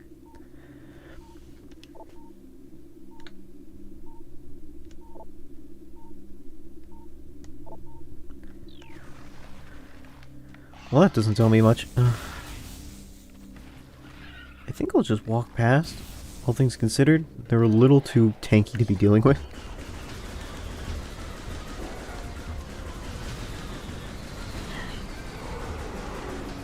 Is it a rough commute for you guys to have to always walk through like 12 ice beetles and a Metroid to get to work every day?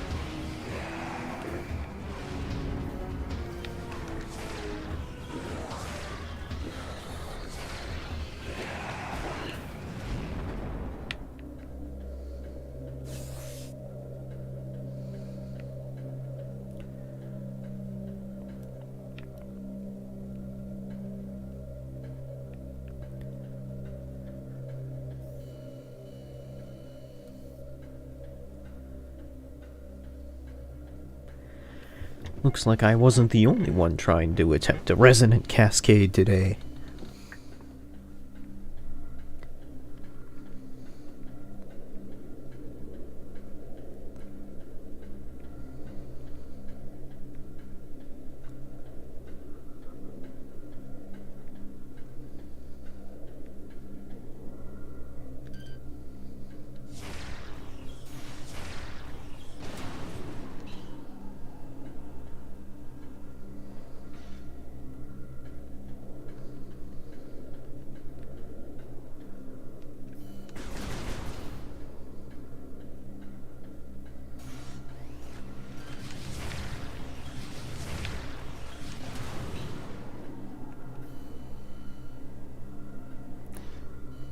Appears to be a thing in there. Might be of use. Of course it's of use. Why else would it be there? But that's besides the point. Door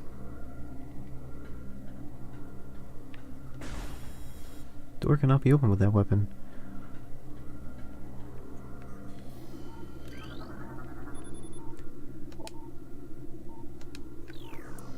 All 3 force fields must be deactivated to grab objects.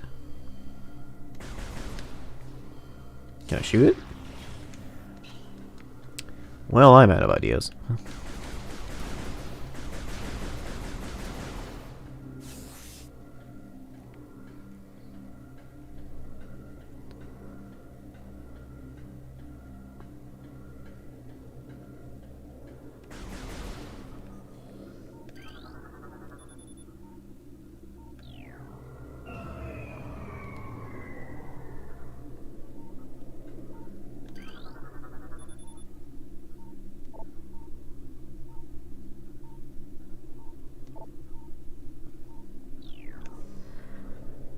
Prototype visors.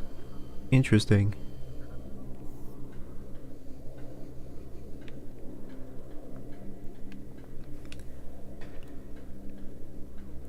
Looks like I literally have to unplug some stuff.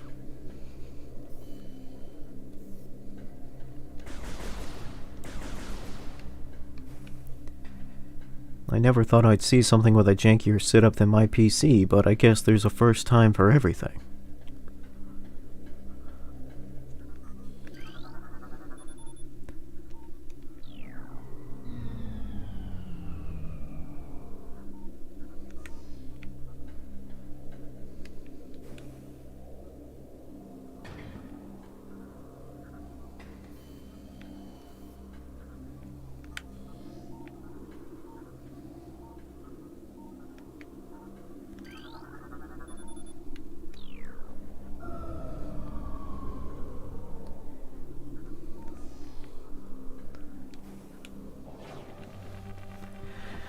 Let's try looking at things from a new point of view. Thermal visor acquired. Use down to activate the visor.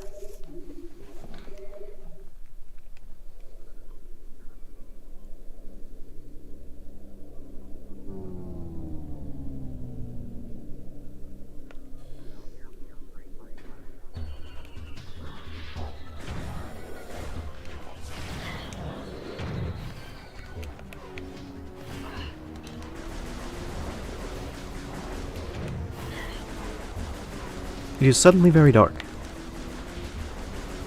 I don't know why I expected turning it off was going to yield good results. But, you know, I guess I just... Whoa! Boy! Whoa, Nelly! Oh, there he go! There he go.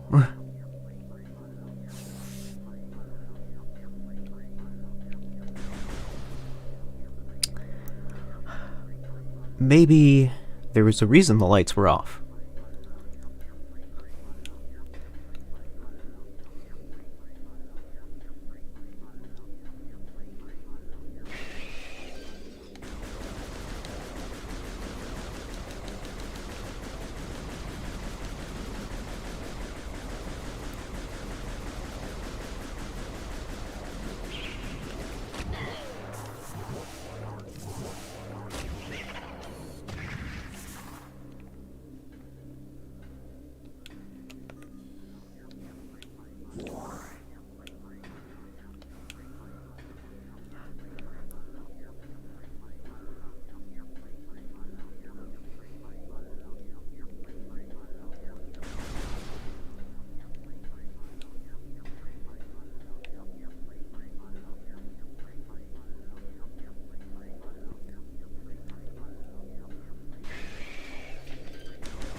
Oh, I'll hit him one of these days.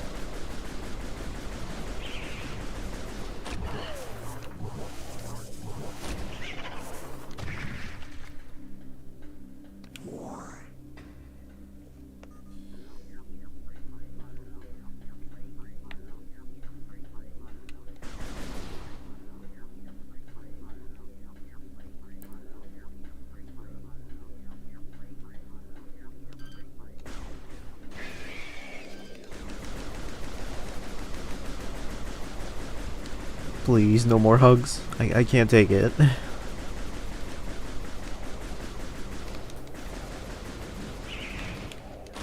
Alright.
What is this thing and why?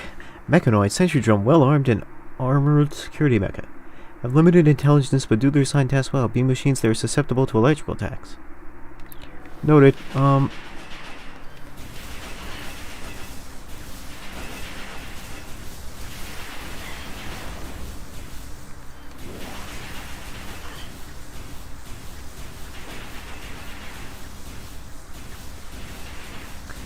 You know, I don't know about the claim that they are susceptible to electrical attacks.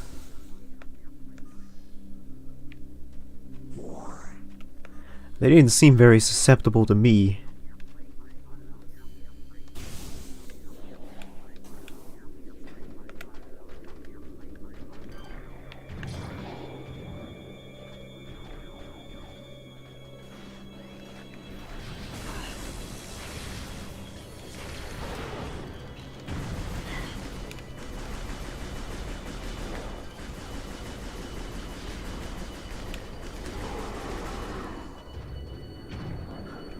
I don't know how to describe this, but wasn't there a game like this for like Alien vs Predator where you had to use like thermal heat vision to look at stuff?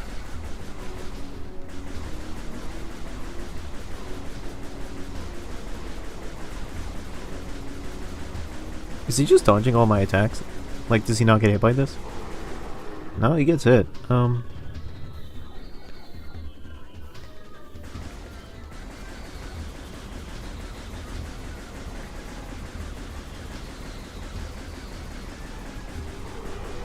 He's just angrily shaking his fist at me, huh?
Super missile cannot be used without upgrade, and it's in the watery hall?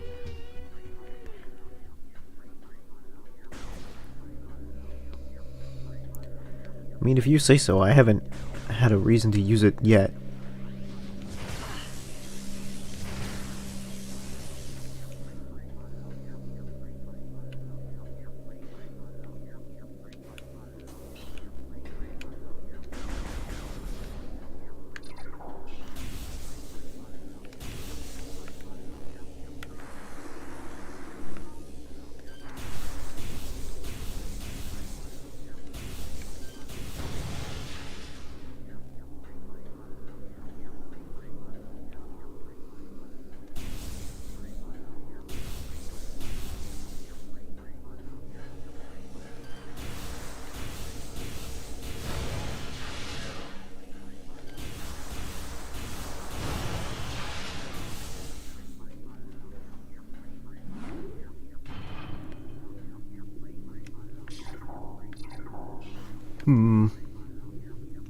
I hope I don't have to spend too much more time in the dark. It's a little annoying. Not tremendously so, I suppose, but...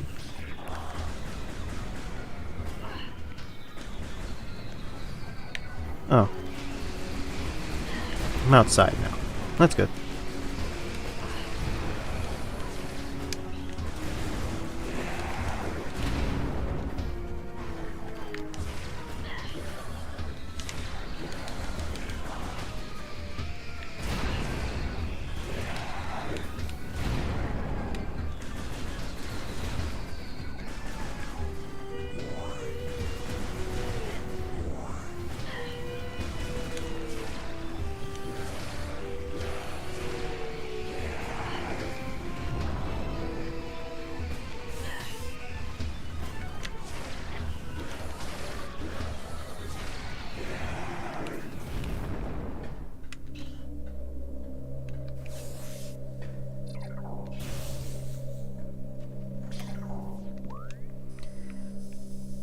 Just to be sure.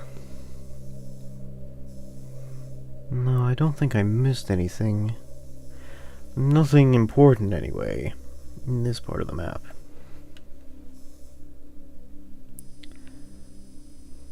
Well, I missed something down there, but I don't think I can actually open it without an item I don't have yet.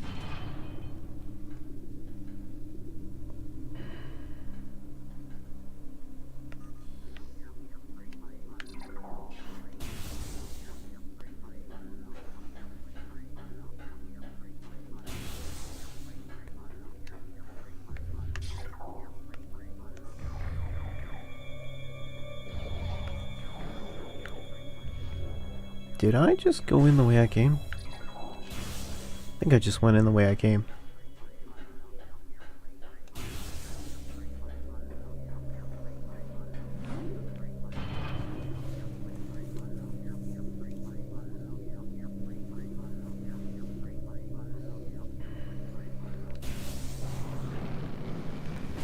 Yeah, it sure feels that way.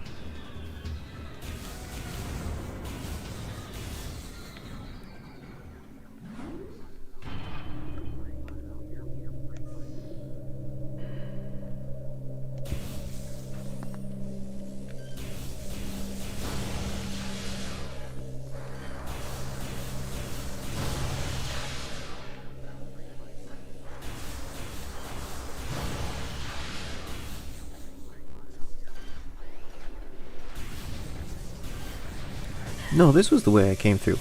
Man, I really am taking shots in the dark, for real.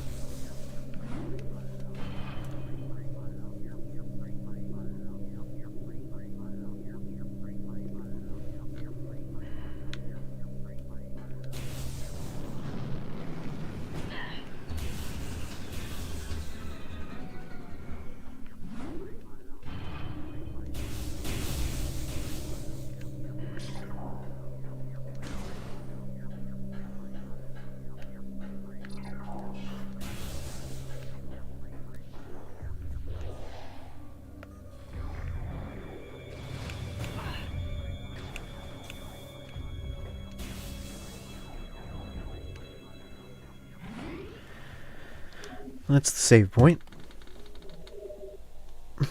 I don't know if I'm gonna be able to find the second artifact. Like,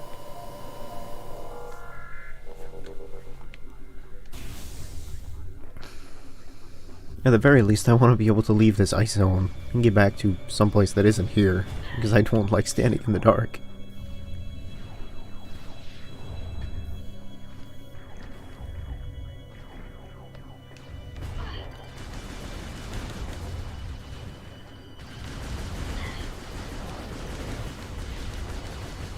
Oh god, comma, they're everywhere, comma.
Oh, I don't even know what I'm fighting anymore.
Well, okay. Let's take a look-see. I appear to be going in circles.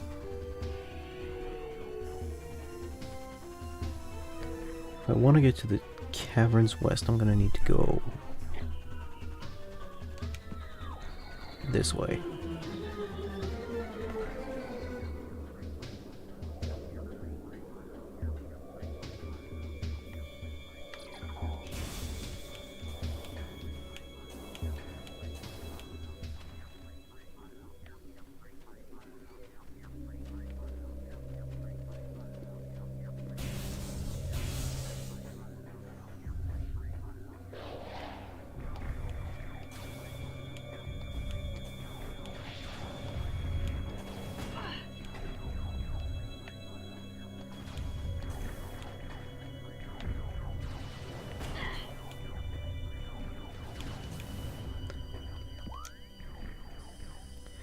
That'll lead me to the save point, so I need to go across the other way.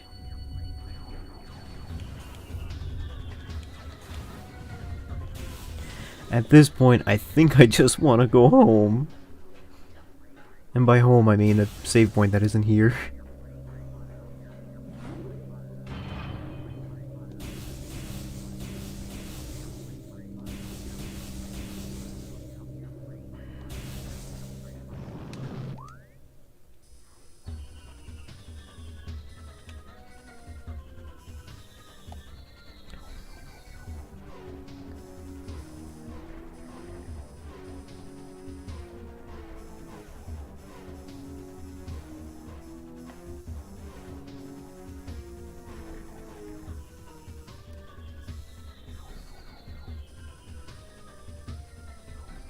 I see.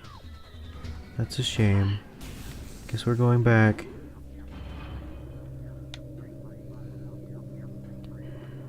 The map is confusing, but it is how it goes.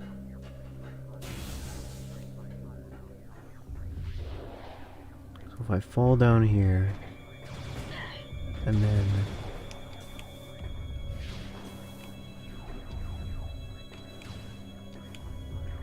take this door. God damn it.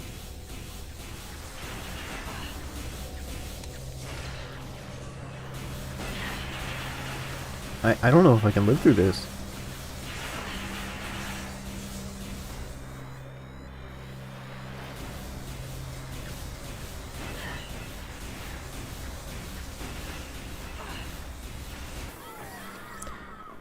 Alright. If nothing else, it might put us in a better position. But maybe not. Whew.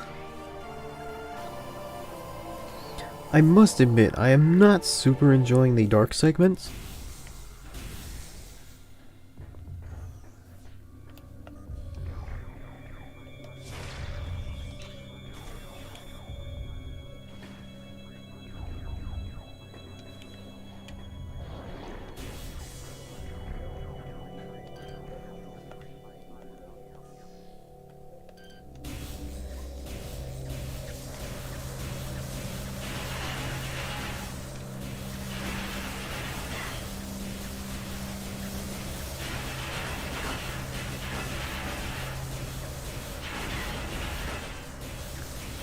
Susceptible to electrical weapons. What are you talking about? This guy takes like 80 hits.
Okay. So I need to jump down here, and there should be a door. Hello. I walk through the door.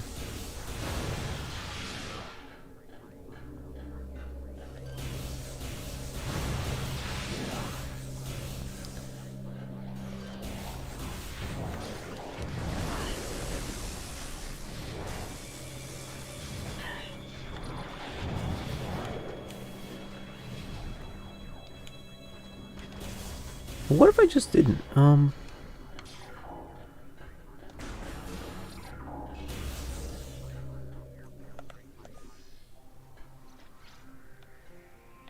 Now we're back out here again.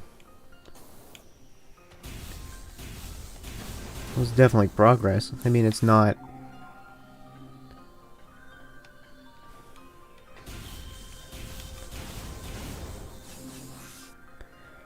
Oh, it's not the dark.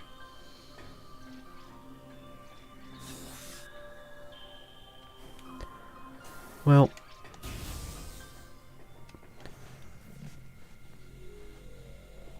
Whew! Okay.